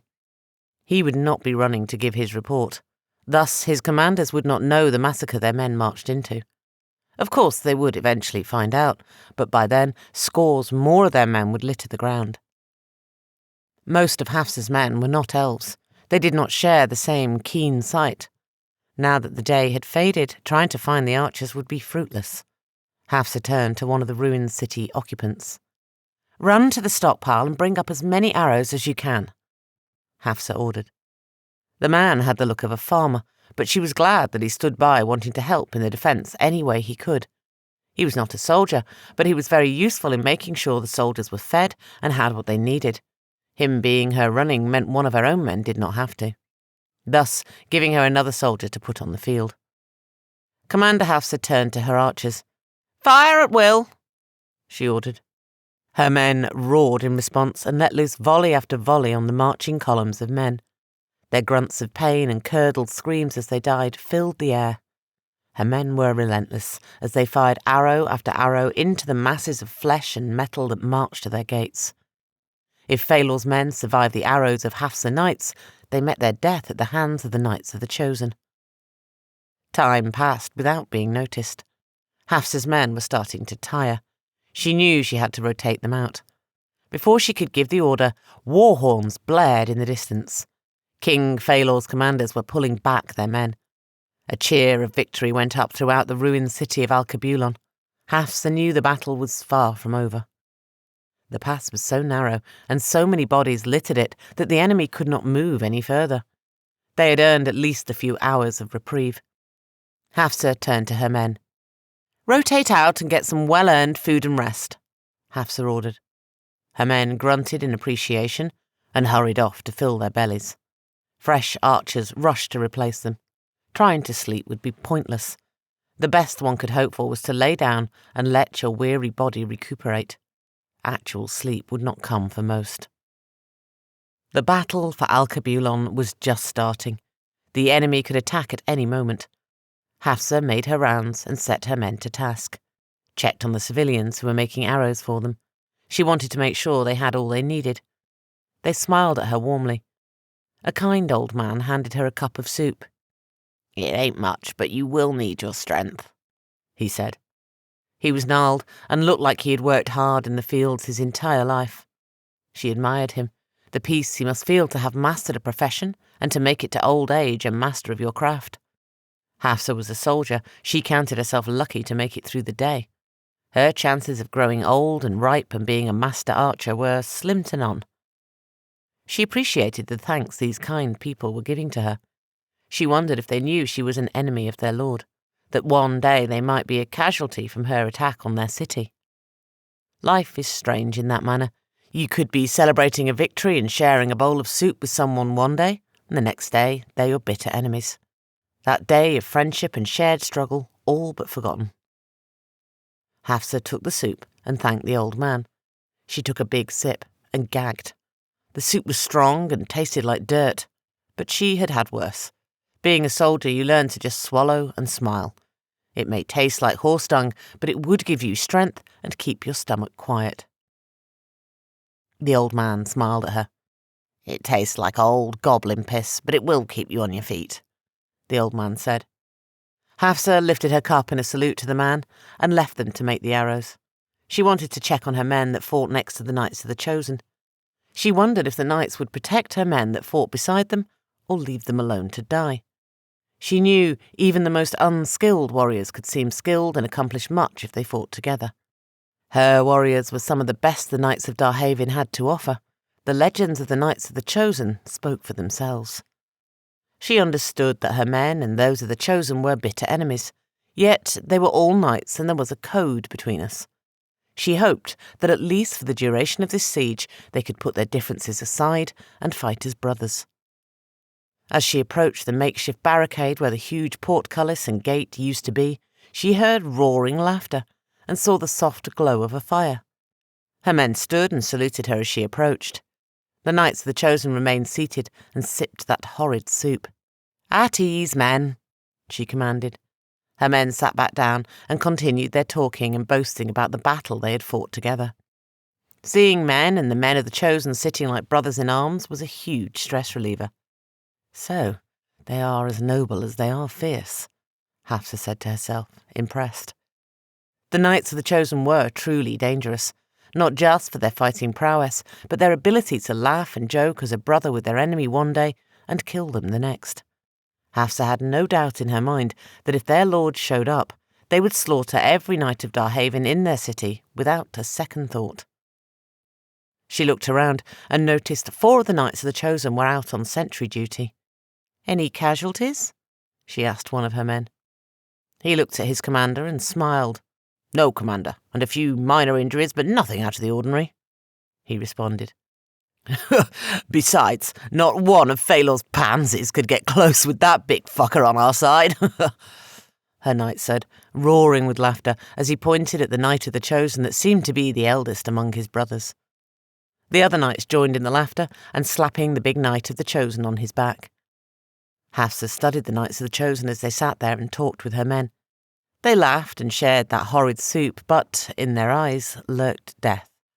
They were disciplined and did not allow themselves to be distracted from the fact that everyone that did not serve the Chosen was enemies in their city. "Aye, then," Commander Hafsa said, and left them. Hafsa was not afraid of much, but the cold calculatedness of the knights chilled her to the core. She slowly made her way back to the ramparts, sat behind a huge rock that gave her cover from any arrows. She wrapped her cloak about her and closed her eyes. She knew she would not sleep. She just wanted to rest her weary and troubled bones. Ben. Commander Ben sat at his war table and watched the other lords bicker among themselves. Tonight was a horrible night indeed. Their men had been slaughtered and they blamed each other. The only one that sat as quiet as him was the dwarven Lord Rahim. He watched the slaughter that we had endured and said nothing. Commander Ben sighed and slammed his fist down on the table. The other lords looked at him. "Lords, tonight was costly, but most important lessons are." Ben started. "Losing hundreds of men on that damn gate, and you coolly write it off as a lesson," the dwarven lord interrupted. He was enraged. They had all lost men. Their losses tonight were still being counted. The way their men died was as embarrassing as it was pointless. "Aye, dwarf, it was a lesson. We can't get near enough to scout their defences. We learn that their archers are really good. Their range is extremely far. We can't get our archers near enough to fire an arrow. We learn that the Knights of the Chosen are some ferocious bastards. But most of all, we learn that the narrow pass opens up a few hundred feet before the gate and expands for yards in either direction." Commander Ben paused to let this sink in. He had their attention. Their rage and sorrow aside, he saw the glint of revenge in their eyes. They looked to him for it. "According to our reports, we could fit 30 or more of our men up there. As strong as the Knights of the Chosen are, they are human and will be overwhelmed and forced to fall back behind their barricade," Commander Ben said. He paused a moment to think about his next words. "I have a plan, and we execute it now," Ben said. He motioned at one of his men, and they rushed out to go fulfill some secret order the others were not privy to. "While you lords were bickering and not acting like commanders, I set my archers to burn our hundreds of men that litter the narrow pass. The thick smoke and horrid smell of their bodies are giving my men cover. While the enemy may have their range, their sight ends if we get too close. Many of my men are already positioned on that open space. As soon as you get your men ready, we will attack again." Commander Ben boomed. The dwarven and elven lords stood. They respected Ben. They were angry that they were left out of this planning, but they respected it.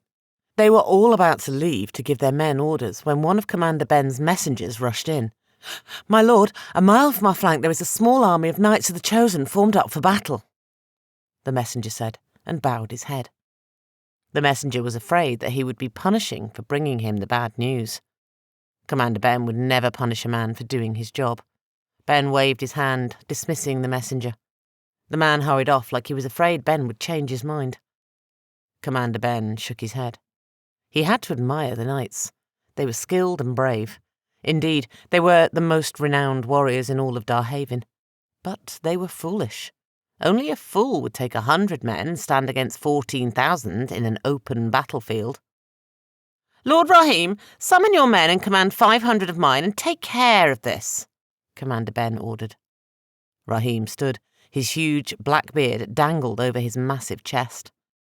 Part of what made Rahim so dangerous was the fact that he had a plan for every unexpected twist or turn life might throw at him. He steeled his mind and slowed his breathing. He wanted to listen to the wind, to see what direction it pointed him towards. For some reason, it pointed him towards the Knights of the Chosen. "Aye," Rahim said, and started for the tent door. Ben ordered one of his captains to go with Rahim and assign the men to him, then left to go light the signal for his men to attack. Muazama. "Live and die for the Chosen!" Muazama roared as she paced in front of her men. She banged her shield and riled them up. They roared back at her in return. They knew they faced a much greater number than they had, but they did not care. They wanted to get to their lord's city, and they would kill all that stood in their way. Muazama's eyes fell on Ionda as she stood among her men, her swords drawn and ready to spill blood.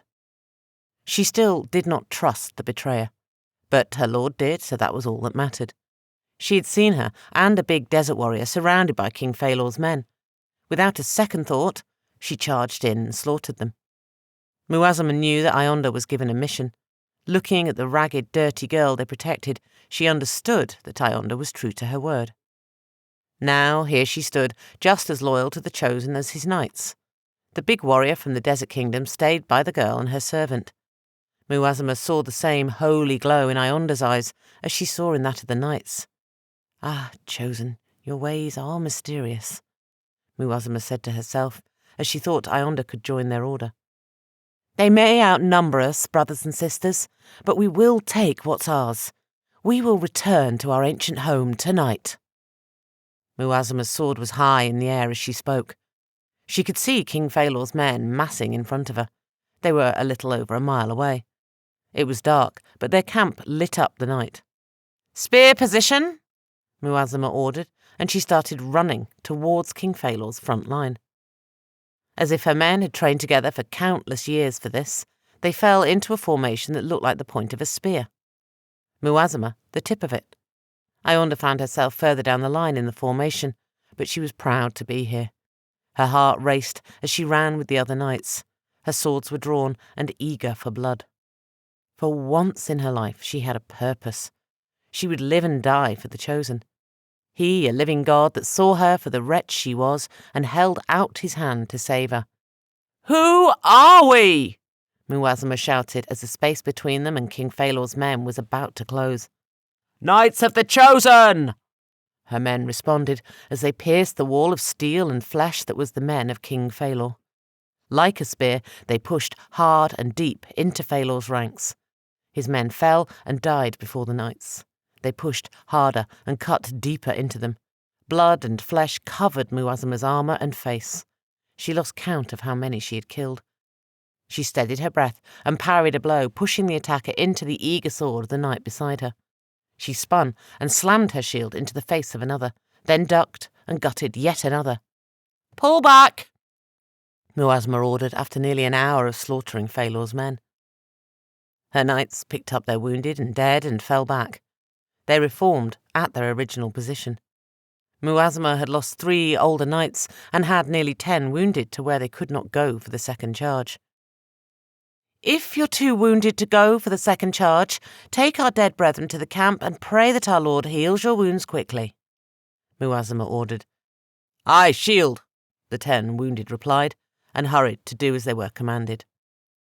She had lost some of her brothers, but they had killed several hundred of King Phalor's men in their first charge. Ionda was beyond impressed. Most of these knights had never met before a few days ago. The Order of the Chosen being as scattered as it was, the knights hardly interacted with their brethren. But they all fought like they have fought side by side for years. It spoke to their training and disciplined way they lived. Many had strayed, but when called to do their duty, it all seemed to come back. "We live and die for the Chosen!" Muazama shouted as she started running towards Phalor's line again. Her knights were already in spear formation. Muazama studied Phalor's ranks as she closed the gap between them. They seemed different. The men she now faced were hardened veterans that did not fear the Knights of the Chosen as the others had. Before her stood the biggest dwarf she had ever seen. His beard was thick and black, his flesh the colour of mud. He stood, a huge warhammer in his hand. He held his hammer out and pointed at me. He and the hundreds of men beside and behind him roared and charged. Muazama smiled. "I may get an actual fight tonight," she said, as her shield blocked a heavy blow from the dwarf's hammer. Hafsa gasped for breath as she woke. The horrid smell of burning flesh gagged her. She didn't remember falling asleep, nor how long she had slept. She didn't realize how tired and worn out she was. These past few days had been very taxing on her. She felt like she was walking on the edge of a blade, trying to balance out fighting King Phalor's men and keeping an eye on the Knights of the Chosen. Not having to worry so much about the Knights allowed her to relax a bit. Maybe too much. She recognized that putrid smell. She had been a soldier all of her life and seen men burnt countless times. Her stomach ached. That soup she had was not sitting well with her. "Commander," one of her knights said. He leaned down and reached out his hand to help her to her feet. She gladly took it. The knight of Darhavin looked tired.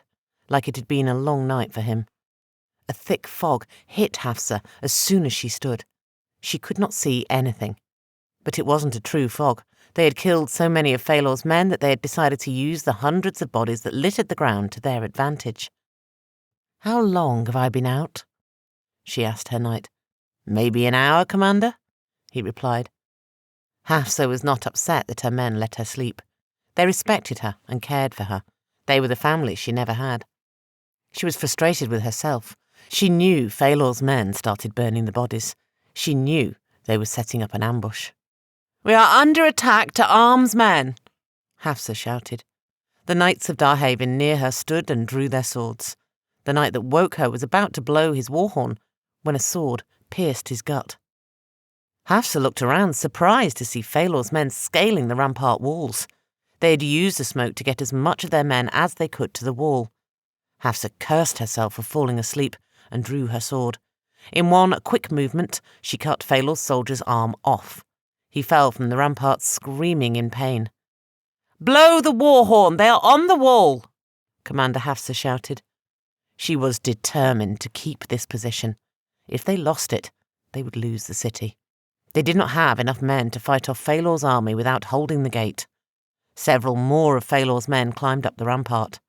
Her knights quickly cut them down. "Sound the fucking horn!" she shouted. She parried a blow that was meant for her neck and kicked the attacker hard in his gut.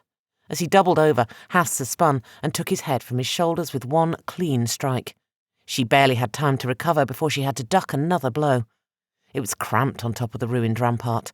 Every time one of her men got close to the war horn, they were engaged with another of King Phalor's men. She had to be the one to grab it. She parried a blow meant for her leg and spun away from the attacker. Her foot was right next to the horn.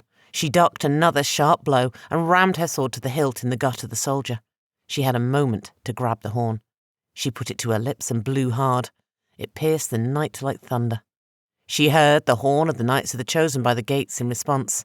Her knights were rushing up to the ramparts to help defend it. They were able to clear it of the enemy. Hafsa stood there, bloody, with several of her knights breathing fast. She could hear the Knights of the Chosen roar as they battled King Phalor's men. They were flooding up the pass unheeded now. The smoke was so thick, Hafsa could barely see her hand in front of her face. She leaned forward to peer over the ramparts. "Commander!"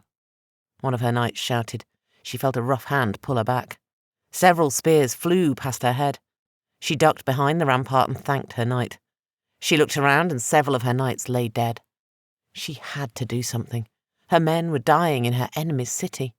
There was at least another hour of that thick smoke coming from the hundreds of burning bodies. She knew she could not hold the ramparts without being able to use her archers for that long. The fall from the ramparts was at least 30 feet. It would be a hard fall that would definitely jar her.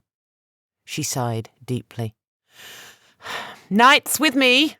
she shouted, and jumped off of the ramparts. She didn't know what awaited her down there, if she would land on one of Phalor's spears. But staying on the ramparts was not an option. She fell hard on wet, blood-soaked ground. The air was knocked from her. She looked around and found herself surrounded by many of Phalor's men. "Never thought I would die defending my enemy's stronghold," Hafsa said. She struggled to her feet and held up her sword. "So be it," she said to herself. She attacked the nearest soldier of Phalor's and killed him quickly. She looked for her knights and saw several getting to their feet to join her. "For Darhavin!" they roared and circled around their commander. They fought their way to the rampart wall and pressed their backs against it. They would hold here until the smoke cleared.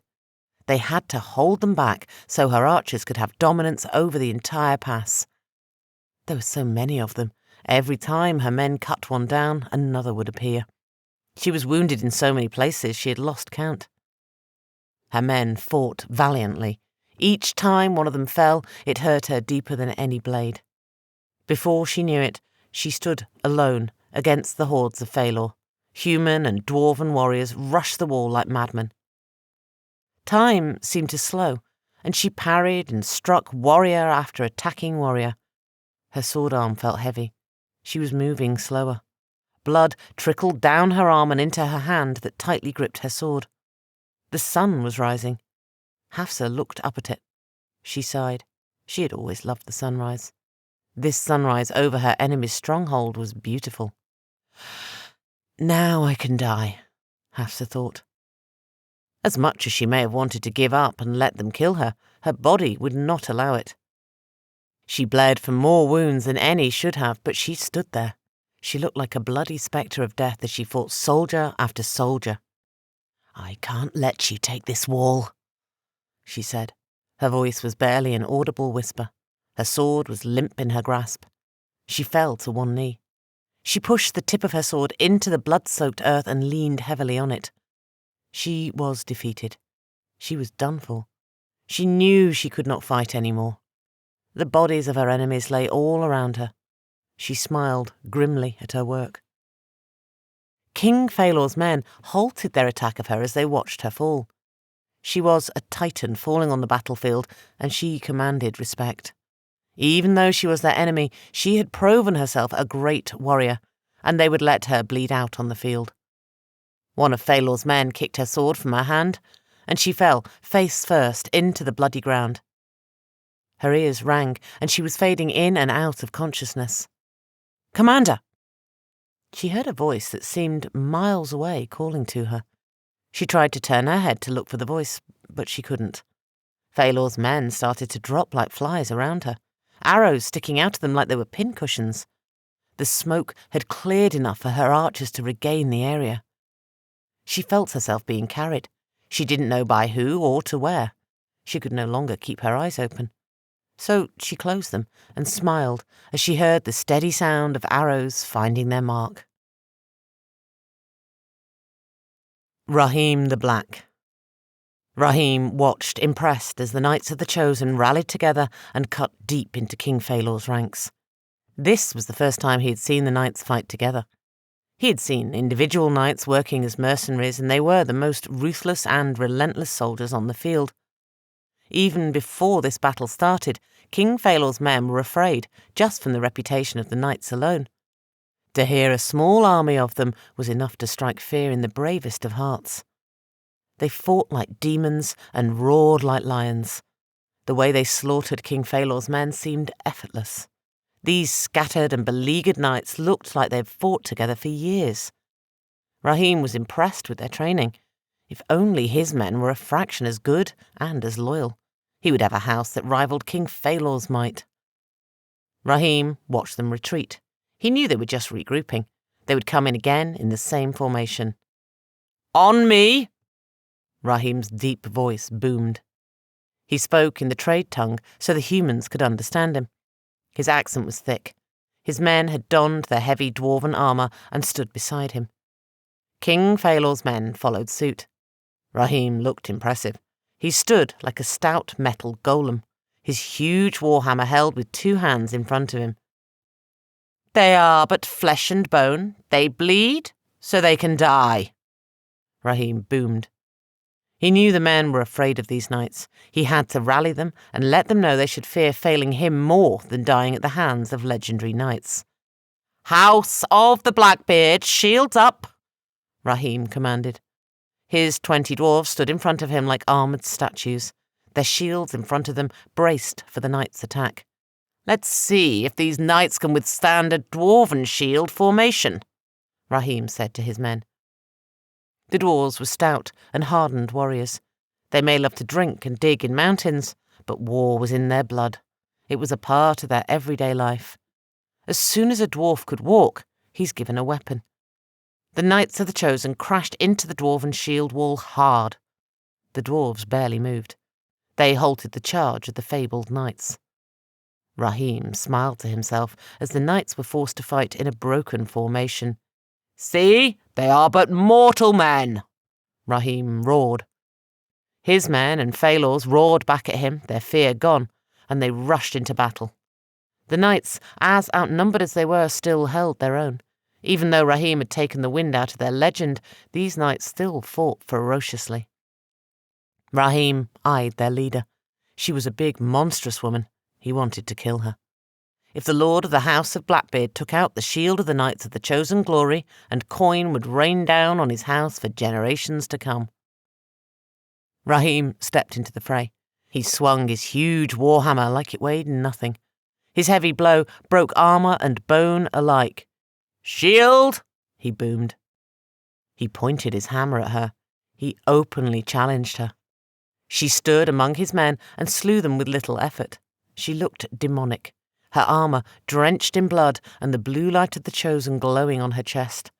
The blood that caked her armour did nothing to dampen its glow. "Shield!" he boomed again. He challenged her again and slew a knight that tried to face him. He walked towards her.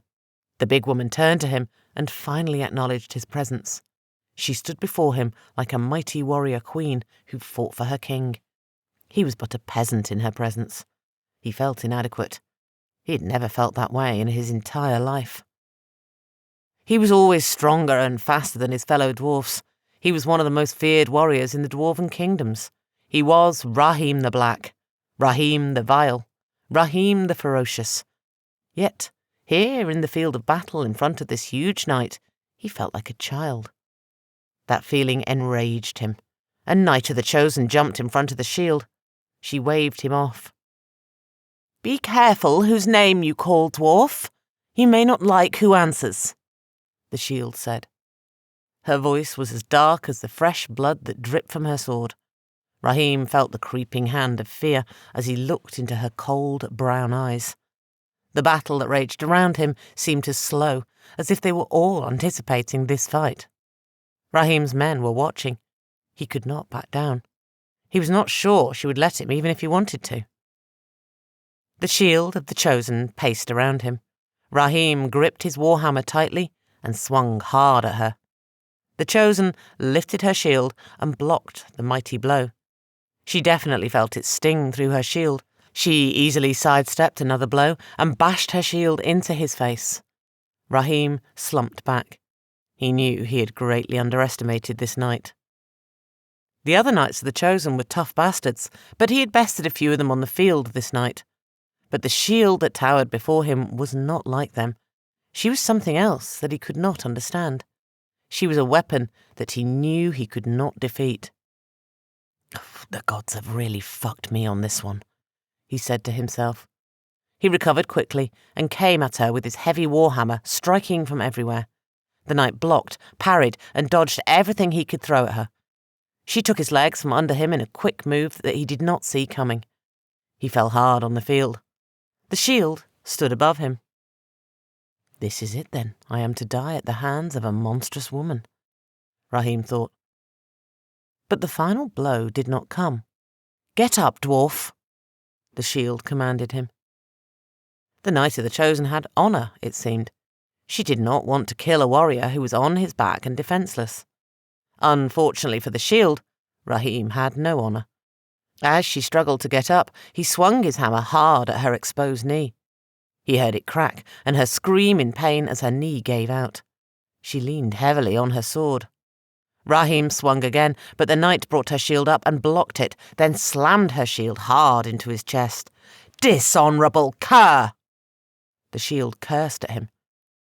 She stood like her knee had not just been shattered by his hammer. Rahim looked at her dumbfounded. He did not know that the Knights of the Chosen healed quickly. She, being the shield, healed even quicker. "My Lord Chosen is near," the shield said. She looked down at her once shattered knee. The closer she was to the Chosen, the more powerful she got. She and the other knights could feel him and their power growing. Rahim got to his feet and swung again, but the shield battered it away like it was a fly.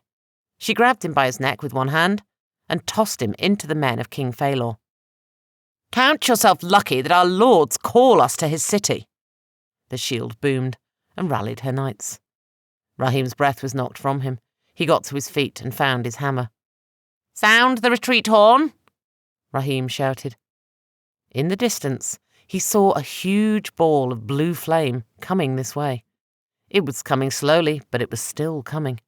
Rahim was no fool. He knew he could not defeat the Knights of the Chosen that stood on the field before him.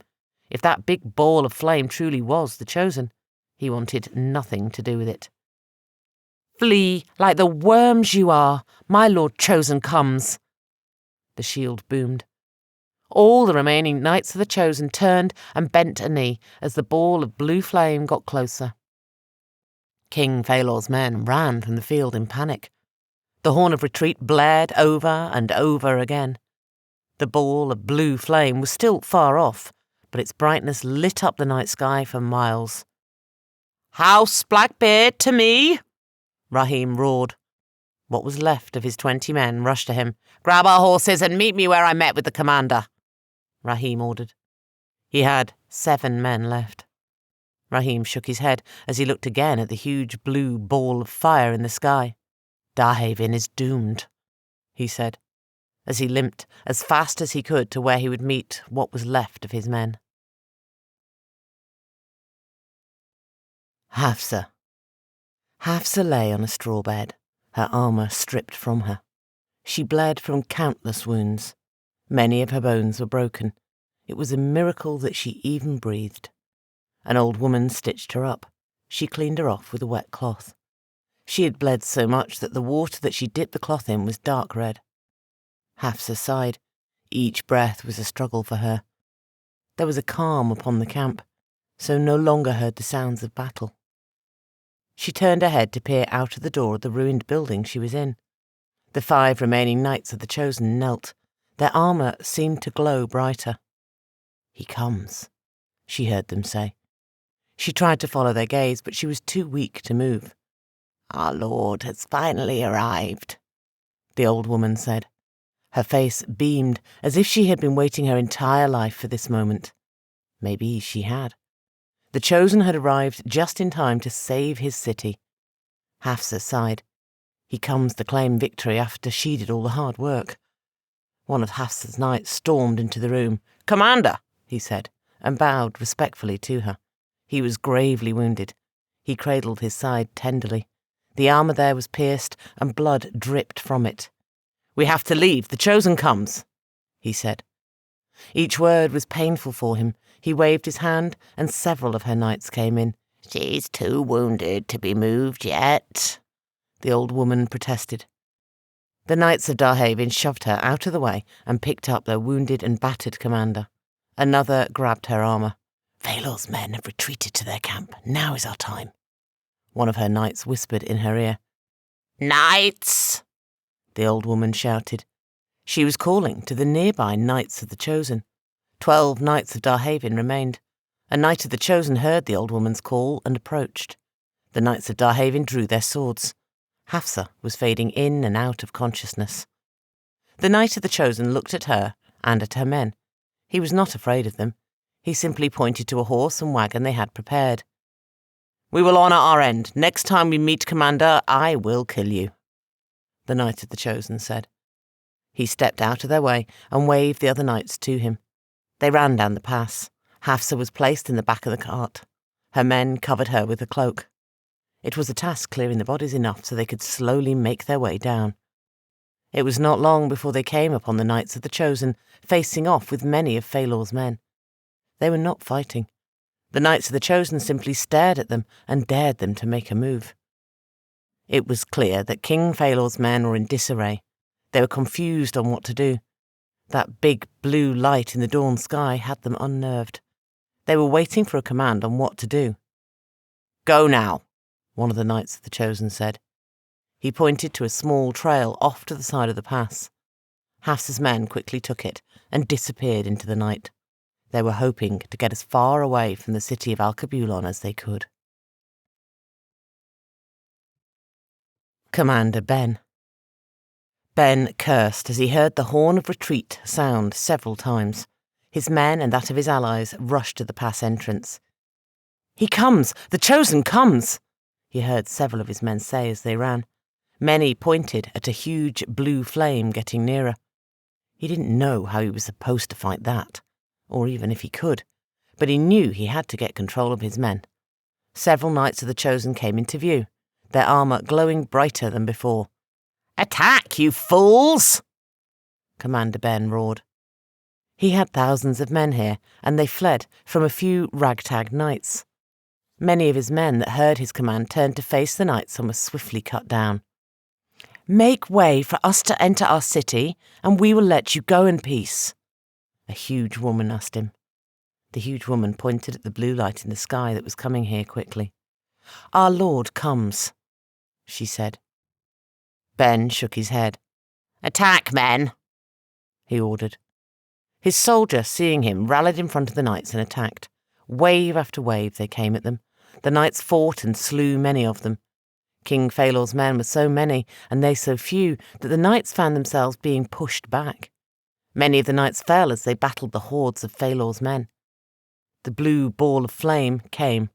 As it came, it seemed to reach out and consume hundreds of Phalor's men. They fell to the blood-soaked ground, writhing in pain. "Be gone from my land!" A deep voice that seemed to shake the very heavens boomed.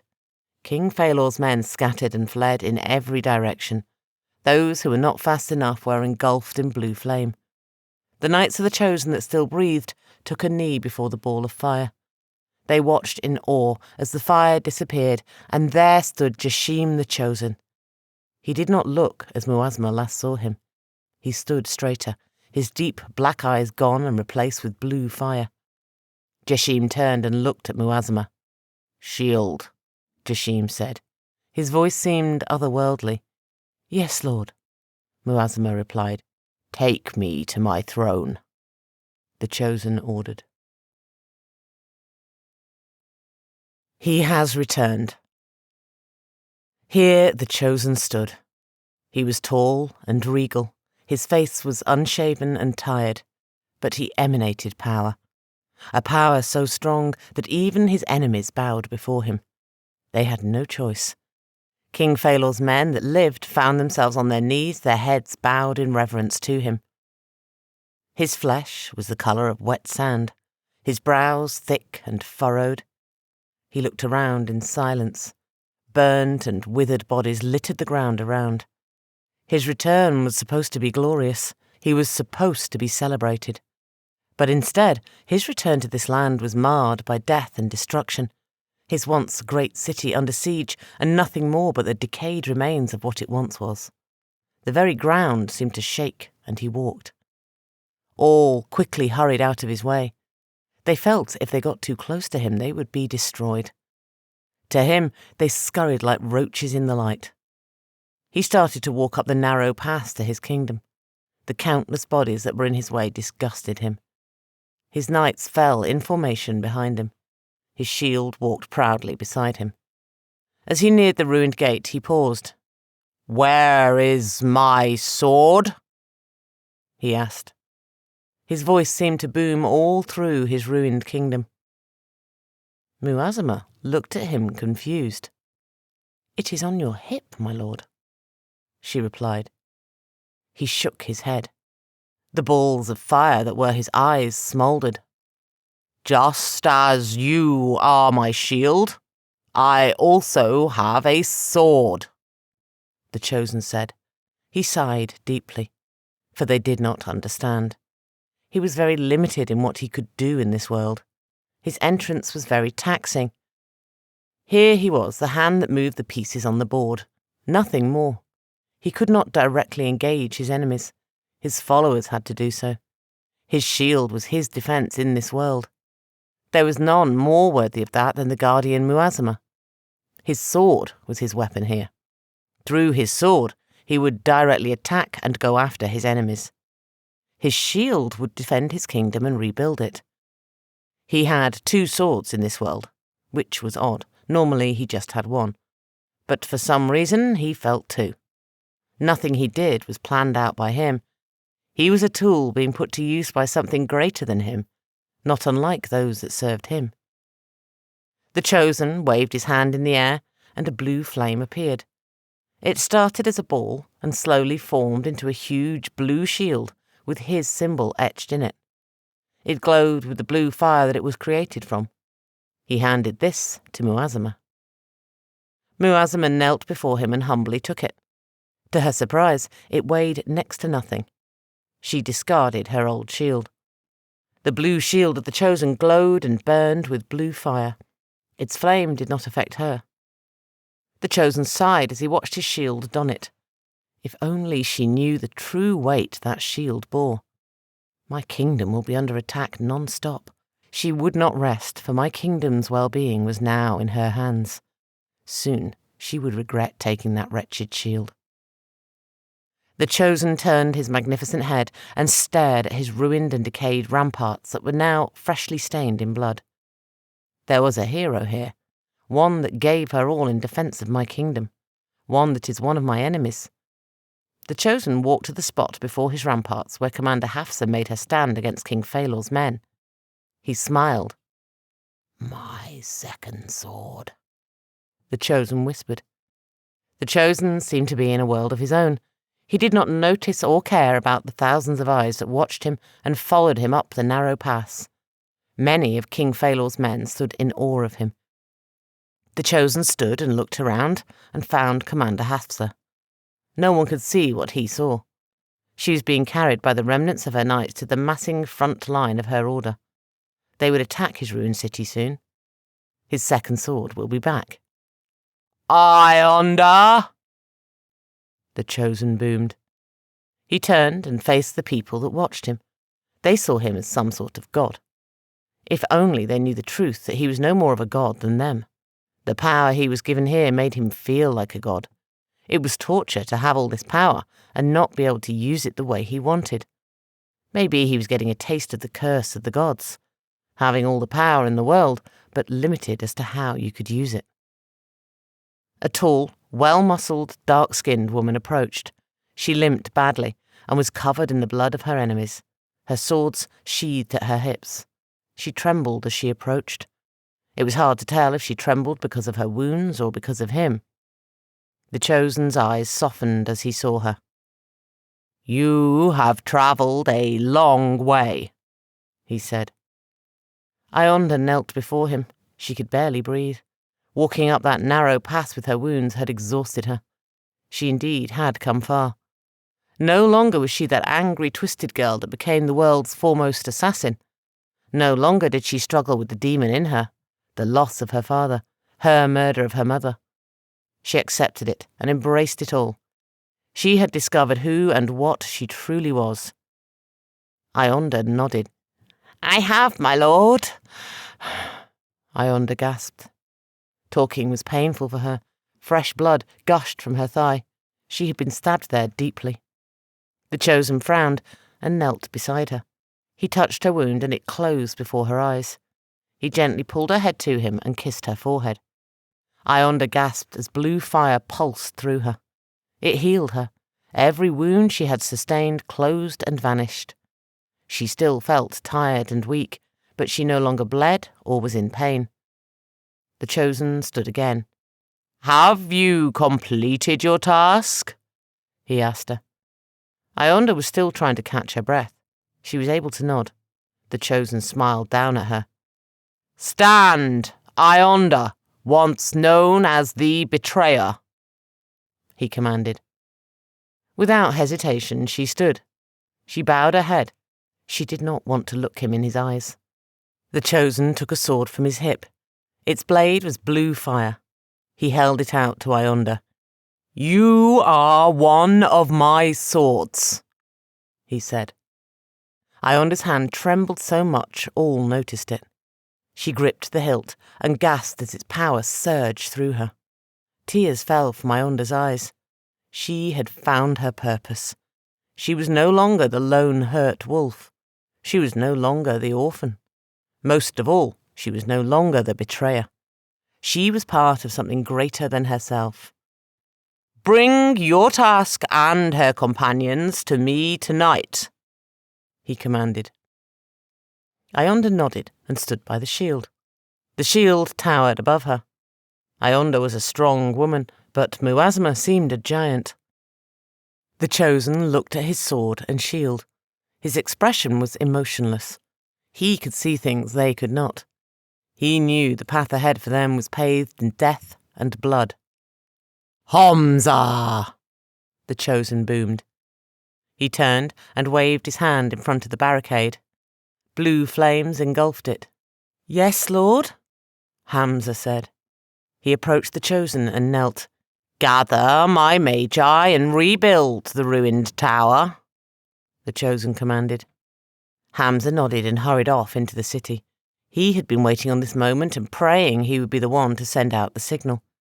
The Magi of the Chosen were very few, but all would teleport to the tower when the signal is sent. He felt honoured that he would be the one to climb to the top of the ruined tower and turn the sky above the ancient city dark blue with the symbol of their lord. It would be seen from all over Darhavin.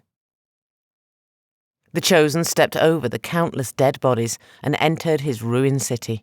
He looked at the buildings and roads and frowned. Visions of what it used to be flooded his mind. The city barely stood. The walls crumbled and stained with moss and blood. Once paved roads were cracked and torn. Weeds and other growth covered the cobblestones. The farms were barren and the soil looked diseased. The Chosen sighed deeply. The prophecy had been fulfilled the moment he stepped into the city. He, the Chosen, had returned to Darhavin. His knights and his people followed him, and he slowly walked to the decayed and ruined palace. They followed him as he walked up several thousand stairs.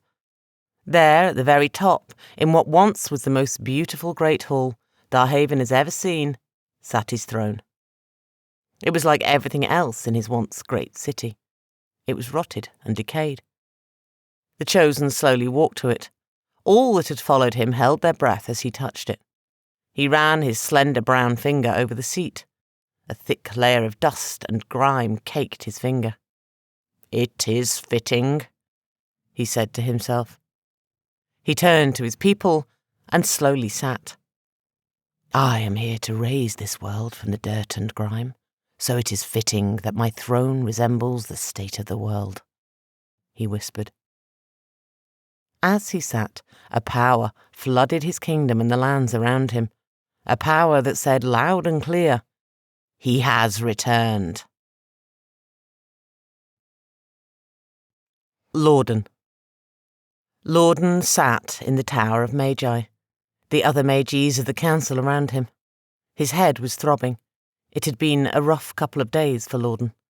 His demon had lost track of the Princess Zainab and could not go near the ancient city of Alkebulan. Some ancient magic blocked it and his sight there. Lorden was blind when it came to the Chosen and his movements. For once in his extremely long life, Lorden felt powerless. The Chosen had returned. Phalor's huge army had been embarrassed and sent fleeing back home. The ancient Tower of Magi that rivaled the one that he currently sat in has been brought back to life. He no longer held dominance over magic in Darhavin. To make it worse, he had no idea how many Magis the Chosen had or how strong they were. Even if he did, his magic could not reach or see inside Alkebulan. Lorden was beyond frustrated. The other Magis looked to him for answers, and he had none.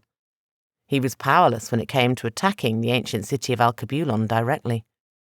He had been to the ruined city several times before the Chosen came. He knew that soon they will be self-sufficient. That city was built to be independent of the rest of the world. All he could do is disrupt their current supply networks and kill anyone trying to get into their city. Lorden dreaded the choice he must make, but he saw no other way around it. Lorden stood and faced the other Magi. "It is time for you to choose a new leader from among you," he simply said. The Magi had a million questions and did not understand. Lorden sighed. "I must go see the Lord of the Dead. We all know the price to bind such a powerful demon," Lorden said, and shook his head. Many of the Magi protested against this move, but Lorden ignored them. "I suggest you brief your lords on what is to come and prepare yourselves, for the dead will be free in Darhavin," Lorden said. He waved his hand, and a portal opened. He peered through it and saw the place he built centuries ago for his soul to spend eternity. It was a world of its own, trapped in a small orb at the bottom of the ocean. Lorden looked at the Magi one last time, as if to say goodbye to his beloved Darhavin, and stepped through. The last sounds he heard as he appeared in his orb at the bottom of the ocean was the protest of his Magi. It was cold down here. Lorden whispered a word, and fire sprang to life in the cold hearth. He peered out of his orb and could see nothing but cold darkness. He sighed again. He did not want to do this, but he had no other choice. He alone saw the last chosen and the destruction he brought. Saw he reshaped the world in an image of his own. He knew the chosen was not a god, that he was but a puppet of some god that was taking his turn on the world. Each chosen was a slave to one of the many gods that created the world, some good, some evil. The destruction of and chaos of the world was entertainment for them. Lorden loved Darhavin enough to sacrifice himself and his power to end the chosen and his plans for this world. Lorden pulled out a black gem from his robes and stared into it. When the Lord of the Dead took his body and his power, his soul would instantly return to this gem and be free in this orb beneath the ocean. There were portals to many worlds he could explore and watch, maybe even try to influence. Lorden put the gem to his forehead and whispered the words of magic. His body jerked and felt cold, but the black gem glowed. His soul was bound to that gem for now. As soon as his body died, his soul would appear in that gem. Lorden kissed the gem and set it on a chair he had grown to love over his long centuries on Darhavin. He stared a moment into the flames, enjoying its warmth. Lorden wept. He wept for his life that he would soon leave. He didn't remember the last time he had wept like this, but a century's worth of pain poured from his soul. He figured this was his soul saying goodbye to a body that had been its home for a very long time. Lorden took a minute to regain his composure and waved his hand. A dark portal opened before him. He could hear the screams and cries of the damned as he walked into the blackness. As soon as the portal closed behind him, he heard dark laughter. He knew it was beyond turning back now.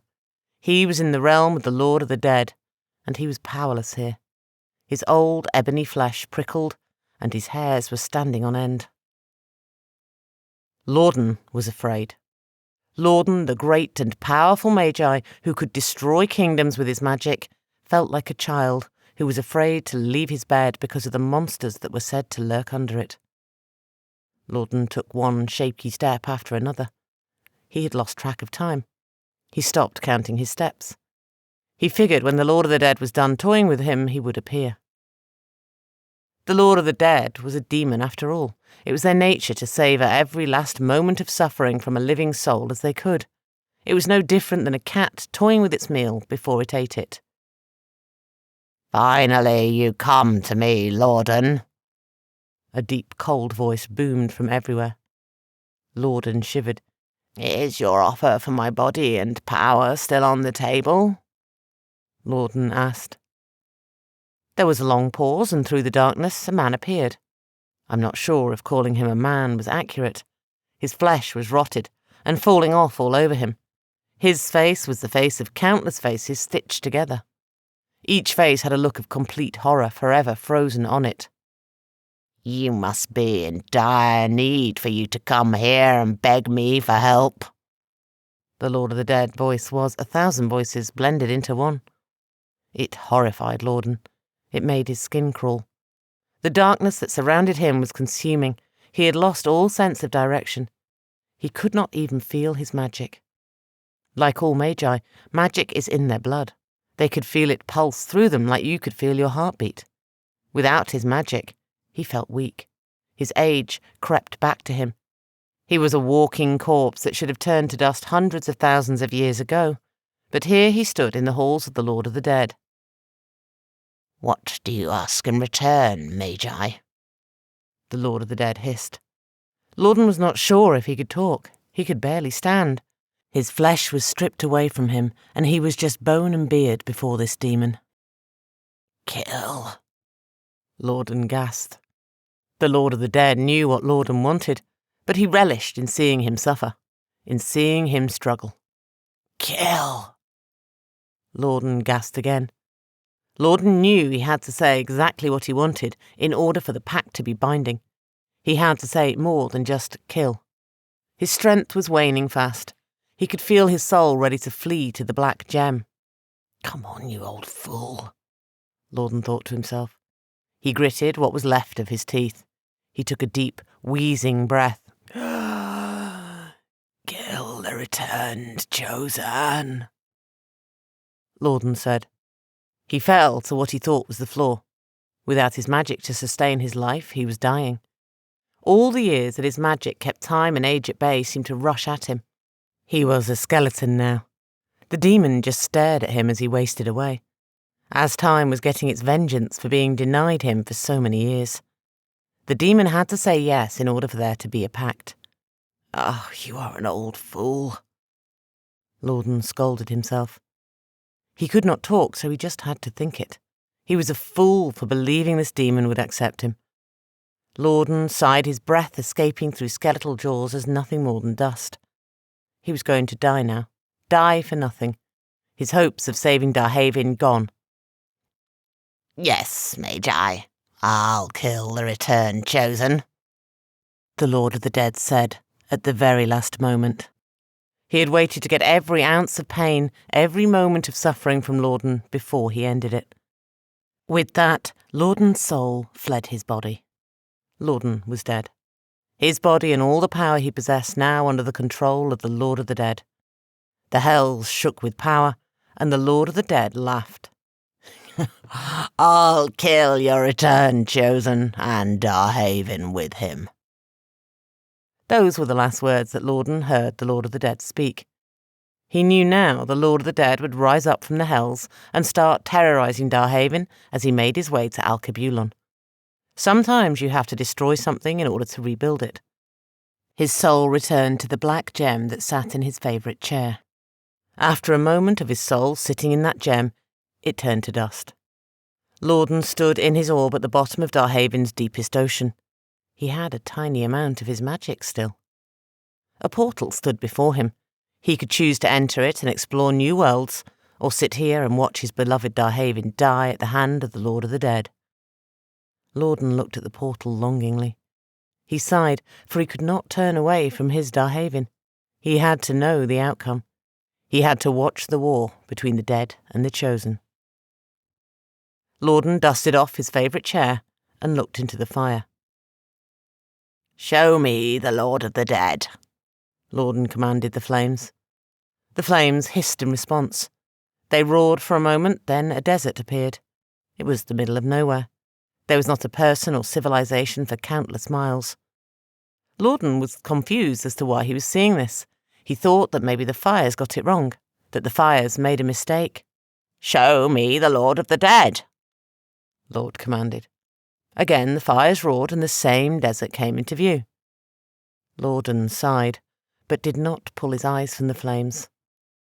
After a few moments, the desert earth cracked, and a blackened hand crawled out of it. The hand was decayed and had rotted flesh hanging off of its bones. It was the hand of the Lord of the Dead. He had returned to the land of the living. He had been freed from the hells. The hole widened and more of the Lord of the Dead came through. Lorden sat back in his favourite chair. His hand covered his mouth in disgust. "What have I done?" This has been The Chosen, The Beginning. Written by Jessie A. Macbeth. Narrated by Jill Mills. Copyright 2021 by Jessie A. Macbeth. Production copyright by Jessie A. Macbeth.